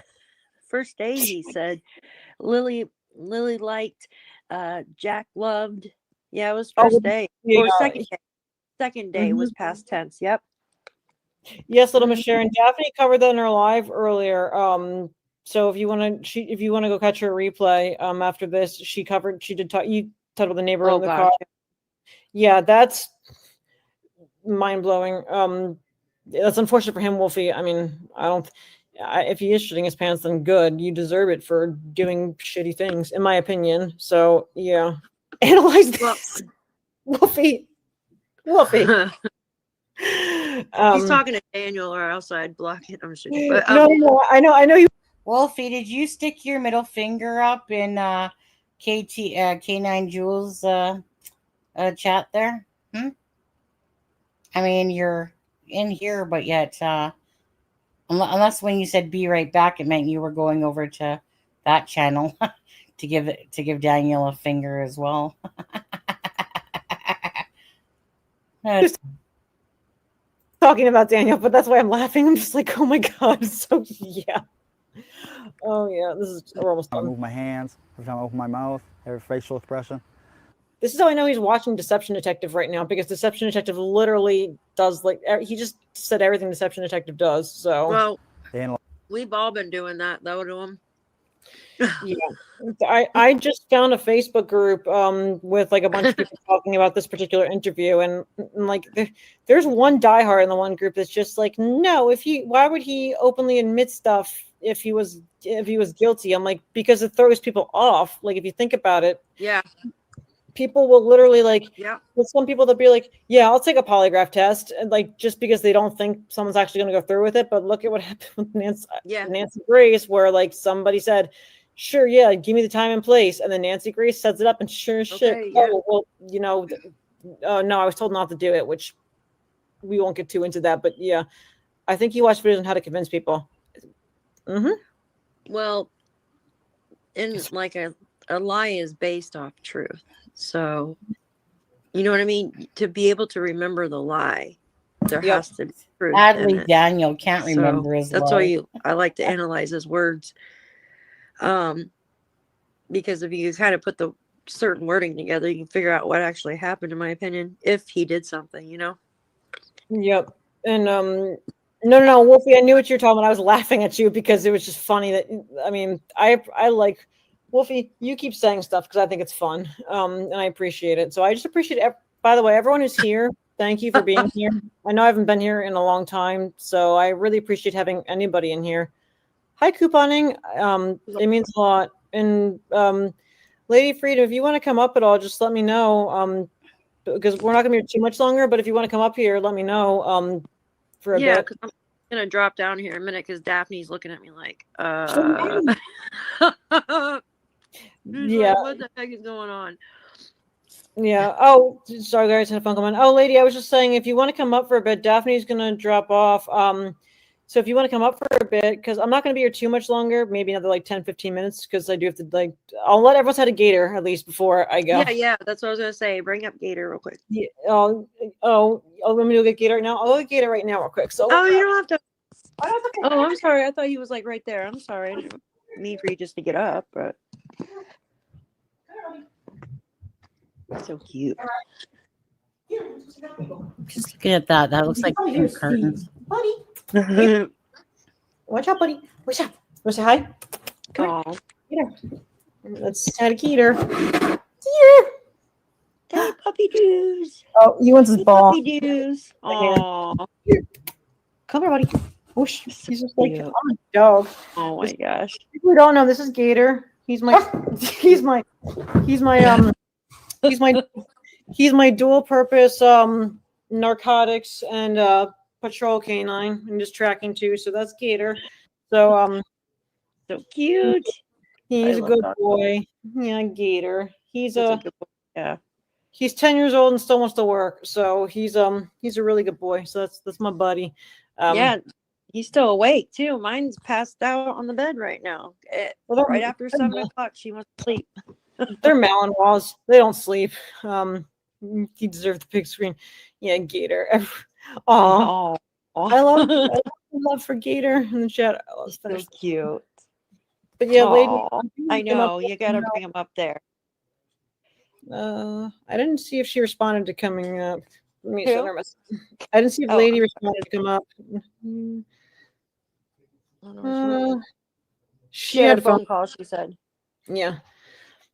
Meanwhile, my dogs are running around my yard with underwear. Bang it. What did you say? She said, meanwhile, my dogs are running around my yard with underwear baying at cats. Oh my goodness. Tom's wondering if our dog went in DMs baying at cats.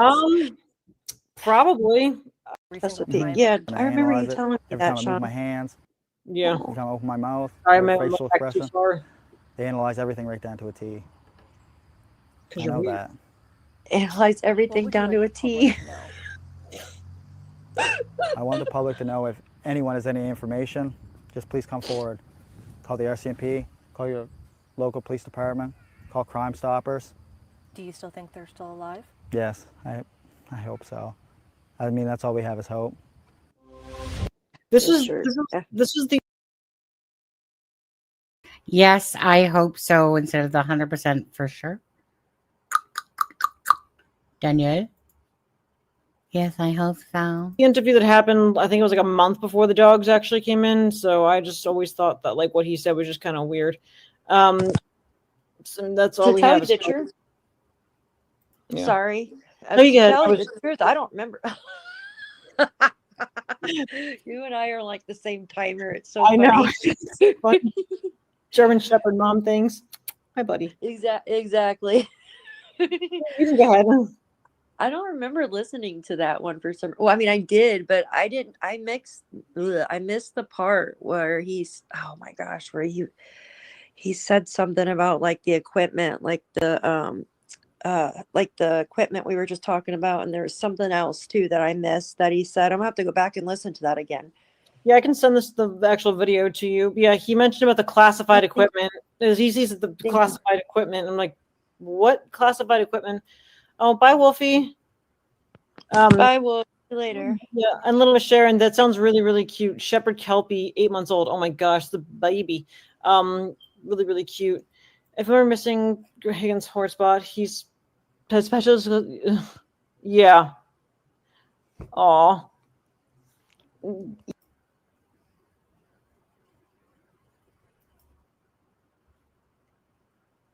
They were on, but he kind of does it himself here, so you'll see it. Oh. So there's my little boots walking.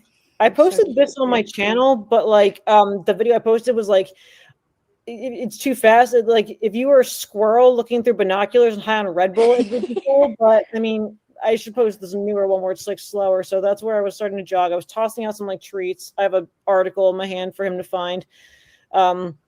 So and I think this is where I make the turn.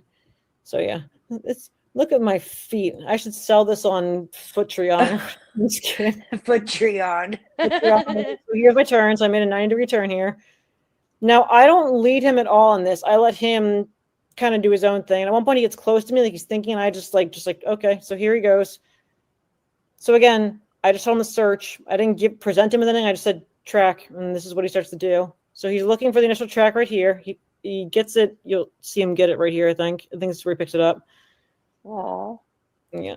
Yep, this is where he gets it. So he got it right there. So you see how he's like moving? See, walking the exact path I did. So yep.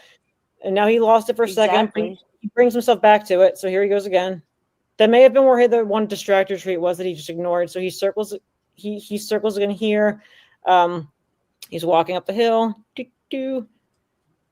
Squirrel looking through binoculars on a Red Bull. So you really work with your dogs a lot. You do a good job with them. Like you know what I mean? Like you're always working with them. Yep, I try. So, here's where he's gonna, I really try. Here's PC figured out that I made a turn here. There it is. So he found it. Oh, there you go. Look at that guy. Good job. He's like, give me my ball.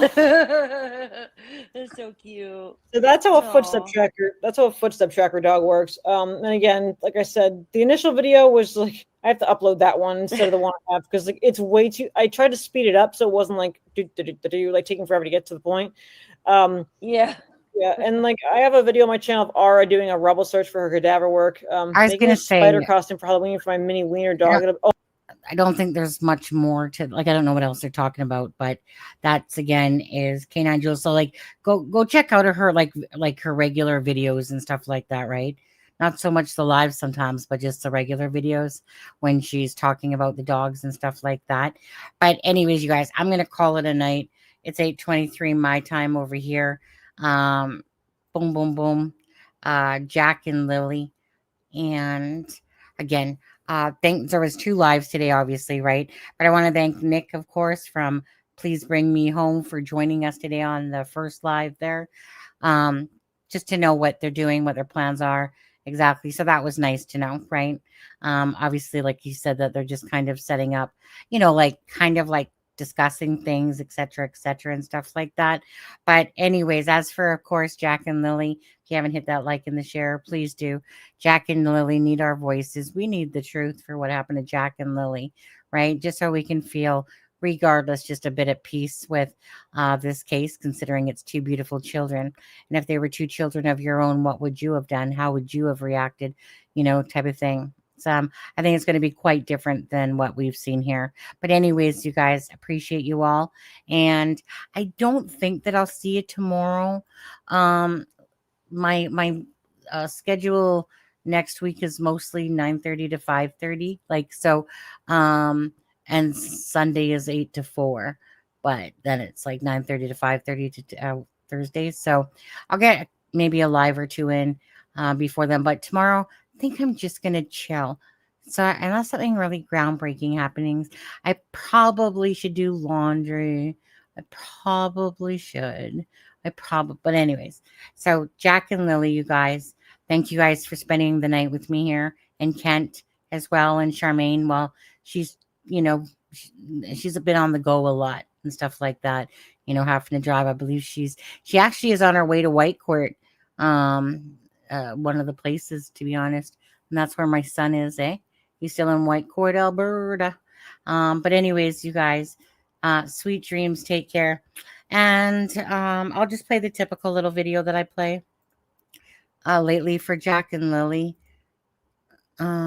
Just on the way out, every time I hear the start of this song, I literally just, it just hits you right in the heart. Just hits you. You see the kids and you hear the song.